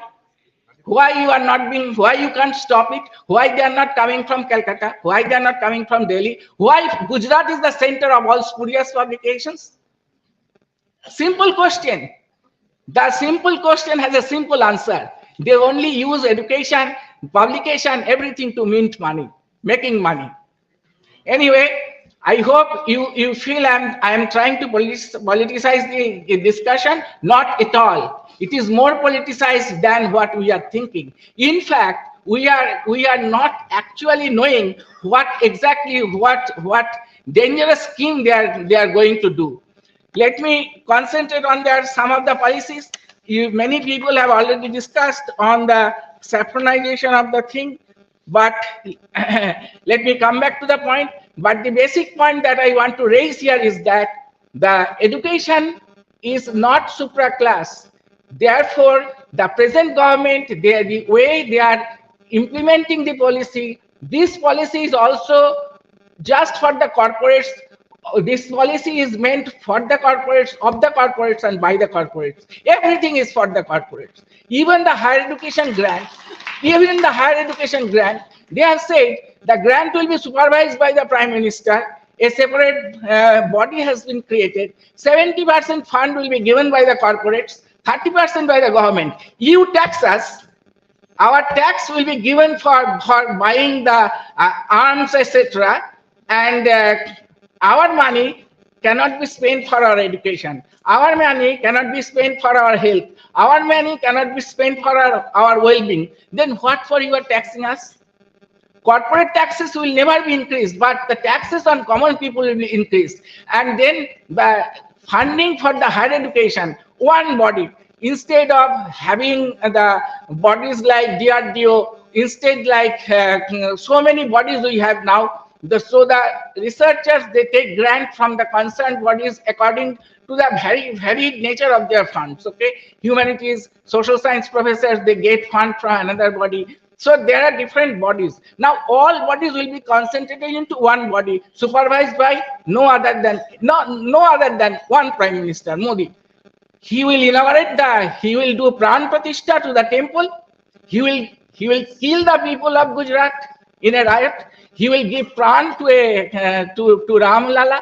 He will be giving grant to everybody. So he is the only, like Hitler. If you are protesting, you will be facing trouble.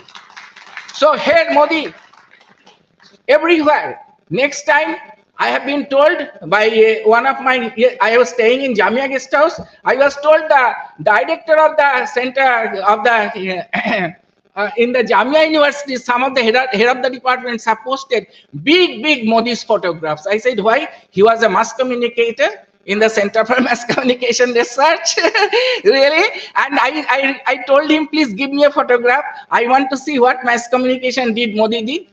So these are the things happening. See, if the educated people, the professors, if they bend down, like what Indira Gandhi said to the press, before I told them to bend, they knelt down before me. That was written in the white paper. It was given to me by the education minister while I was a student doing my PhD on ethics of research.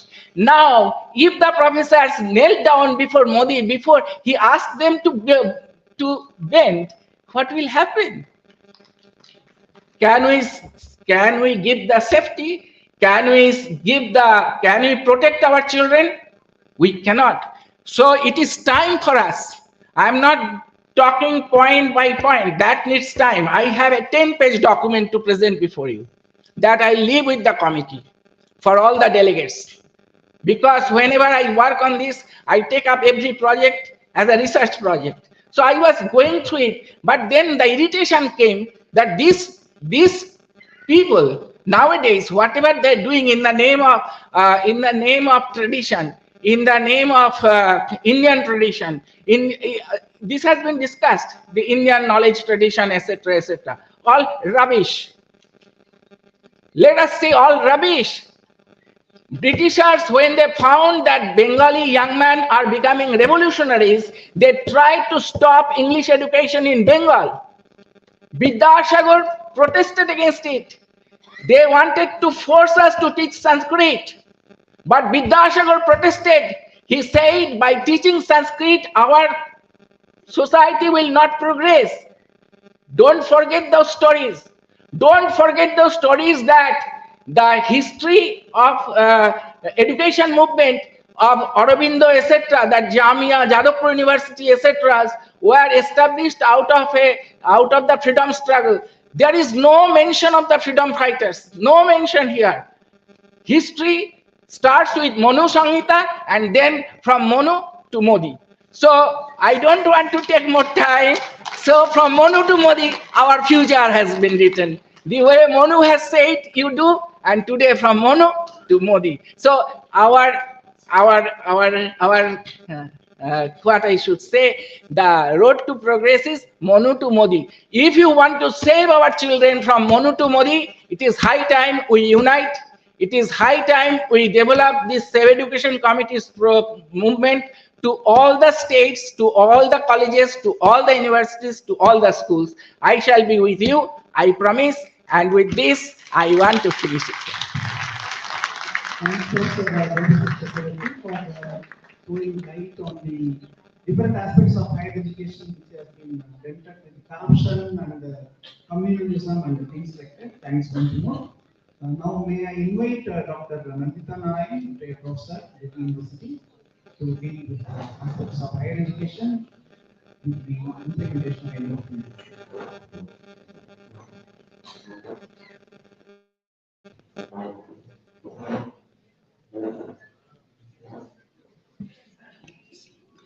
Thank you so much. And that was wonderful.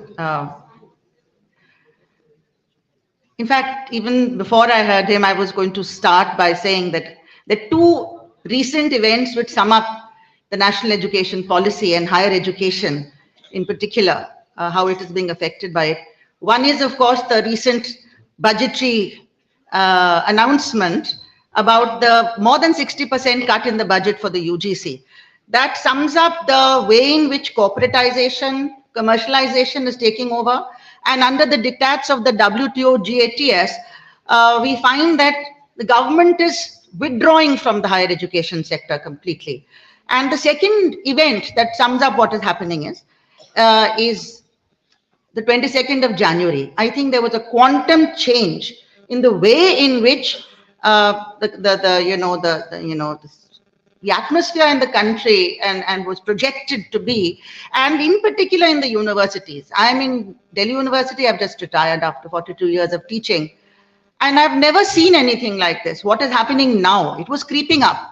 So that the Vice Chancellor himself, the proctor, all the team members of the Vice Chancellor, the officials, are sending invitations to all the residents, teachers in the university for this Pran Pratishtha, donation, akshat, rice, and all these things, and huge celebrations are going on. The president of the Delhi University Teachers Association, who has been elected on a different brief, is leading this whole gang of people who call themselves religious, and I find nothing remotely religious about it, this kind of bullying, going from house to house and demanding money and saying, come for this. And anybody who had any kind of protest about it would be called anti-national, would be attacked in all kinds of ways. So the university was turned into a sea of orange. I wouldn't even deign to call it saffron, with these, loud, bullies, these boys with these raucous kind of rock kirtan, which was all against people of, the minority community rather than being pro anything. And so I don't find it at all. It's a clearly political event. It's a jingoistic event. It's a way to trying to transform the way in which people think. And for a university to do it, to declare a holiday for a half day on the 22nd, what is 22nd of January? Which list of festivals does it come into? So, all of this is being done. And so I would say that these are the two things that sum up the policy, because it is under the diktats of one, this, the WTO GATS privatization project of the government, and second is the communalization. These two are going together. It is, of course, for the corporates, by the corporates, and so on, but the communalization is a way of dividing the people, of polarizing society, so that you are elected again and again without doing anything for the people of this country, without ensuring the fundamental rights of the people of this country. And you're able to, in this process, also, satisfy your particular kind of cadre by saying that we are going to convert ourselves into a Hindu Rashtra, which is basically a Brahmanvadi Rashtra.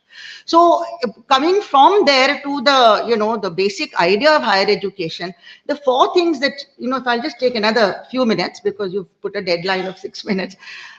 Basically, if we have to address the people of the country, we have to also tell them how their children's future is being destroyed, instead of straight away going to them and saying, "Ye Ram Mandir ka sab dhakosla tha," because a lot of people may not listen to us on that account. But we have to also tell them that this national education policy, how it is for the first time been brought about without any kind of discussion in the country. कोई भी सर्वे नहीं किया गया, जैसे पिछली policies, Radha Krishnan commission 1948, फिर 1966 Kothari commission, जितनी भी पॉलिसीज आई हैं उसके पहले 2 साल there was discussion, extensively surveys, and what are the needs of the people of the country, they were put forward. I'm not saying that all the policies worked very well. We had a lot of problems with the 1986 policy. हमने उसको भी oppose किया था उस time पे.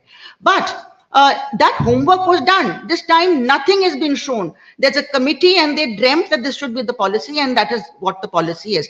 कोई study नहीं है.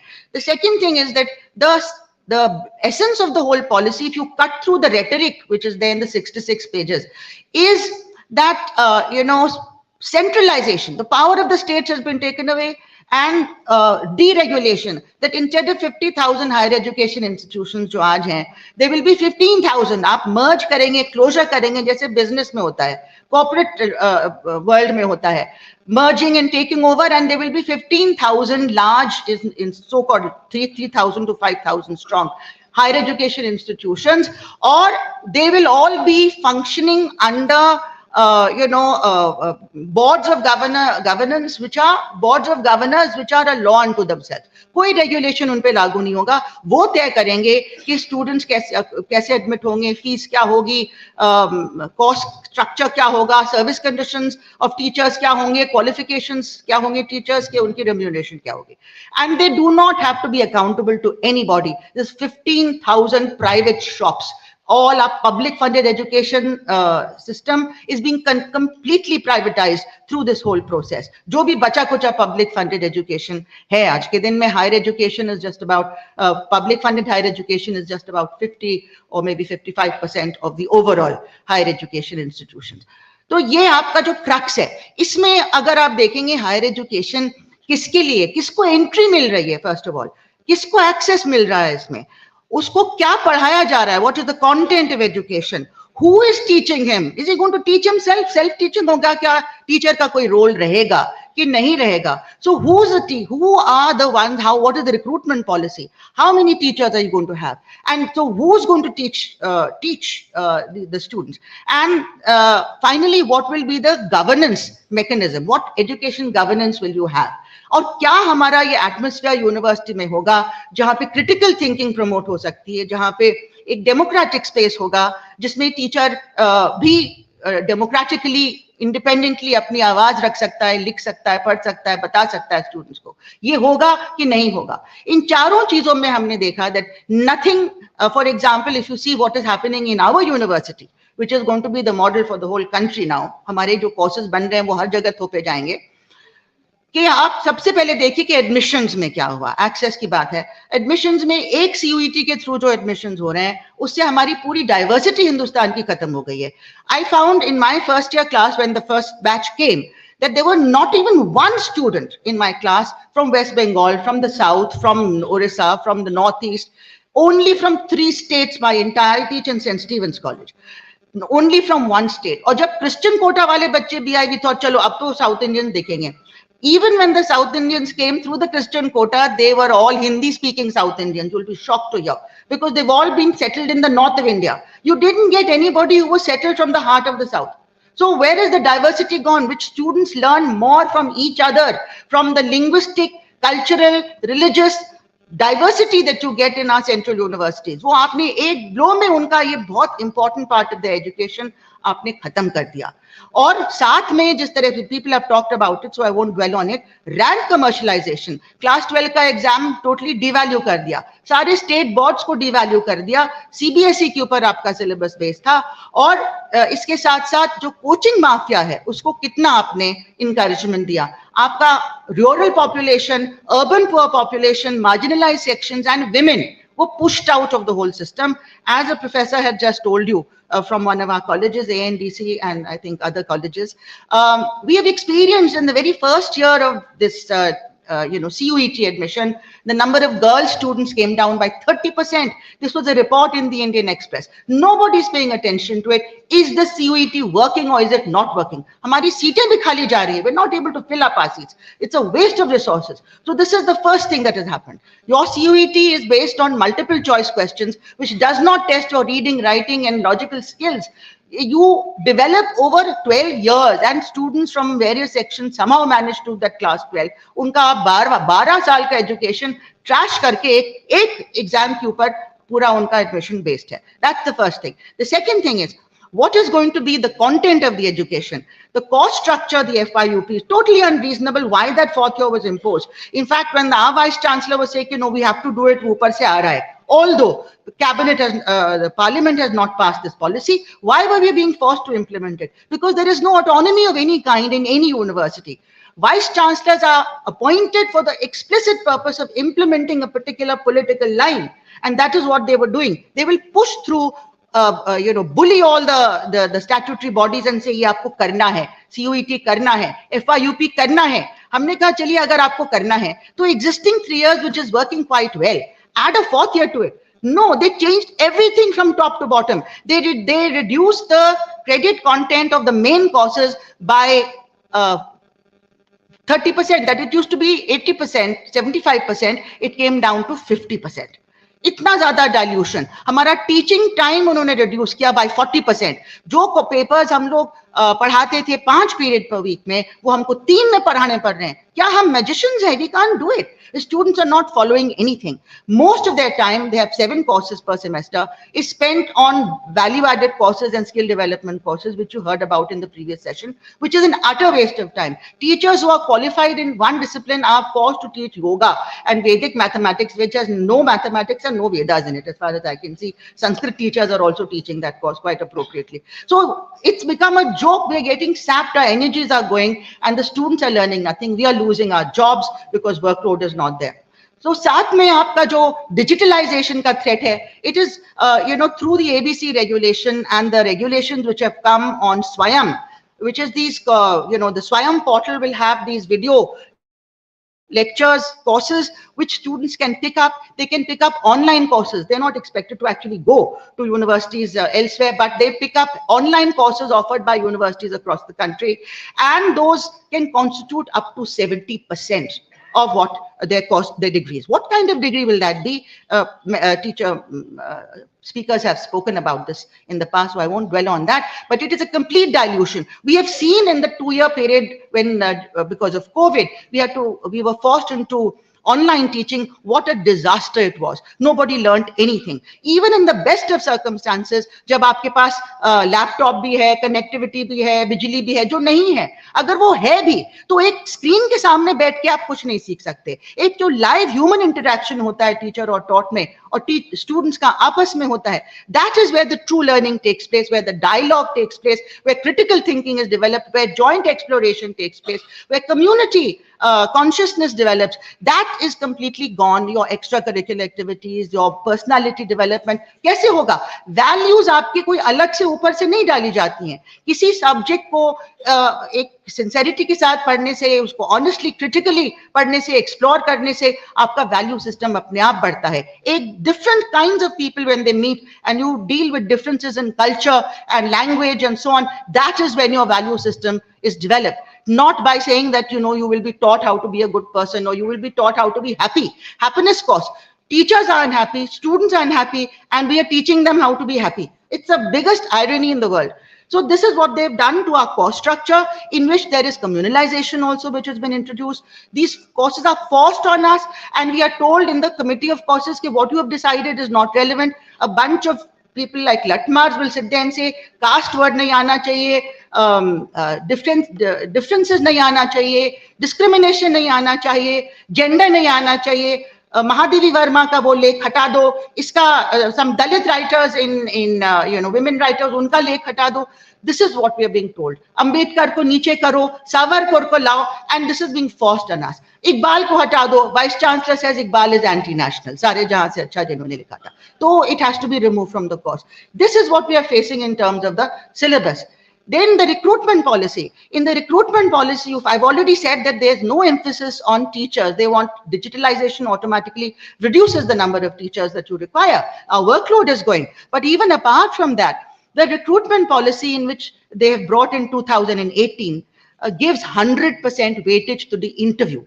And through that interview, they have completely rigged the the selection process. There is mass-scale displacement of long-serving teachers who've come with outstanding credentials, but the people who are being taken in are people from their cadres who have and openly, it's how well you're connected with the RSS or with the whichever branch of VHP or whatever other branch of the Sangh Parivar, and how much money you're able to give. This is what is happening in Delhi University, and it is a crying shame. Ab students ko padhaya nahi ja raha hai. The new teachers, by and large, there are exceptions.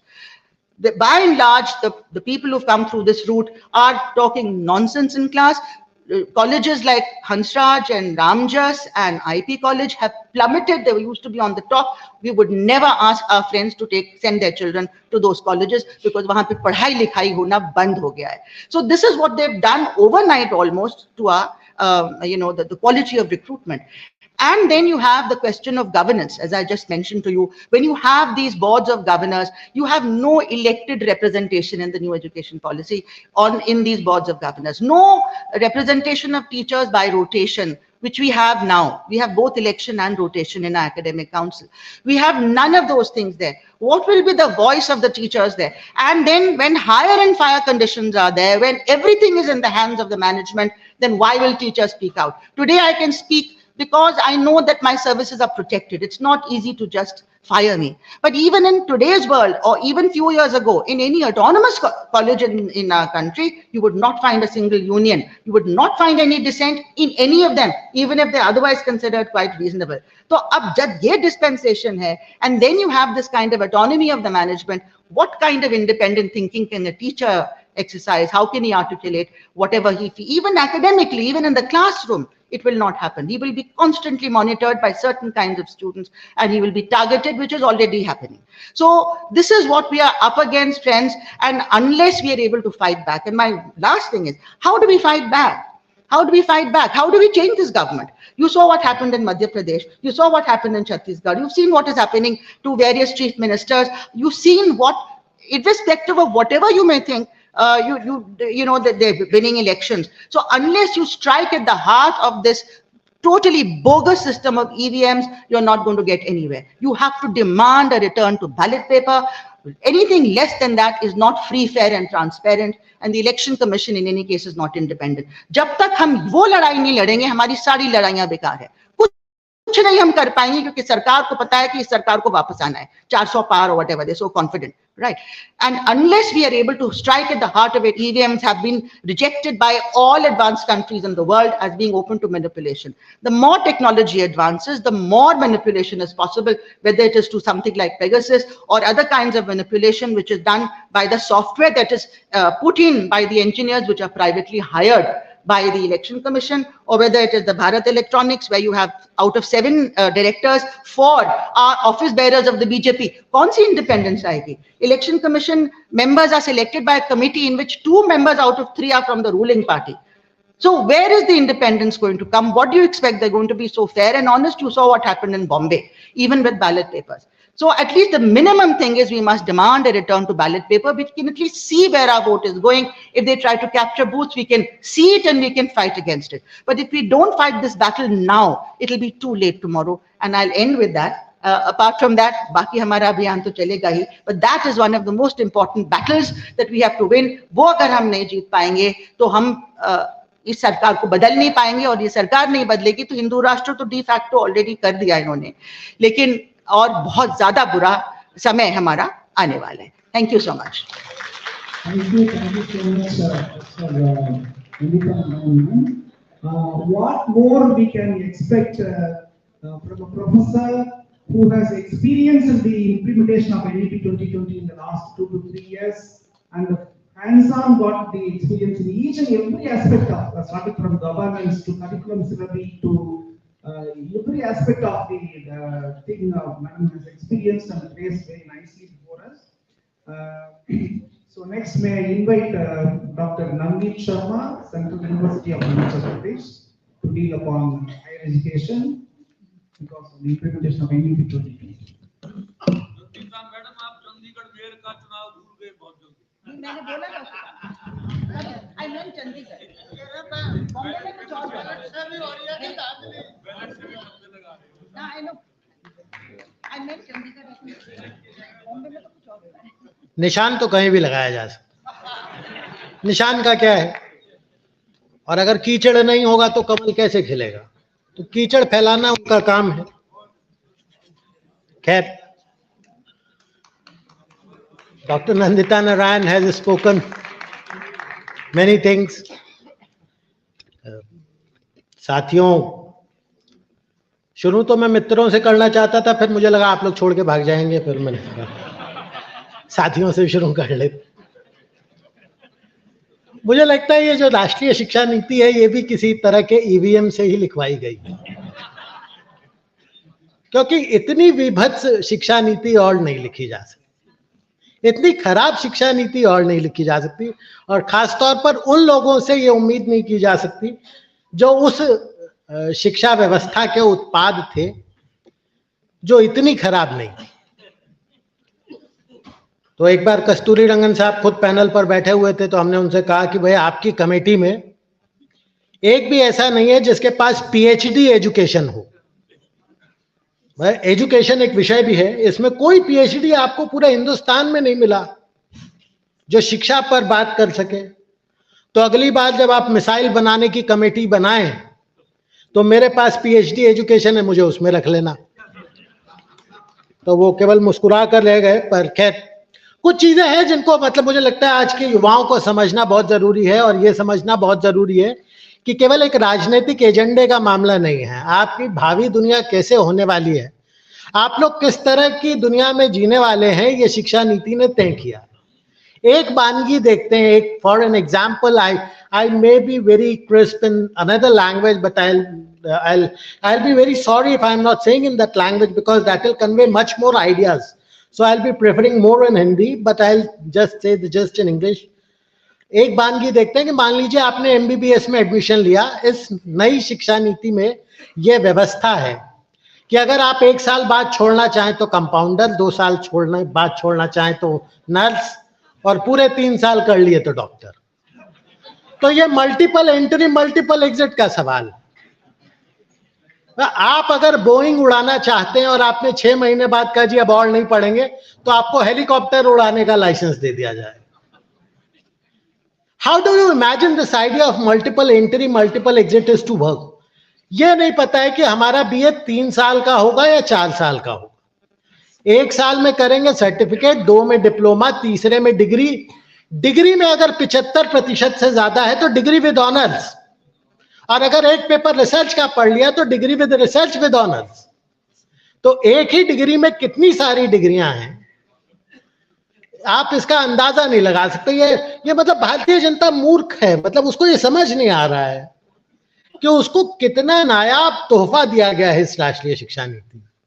आप इस बात को समझ नहीं पा रहे हैं कि इस दस्तावेज को पढ़ें आप। लोग कहते हैं कि भाषा फैलती है, तो अंग्रेजी की शिक्षा नीति जो है वो 66 पन्ने की है,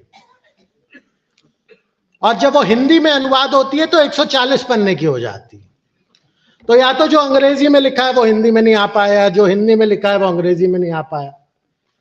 और हिंदी अंग्रेजी किसी ने नहीं पढ़ा। एक शब्द है जिसे अगर आप पढ़ें, जो प्राइवेटाइजेशन का बहुत खूबसूरत शब्द है, और जिसको इन्होंने कहा फिलैंथ्रोपी, और ये फिलैंथ्रोपी 80 बार आता है उस 66 पन्ने की दस्तावेज में। आप गूगल काउंट कर सकते हैं आसानी। हिंदी उसे परोपकार कहती है, जबकि फिलैंथ्रोपी का हिंदी अनुवाद लोक सेवा होता है, जो गांधी भी कहते थे। पर गांधी की लोक सेवा को इन्होंने परोपकार बना दिया है कि अगर अब अडानी और अंबानी आप पर परोपकार करना चाहें तो ठीक है, और नहीं करना चाहें तो भी ठीक है। तो मामला लोक सेवा का नहीं। बहुत सारी मजेदार इसमें घटनाक्रम है। एक पन्ने पे लिखा है कि आपको 64 कलाओं में प्रवीण बनाया जाए, और ये 64 कलाएं कौन सी होंगी? वो भारतीय इतिहास बोध से ली जाएंगी और एक तरह के खास दर्शन से ली जाएंगी, जिसकी सुबह प्रोफेसर सेशन ने बहुत ही very categorically pointed out that how Hindutva as a political agenda is been thrown upon us through this policy. तो कहा आपको 64 कलाएं जाननी है, 64 कलाएं जाननी है। अब ये सवाल आप पूछ सकते हैं कि 64 कलाओं में से कितनी कला जानकर आप सर्टिफिकेट लेंगे, कितनी कला जान के डिप्लोमा लेंगे, कितनी कला जान के डिग्री लेंगे? पर उसका डिवीजन नहीं है। आप 6 महीने में भी 64 कलाएं जान सकते हैं, और 3 साल जानेंगे तो भी 64 कलाएं ही जानेंगे। तो देयर इज नो डिफरेंस। एक बात जो मैम ने भी कही और सुबह से कई लोग कह रहे हैं कि यूजीसी के पैसे काट दिए गए, यूजीसी का फंड काट दिया गया। हम लोग भी चाहते थे कि यूजीसी जैसी संस्था बंद हो जानी चाहिए, पर यूजीसी बंद करके इन्होंने एक बड़ा नया सुंदर शब्द दिया है इस नीति में, जिसे ये कहते हैं light but tight. This is one of the phrase which even Modi loves, that light but tight. ये लाइट बट टाइट को उन्होंने कहा हम यूजीसी को हटा देंगे और कोई एक बॉडी बनाएंगे। और एक बॉडी बनाने के लिए एनईपी क्या सलाह देती है कि पहले एक नेशनल एक्रीडिशन काउंसिल होगी जिसको नेशनल अचीवमेंट सर्वे हेल्प करेगा, जो हायर एजुकेशन ग्रांट्स काउंसिल चलाएगी, जिसे higher education commission of India चलाएगा, जिसे national higher education regulatory council चलाएगी। तो पहले यूजीसी अकेले बर्बाद करती थी शिक्षा को, अब ये 5 मिलके करेंगे। जो ग्रांट देगा वो रेगुलेशन नहीं बनाएगा, जो रेगुलेशन देगा वो ग्रांट नहीं बनाएगा, और जो ये दोनों नहीं करेगा वो आपको एक्रेडिशन देगा, और जो एक्रेडिशन दे रहा है उसका अचीवमेंट सर्वे से कोई लेना देना नहीं होगा। और इन सब के ऊपर एक जनरल एजुकेशन काउंसिल होगी और उसके ऊपर एक कैब होगी। तो बोले भाई आप शिक्षा को अकेले बिगाड़ते हैं, ये बात ठीक नहीं है, हम सब मिलकर बिगाड़ेंगे। तो यूजीसी को अकेले श्रेय नहीं दिया जाना चाहिए, सबको दिया जाना चाहिए। उसके बाद बोले कि केवल अकेले इनसे नहीं बिगड़ेगा तो 8 तरह के फ्रेमवर्क आएंगे। ये नेशनल एजुकेशन पॉलिसी सजेस्ट करती है कि पहला फ्रेमवर्क आएगा जो छोटे बच्चों का होगा, फिर एक नेशनल करिकुलम फ्रेमवर्क आएगा जो सुबह बता रहे थे 600 पन्ने का है। वो 600 पन्ने का इसलिए है क्योंकि उसमें स्कूल का टाइम टेबल भी बनाकर दे दिया गया है। स्कूल को टाइम टेबल बनाने की भी मेहनत नहीं करनी, उसमें मॉडल टाइम टेबल भी दे दिया है। That's how it is 600 pages. तो वो उसका टाइम टेबल दे दिया। अब आप उसमें एक देखें, हायर एजुकेशन का एक सबसे मजेदार हिस्सा है, इन्होंने क्या किया है कि हर साल को एक लेवल दिया है। फर्स्ट ईयर लेवल 5 पे, सेकेंड ईयर लेवल 6 पे, लेवल 9 सबसे मजेदार है।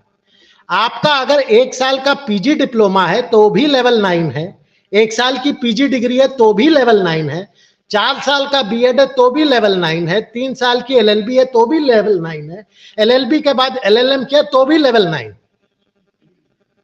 तो ये 9 अंक से पता नहीं क्या इतना प्रेम था। इस पूरे दस्तावेज में आप देखें कि ये लेवल 9 पर कितनी तरह के डिग्री डिप्लोमा सर्टिफिकेट्स हैं। यू विल इमेजिन दैट, वो कहते हैं ना कि बिल्लियों के 9 जीवन होते हैं, तो शायद इसीलिए लेवल 9। एक क्रेडिट, एक केवल, और वो बात, एक क्रेडिट के लिए इन्होंने कहा कि 15 घंटे डायरेक्ट टीचिंग होगी और 30 घंटे इनडायरेक्ट टीचिंग होगी। कोई बड़ी बात नहीं, 45 घंटे हो गए। और अगर एक बच्चे ने 20 क्रेडिट एक सेमेस्टर में पढ़ा तो 900 घंटे हो गए। Simple arithmetic. 900 घंटे 90 दिन में करना है। 90 दिन में 900 घंटे करना है, यानी आपको रोज 10 घंटे पढ़ना है। तो जो प्रधानमंत्री 18 घंटे काम कर रहा हो आपसे 10 घंटे पढ़ने को कहे तो कोई बड़ी बात नहीं है, पर उसके लिए संसाधन नहीं है, पुस्तकालय नहीं है, अध्यापक नहीं है, बजट नहीं है, एलोकेशन नहीं है। पर रोज 10 घंटे आप पढ़ सकते हैं, और पढ़ना इतना मतलब रोचक काम होगा ये। And coming to the last question which many people have deliberated upon, whether it is the corporatization of the education that they wanted to achieve via communalization, सांप्रदायिकरण से, या वो सौंप देना चाहते हैं शिक्षा सब बिरला अंबानी को, या बिरला अंबानी को शिक्षा मिल जाए इसके लिए वो शिक्षा का सांप्रदायिकरण करना चाहते हैं। ये एक बड़ा सवाल है और इस सवाल पर हमें सोचना होगा। एक प्रोफेसर जिनकी बात नंदिता जी भी कर रही थी, किस तरह की नियुक्ति हो रही है।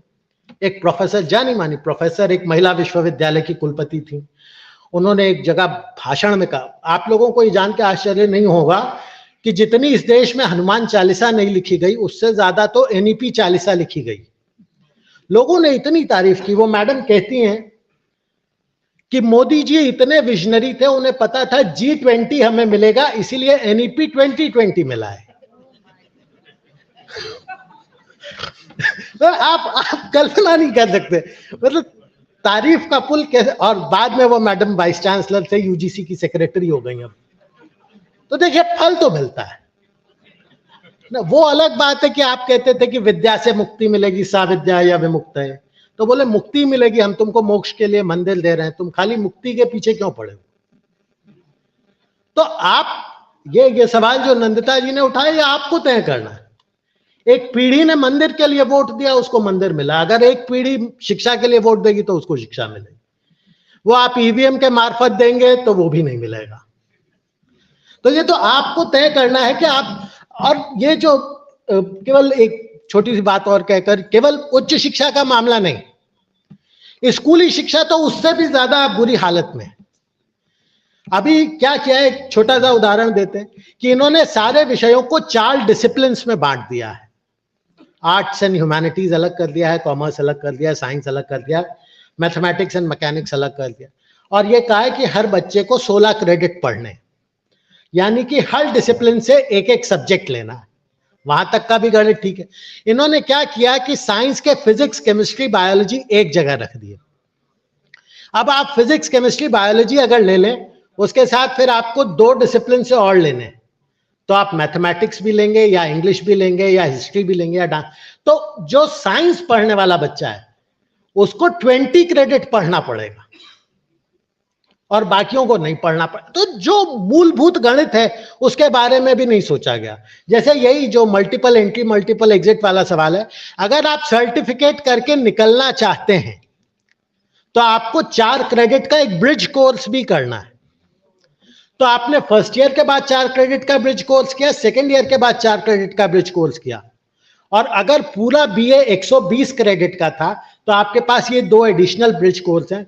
तो जो छोड़ छोड़ के पढ़ रहा है उसके पास 128 क्रेडिट है, और जो बिना छोड़े पढ़ रहा है उसके पास 120 क्रेडिट।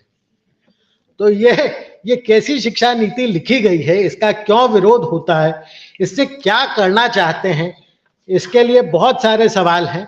ये तो मैंने उस भाषा में कहा जिसे आप लोग समझ सकते हैं, अन्यथा आप किसी भी अखबार के नाम के साथ मेरा नाम अगर गूगल करके पढ़ेंगे तो आपको ये सारी बातें अकादमिक तौर पर भी लिखी हुई मिल जाएंगी। धन्यवाद।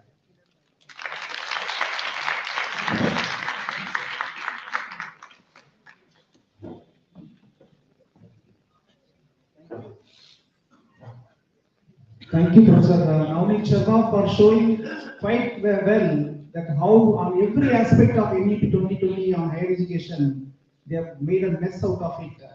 Thank you so much. And next I will invite Professor H. Srikanth, Northeastern Hill University, to deal upon the higher education. Yeah, I will try. Dear friends, in most discussions on public policy in India, we tend to forget that there is a region called Northeast India, which is bound by 4 neighboring countries. Hence, I thought today I will give you, when I am to speak on Northeast India, I thought, new education policy, I will focus on the situation in Northeast India. I have been working in Northeast India for nearly 30 years. My first 30 years were spent in South India. My schooling, college, university was in mainland India. And now I am there in Northeast India. So I understand how much Northeast is different from the rest of India in terms of history, in terms of culture, economy, politics. Northeast India is quite different from the rest of India. It is so even in the context of education, more so higher education. There was no university in the entire Northeast during the colonial rule.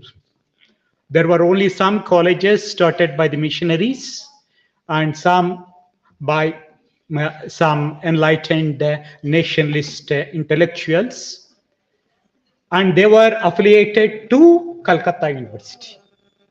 It was only after independence that we started having a university, first with the Gauhati University. That is a state university. You know, in many of the other parts of India, there are more state universities. But in Northeast India, even now we have very few state universities, and most of the universities that we have are central universities. So these things, so state universities, you have 4 or 5, some of the state universities could not work. I mean, they could not proceed ahead because of financial problems. Hence, their need had to be converted to Central University. And Nehu was the first Central University. And now you have Central University in every hill state. And in Assam, there are 2 central universities. Now here, it is only in recent years, the last 10 years or so, you started having many private universities also. This is the situation in Northeast. So here the colleges are affiliated both to state universities, and where central universities are located, they have affiliated colleges. Many of the central universities, almost all, have a large number of colleges affiliated to each. And that is what brings different dimensions when it comes to implementation of NEP 2020. Here, if you see in terms of the quality of education, yes, it is not bad as far as central universities are concerned. But the moment you come to college education, it is pretty bad in the most of the colleges, because the standard of the school education itself is bad. Since the school education is bad, college education becomes equally bad. And when it comes to universities, they find it very difficult when they reach the universities. So that is the thing. And most of these things, if you see access to education, it is only in recent years that many of them started having access to higher education, especially in the hill states where majority of them are tribals. So it is only the first or second generation of students having access to higher education. So, and much of these things, nothing has changed for several decades. Hence, the quality of education is bad, and hence many of these people who get degrees, they remain unemployed. So there is a strong demand for a change in the education policy thing. So it is that creates an environment conducive to the rulers to justify NEP 2020. Now, there are many things which are coming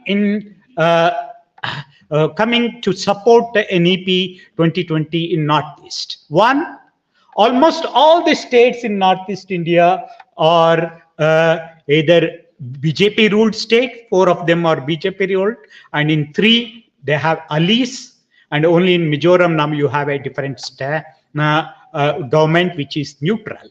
And that gives a very conducive conditions for them to push NEP 2020. The other thing is the vice chancellors appointed. All these vice chancellors are appointed for central universities, and also the state universities have RSS background, direct or indirect. I think, and none of them have guts. Most of them are very mediocre. The present government doesn't want to appoint any good academician as vice chancellor. They only want G hujurs. So when you appoint G hujurs, they only take dictation from the Delhi, and they don't do anything on their own which annoy the government. So that is such thing. That's why any kind of policy which comes from top, they will try to implement it. Sometimes they are so idiotic, like there was one book called Modi at 2020. It is a stupid book. It has no academic value at all. But the UGC said it has to be discussed in all universities. And in our university, 4 times it was discussed. And what is there? Nothing. It is a bogus propaganda book, and that we are forced to discuss in the university. So also, the thing sometimes Man Ki Baat, when it happens, I think I will have a problem. Yeah, I will. That also you are forced to do that. Listen to that. Then you have things, media support is there for them, and parents, they have given such a good opinion about this one, that you think that you have to, many people aspire, they think that NEP 2020 is good for them. And then you also have private universities which have now become where they are after 2020. They want to prove that 2020 is good and they want to implement it. So it is in that context now that you started implementing each. So all universities now, they say accepted NEP 2020, they accepted curriculum also, and they declared that they are going to implement NEP, I think. And now you can see, but there is absolutely no clarity on how they will be going to implement it. Here you can see that we have accepted curriculum, but in our own university, no syllabus is prepared, but we are saying we have implemented the new education policy. Only first year, they have prepared the syllabus. For all other years, no syllabus is prepared, and still we say NEP is implemented, and there are no teachers appointed for teaching skill development courses or special courses which they want to implement it. And they don't, you can see, they don't know how to implement those new courses also. If you are introducing a public speaking course, who has to be given that charge? Who has to be appointed for teaching such course? And nobody knows. So we have in Northeast serious constraints of infrastructure and resources, and also there is very little, most of these areas are not connected by internet. So it is almost impossible to implement this new education policy in Northeast, even if they want. Then this one, then you can say that the tribals, this is the very important thing which we have to understand when it comes to Northeast, that the majority of these people in the hill states are tribals, and they are the first generation of people, and they don't have any knowledge of the new kind of changes which are coming up. And now in such places, if you are introducing CUET or CUCET, that goes against their interests, they will not be able to compete. And you are given, the impression is given that, yes, if you do CUCET, you can go to JNU and other places. But the reverse will happen, that the non-tribals or the other people from other parts of the country will come and have seats in these northeastern universities, whereas the people from Northeast will not be able to go out because they are not competitive enough at this stage. So then I also say, because there are no coaching centers which can take care of improving their ability to compete at the national level. Thus, I am coming to this one. So here, I only want that when you are doing it, see that there is parity to all, okay? It can't be some half an hour, some 10 minutes or 5 minutes, okay? Then the last thing which I want to tell, this is what you are telling. When you are talking about resistance, I tell you, it is the Northeast which gave resistance to NEP more than any. I want you to understand this. See, CUCET and this one, CUET, is not implemented in this part of the country. It is because we resisted. We resisted in the Northeast. The tribals came out against that and said, we will not accept that. That's why for the last 3 years, they are trying to implement it, but they could not. So CUCET, in case of CUCET in Nehu, the tribals demanded that they have to be given additional marks of 40 so that they have an advantage to come. So that is what this we have done. And there is also resistance recently when they wanted to, Vice Chancellor wanted to implement this thing in this year itself. Then there was a protest. Everything, and the teachers and the student fought for nearly 2 months to resist NEP. And this is something which is extraordinary, and the Northeast is something which you do not know, and I want you to know that. So when you are discussing it, don't forget there is a region in the Northeast and its problems are important, and you have to make your policies keeping in mind the interests of the students of Northeast. Of course, they are resisting. They are very conscious that this NEP will lead to increase of fee, and it will be increased saffronization and others, which will go against the interests of the tribals of Northeast. So there is a resistance. So when you are making a policy to fight against NEP, see to it that the people or the students and the teachers and the people of the Northeast are also taken into consideration. Thank you very much.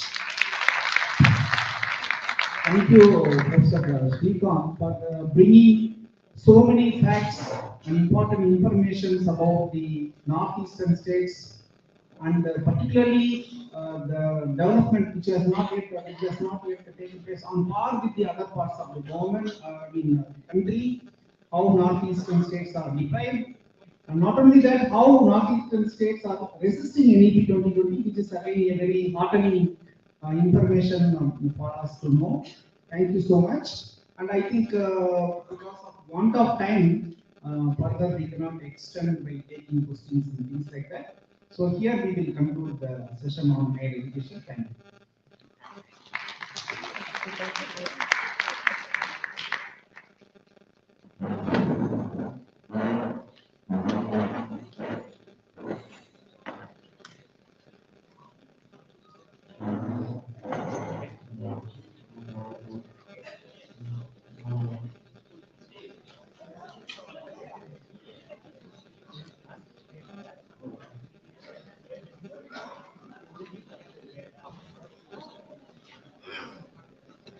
Friends, we are in the last part of our conference, but I like to announce, and rather I like to seek your opinion on one occasion, on one issue. That is, in the conference, another session was, 2 more sessions are left rather. One is on a panel discussion on school education, and another one is the delegate session of the conference.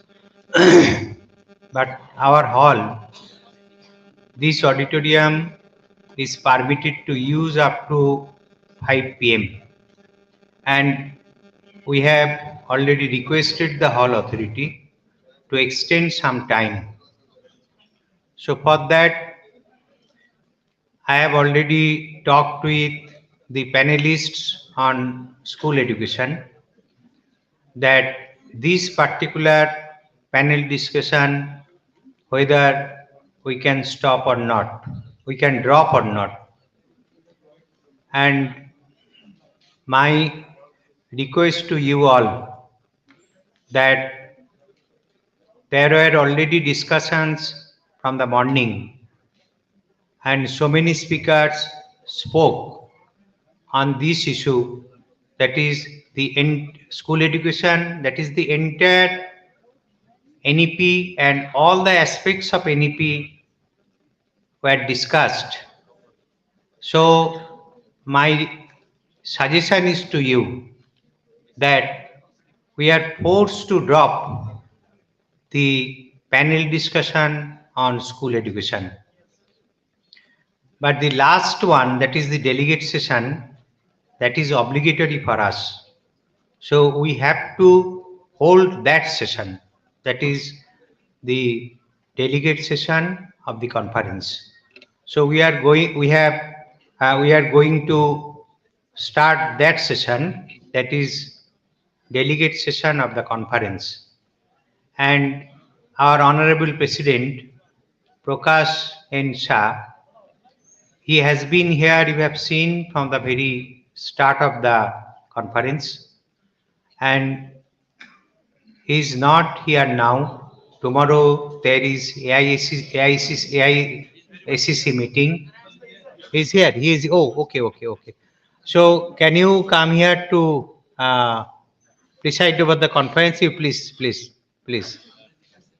So our president is here. Sorry, I could not see him for long. That's why I request our honorable president Prakash N. Shah to preside over the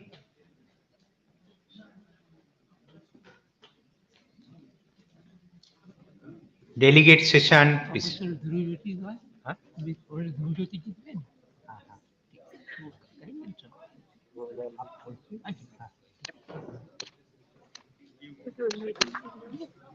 I also request Professor Dubajyoti Mukhopadhyay,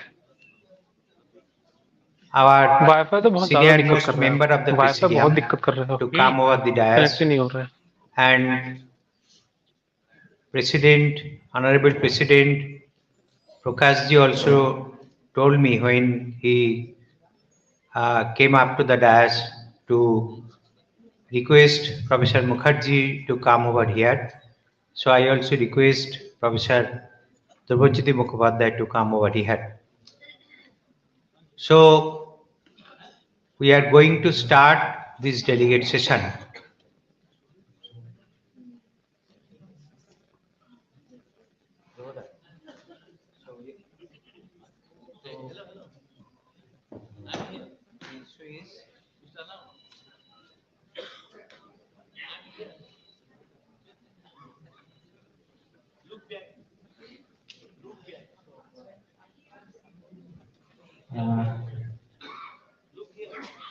Prakashji requests Professor Dubajyoti Mukhopadhyay to preside over this delegate session.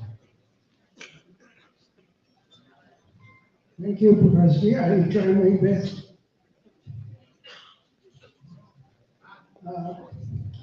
So we start you have had this seminar where we discussed the different aspects of the NEP and why we have to combat it.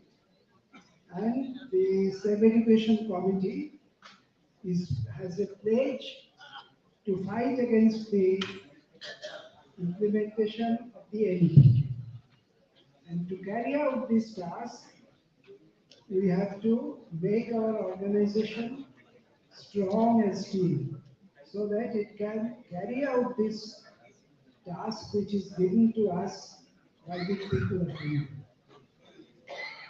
So this delegate session is for the organizational part of this.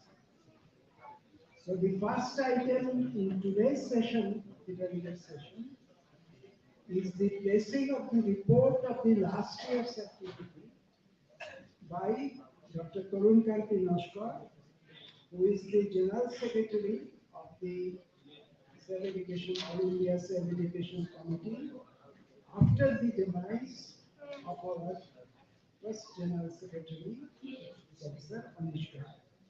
So Dr. Tarun Kanti Nashkar.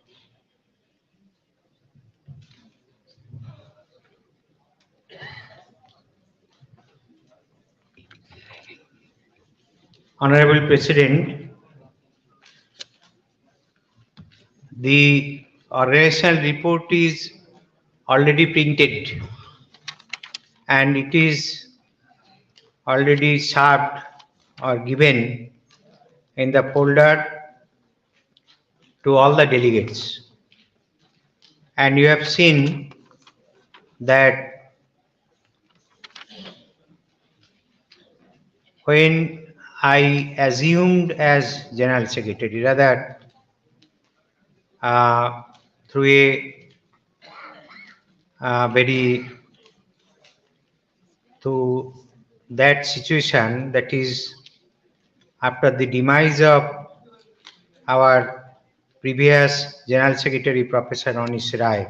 You know that he died on 29 November 2022, and we know how he led the All India Safe Education Committee, how he led the movement from the front. अभी ये mute करो. And on 15 January,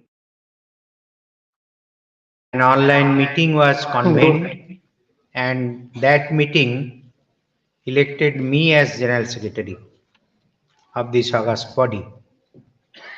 And it was very difficult for me to assume this position where a distinguished and competent person like Professor Anish Rai had been there. So this was the situation when I was made General Secretary of this August body. So with all my limitation and with the help of the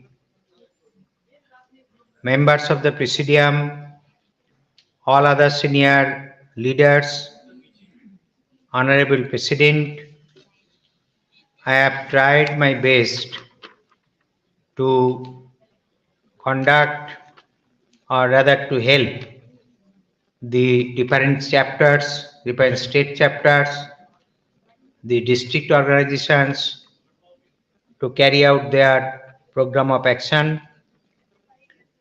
and carry forward the movement against NEP 2020. So all these are one by one that is reported here. So my point is, I should not take much time to just read out all these things, since it is supplied to you. So I rather request Professor Dubojyoti Mukhopadhyay to call upon the names from the states who can participate in the deliberation in this conference, that is in the delegate session. So these names are already given. I think Kamal, some names are already given to the who like to discuss on the organizational report or the reports of the state chapter. I request Professor Dubojyoti Mukhopadhyay to call state-wise so that one of the delegates from a state can deliberate and can share their experiences of the movement in their states.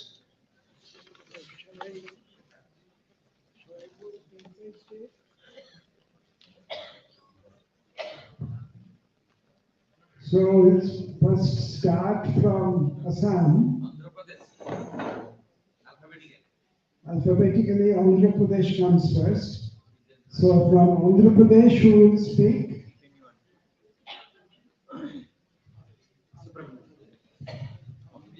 Just please announce your name. Respected President of this dais and my dear colleagues, my name is M. Subramaniam, Andhra Pradesh AISCC State Secretary. Just we listened our General Secretary's report, and here in Andhra Pradesh, we done propaganda activity at our level best in the colleges and schools, among with teachers and lecturers. AP chapter has organized webinars in different problems of NEP 2020. And against NEP 2020, we conducted a roundtable meetings and discussions with students and teachers.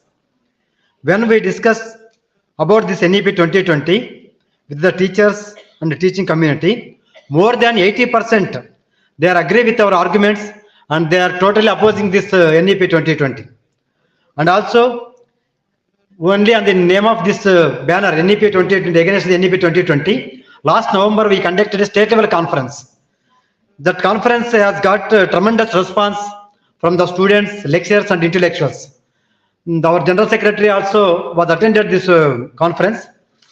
And what we observed in Andhra Pradesh, actually we have to strengthen our hands. The students and teaching community, they are totally with us. So in future, we hope with guidance of All India Committee, we will build a strong movement in Andhra Pradesh. Thank you. Thanks to President. Thank you, Mr. Subramaniam. Next, from Assam. From Assam, who will speak? My name is there. Have you a name with you? No. You skip. You please skip. Actually,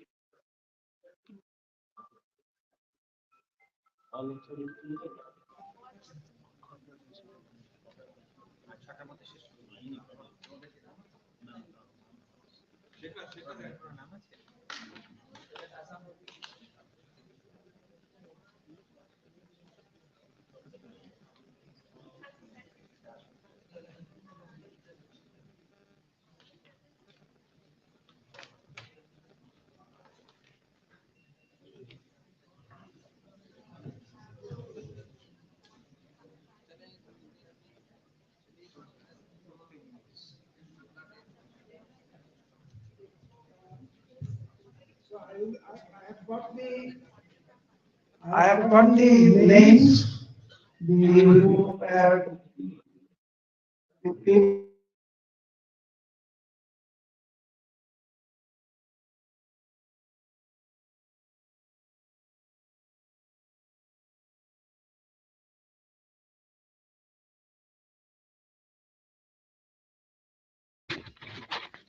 Dear friends, I extend my support to the report placed by our General Secretary, Professor Tarun Gandhi Naskar. Definitely, the report covers all the central programs as well as important state level programs. One thing I want to mention here in the last page, that is in Kerala, a march to Secretariat was organized. It is not correct. It was a Raj Bhavan march, and we demanded complete withdrawal of NEP. It was a huge program, and we could organize and mobilize many eminent educationalists in Kerala. Along with that, so many programs we are conducting against NEP. One thing that is one important program, like our banner is mentioning, Movement for People's Alternate Education. Actually, we started there after the implementation of DPEP. In Kerala, in our textbook, they completely eliminated alphabets, especially mother tongue. Now they are producing so many literate students from schools and colleges. So one alternate program we started there, that is in the name of Akshara Padhana Kalari. That means learning centers of alphabets in our state. We are getting much support to that program. In every district, we started some learning centers. We are getting support from learners and teachers. It's a good program. For the information, I am reporting here. Otherwise, it's all. Yes, one another program was organized by our Civ Education Committee. It was also a notable program. Actually, this NEP started without the consent of the people in our parliament. So we organized a people's parliament, and we analyzed what is NEP, what will happen, what is how it happen, and how it affect our language, our schools, colleges. In this way, so many sessions we included in that parliament, and it was a very notable program in our state. And we declared this type of parliament in this street we will organize. That way, that parliament concluded. It was also a notable program. Okay. From Odisha, Mr. Trilochan Das. From Odisha, Mr. Trilochan Das. Dash Adhikari. Mr. Trilochan Dash Adhikari. Ramesh, next. Ramesh, you come. Ramesh. Oh, in place of Trilochan Das, Ramesh Nair. Okay. Respected President, Secretary, and delegates from different states all over India. I wholeheartedly support the organization of the report by our General Secretary. Actually, he has covered whatever what has gone over India and our state. He says that something, some other words which has not been mentioned. I want to highlight it. In Odisha, when new education policy came, Odisha government in advance tried to implement it. One of the merger of school was first started in Odisha, and movement against merger of schools, where there is 40 students, that school will be merged with other colleges, they will closed and will be merged with other colleges, other schools. So that movement was a massive movement. There was a committee, public committee, Civ Education Committee was with them. Students are also with them, guardians were at them. There was a massive movement throughout the state. And there was a case in the High Court in which Civ Education Committee and various important personalities, they are in that case, they filed that case. In that case, the government was defeated. And it was, but under the pressure of the movement, government has, where there are 40 students, that school not be closed. But that work, government by putting forth another petition, and government has delayed it. Some schools remained and many schools has been closed. Around 25,000 schools has been closed. But government is not implementing, but High Court has given a directions to withdraw this policy. This is our legal, we have won, but government has not implemented. Another thing, B.Ed college, government B.Ed college, separate B.Ed colleges has been closed, and they told it will be worked in the government colleges. Separate B.Ed college will be lost its existence. But because of the movement, the B.Ed college and various area, Kotak, Ongur, the common people also participated in the movement. There was a case in the High Court, and government was forced to withdraw its policy. This is a win in Odisha, and B.Ed college existed. Then another movement, that is the University Act, University Ordinance, then University Act. So in that government, the appointment of teachers, faculties by vice chancellors, and the importance of Senate and syndicate has been reduced, and we fought against it. The college teachers, university teachers participated in that. Also there was a legal fight. Ultimately we won, and the government's policy was, the government was forced to withdraw. The vice chancellor has recruited the faculties, but government, the PSC has taken that place. The government has stopped the recruitment, and we have also won that. So in three aspects, Odisha, we have won fighting. But besides that, in Odisha, there are various webinars, many webinars on different aspects of new education policy, especially webinars on distortion of history, change in course curriculum, and also distortion of science. We have held webinars. And before state conference in all districts, in almost 30 block level conventions, and also discussions on various aspects of new education policy we have done, and local level committees, district committees has been also formed. And after the conference also, we have hold some state level webinars on various aspects of new education policy, and there various our President Professor Virendra Nayak and other dignitaries also spoke. This is the work in Odisha, so this should be added in the Secretariat's report. Thank you.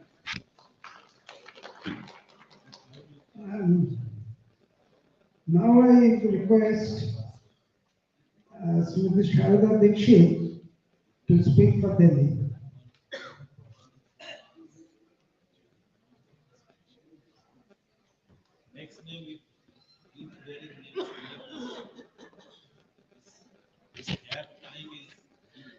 Delhi chapter, as time is very short, but things are so many to express and to be shared. So in Delhi, in very that atmosphere, as you know, is very opposite. Since we are doing our best, and after 24th state convention, 24th September 2023, we organized so many that small meetings and discussions, and formed that village level discussions, district level discussions, and formed groups for this movement.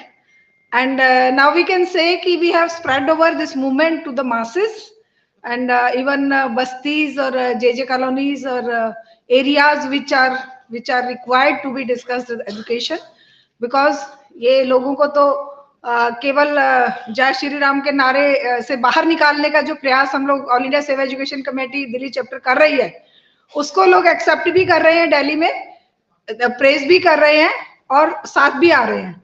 तो ये हमारे all India सेवा education committee Delhi chapter का और all India committee leaders का बहुत बड़ा एक मार्गदर्शन और सहयोग है कि we are doing our job perfectly. And अभी हम सोच रहे हैं, आज का जो सब लोगों का सुना तो लग रहा है कि हमने अभी बहुत कम किया है. We have to go miles away to spread over this movement to the masses and to the that public that doorsteps. Thank you very much.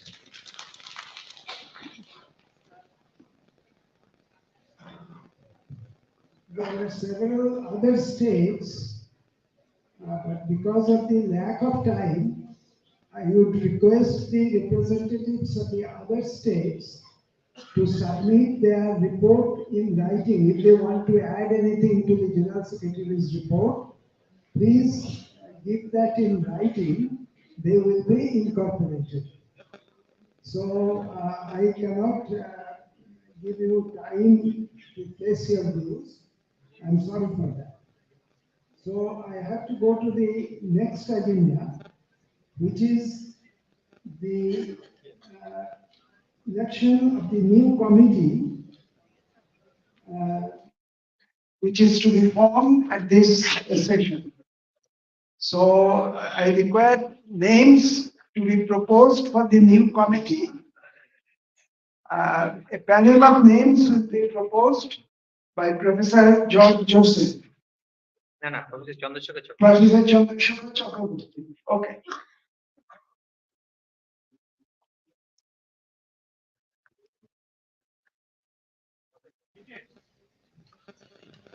Respected President, Vice Presidium member, and our General Secretary, and all the delegates present here, without taking any time, I am reading the name, proposed name for All India Safe Education Committee, next committee. Advisors, Professor Irfan Habib, Professor Ram Puniani, Professor Maloy Bhattacharya, Professor Chaman Lal, Dr. A. Murigappa, Professor Ravi Bharma Kumar, Dr. Jogananda Reddy, Professor Shadhin Patnayak, Dr. Namdev Leghave, Professor Minatul Nahar, Professor M.S. Hayat, Professor Mahabaleshwara Rao, G. Narayanam, Mahendra Singh, Dr. Ashutosh Parida, Professor Surendra Mohan Pani, Professor A. Karunanandan, Dr. Narendra Singh, Professor Rashid Chakraborty, Baldev Singh Sadakhan Nama, Professor Arun Kamal, Professor O.P. Jaswal, Swaraj Veer Singh, Kishan Kaljai, Professor Sham Sundar Dipti, Bimal Chatterjee, Kartik Saha, Professor D.C. Sharma, Professor P.L. Visheshwara Rao, Prabhat Kumar Rai. President Prakash N. Shah. Presidium Professor Dhrubajyoti Mukhopadhyay, Professor L. Jahar Nation, Professor Satchidanandan Sinha, Allah Prabhu Pettaduru, Professor Chandrasekhar Chakraborty, Vice Presidents, Professor Prakash Singh Bisen, Professor Tapodir Bhattacharjee, Professor Virendra Kumar Nayak, Dr. N. Chandrasekhar, Sri S. Chandrasekhar, Professor George Joseph, Professor R. Mani Vandam, V.P. Nandakumar, Dr. Ajay Rai, Girishwar Singh, Professor Amarinder Pal Singh, Dr. Shantanu Rai, Dr. Torun Mandal, Kanubhai Kharadia, Professor Tridip Gogoi, Dr. Alok Satpathy, Professor Ramesh Londonkar, Professor Dibyendu Maiti, Professor Abdul Sabur, Professor Ghanesham Nath. General Secretary, Professor Torun Kumar Noskar. Secretariat, Devashish Roy, S. Govindana Rajulo, V.N. Rajasekhar, M.J. Voltaire, Shajahar Khan, E.N. Shantiraj, Professor Pradeep Mahapatra, Sharada Dixit, Dr. Ramesh Nayak, Kamal Sain, Mridul Das, Dr. Ramavatar Sharma, Professor S.H. Tilagar, Subhash Nayak, Professor Yuva Rajan, Mudit Bhatnagar, Bhavit Raja, Professor Francis Kalathil Kal.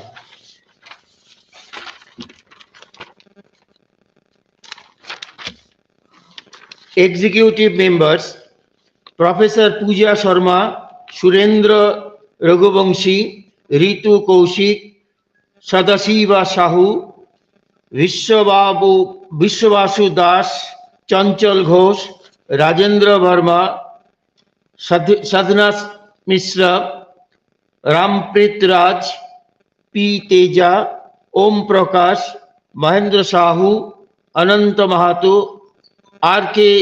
Virabhadrappa, H.G. Mahesh, Pramod Kamble, Professor J. Gandhiraj, Shivashish Praharaj, Tapan Chakraborty, Saurabh Mukherjee, Divakar Mahato, Asit Das, Nagaratna H.J. Oshini, Rajesh Bhatt, C.M. Asharya, Bharat Kumar, H.T., Dr. Jyoti Raj, Dr. Sri Kumaram, K. Venugopal Reddy, M. Subramaniam, Professor H. Kant, Jitendra Kumar Jain, Ravin Chetia, Parimal Chakraborty. Council members, Imtiaz Alam, West Bengal, AKM Bazlul Haq, West Bengal, P. Venkata Ramana, AP, Venkata Reddy, AP, K. Mohan, AP, YK Kuloshrestha, Bhavan Dixit, Vibhuti Bhushan Nayak, Odisha, Keshav Chandra Biswal, Odisha, Kirot Kaur, Odisha, Dr. Pradeepan Shishad, Kerala, K. Baburaj, Kerala, J. Manav Nikhil Shaji, Kerala, Oshit De, West Bengal, Premchandra Singh, Manipur, Gopal Chakraborty, Tripura, Praveen Upreti, Sikkim, Rajiv Chetri, Sikkim, Arvind Sharma, UP, Avnish Srivastava, MP, Vaidya Prasad, MP, Mohar Singh Lodhi, MP, Rajesh Patel, MP, V. Sudhakar, TN, Dr. H.M. Somashekarappa, Karnataka, K. Somashekhara Gaura, Karnataka, Kamal Darshana, Chhattisgarh, Lakshmi Narayan Dhruv, Chhattisgarh, Bharat Mehta, Gujarat, Jyoti Kumar, Bihar, Ravindra, Bihar, Avdesh Kumar, Bihar, Ramuggar, Bihar, Gurdeep Singh Reniwal, Punjab, Datta Kaje, Maharashtra, Jagjit Azad, Himachal Pradesh, Hari Kishore Bhaumik, Tripura, Mihir Devnath, Tripura, with power to co-opt. That much. Yes, I am submitting it to our Honorable President.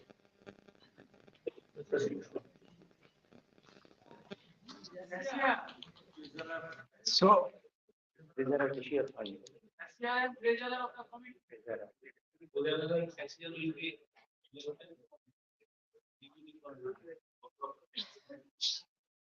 so you have now,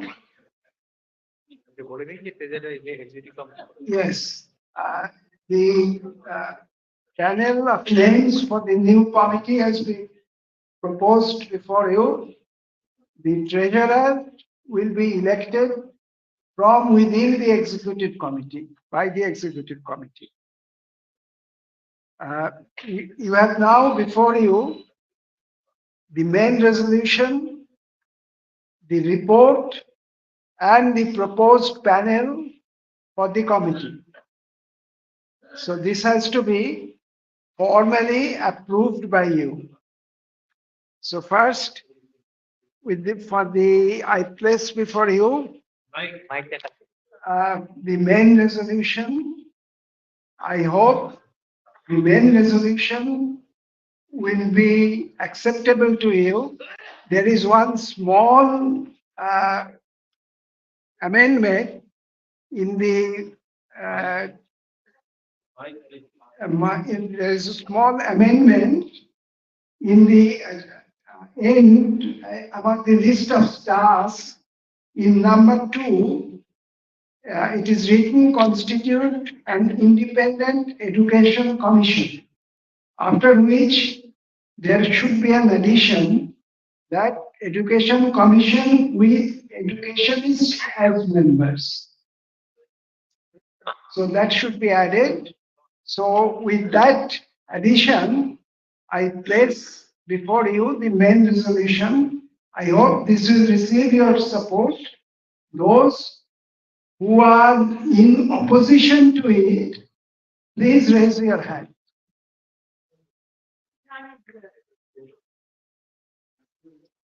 So there is no opposition. So the main resolution is unanimously accepted. Then you have the General Secretary's report. The General Secretary's report with some additions from the other states is placed before you. So that has to be also formally approved. So if you are opposing the General Secretary's report, please raise your hand.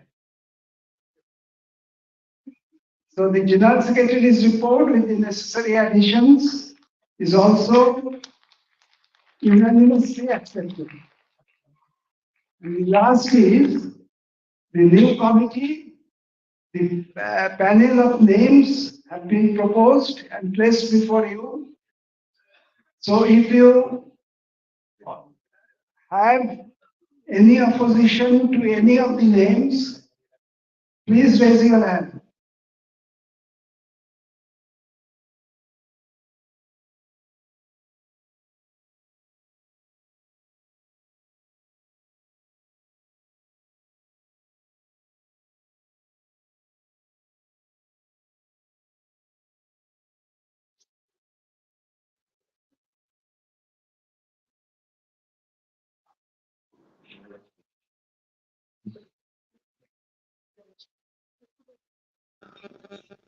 There are three omissions rather.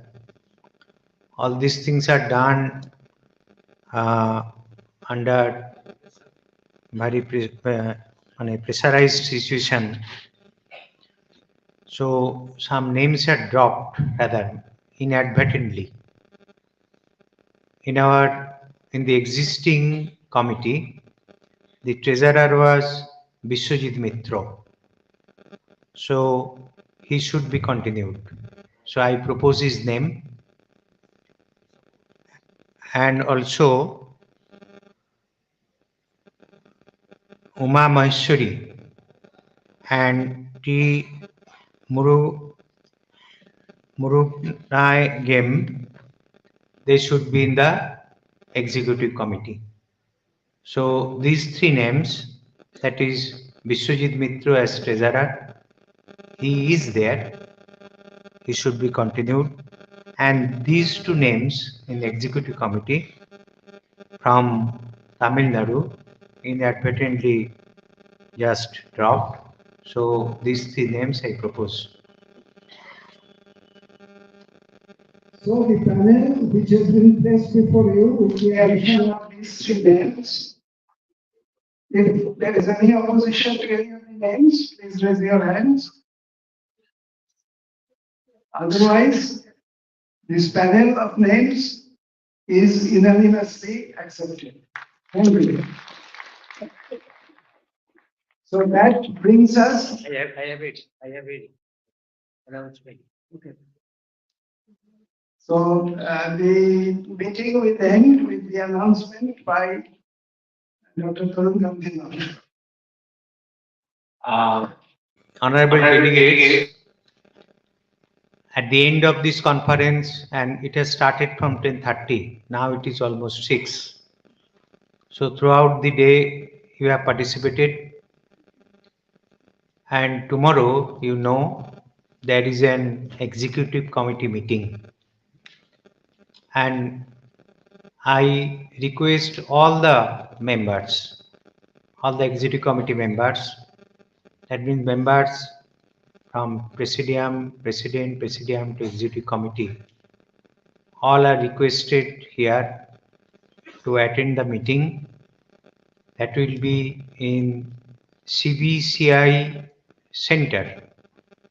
That is who are the delegates who are there in Bangla Sahib Gurdwara. It is just beside that. So from 10 a.m. there will be the executive committee meeting. So I request all the members, the newly elected members, to attend that meeting. Future program will be formulated, will be decided there. So this is very necessary, and we cannot hold All India Committee meeting offline, not frequently. So I request all the members to attend that executive meeting tomorrow at 10 a.m.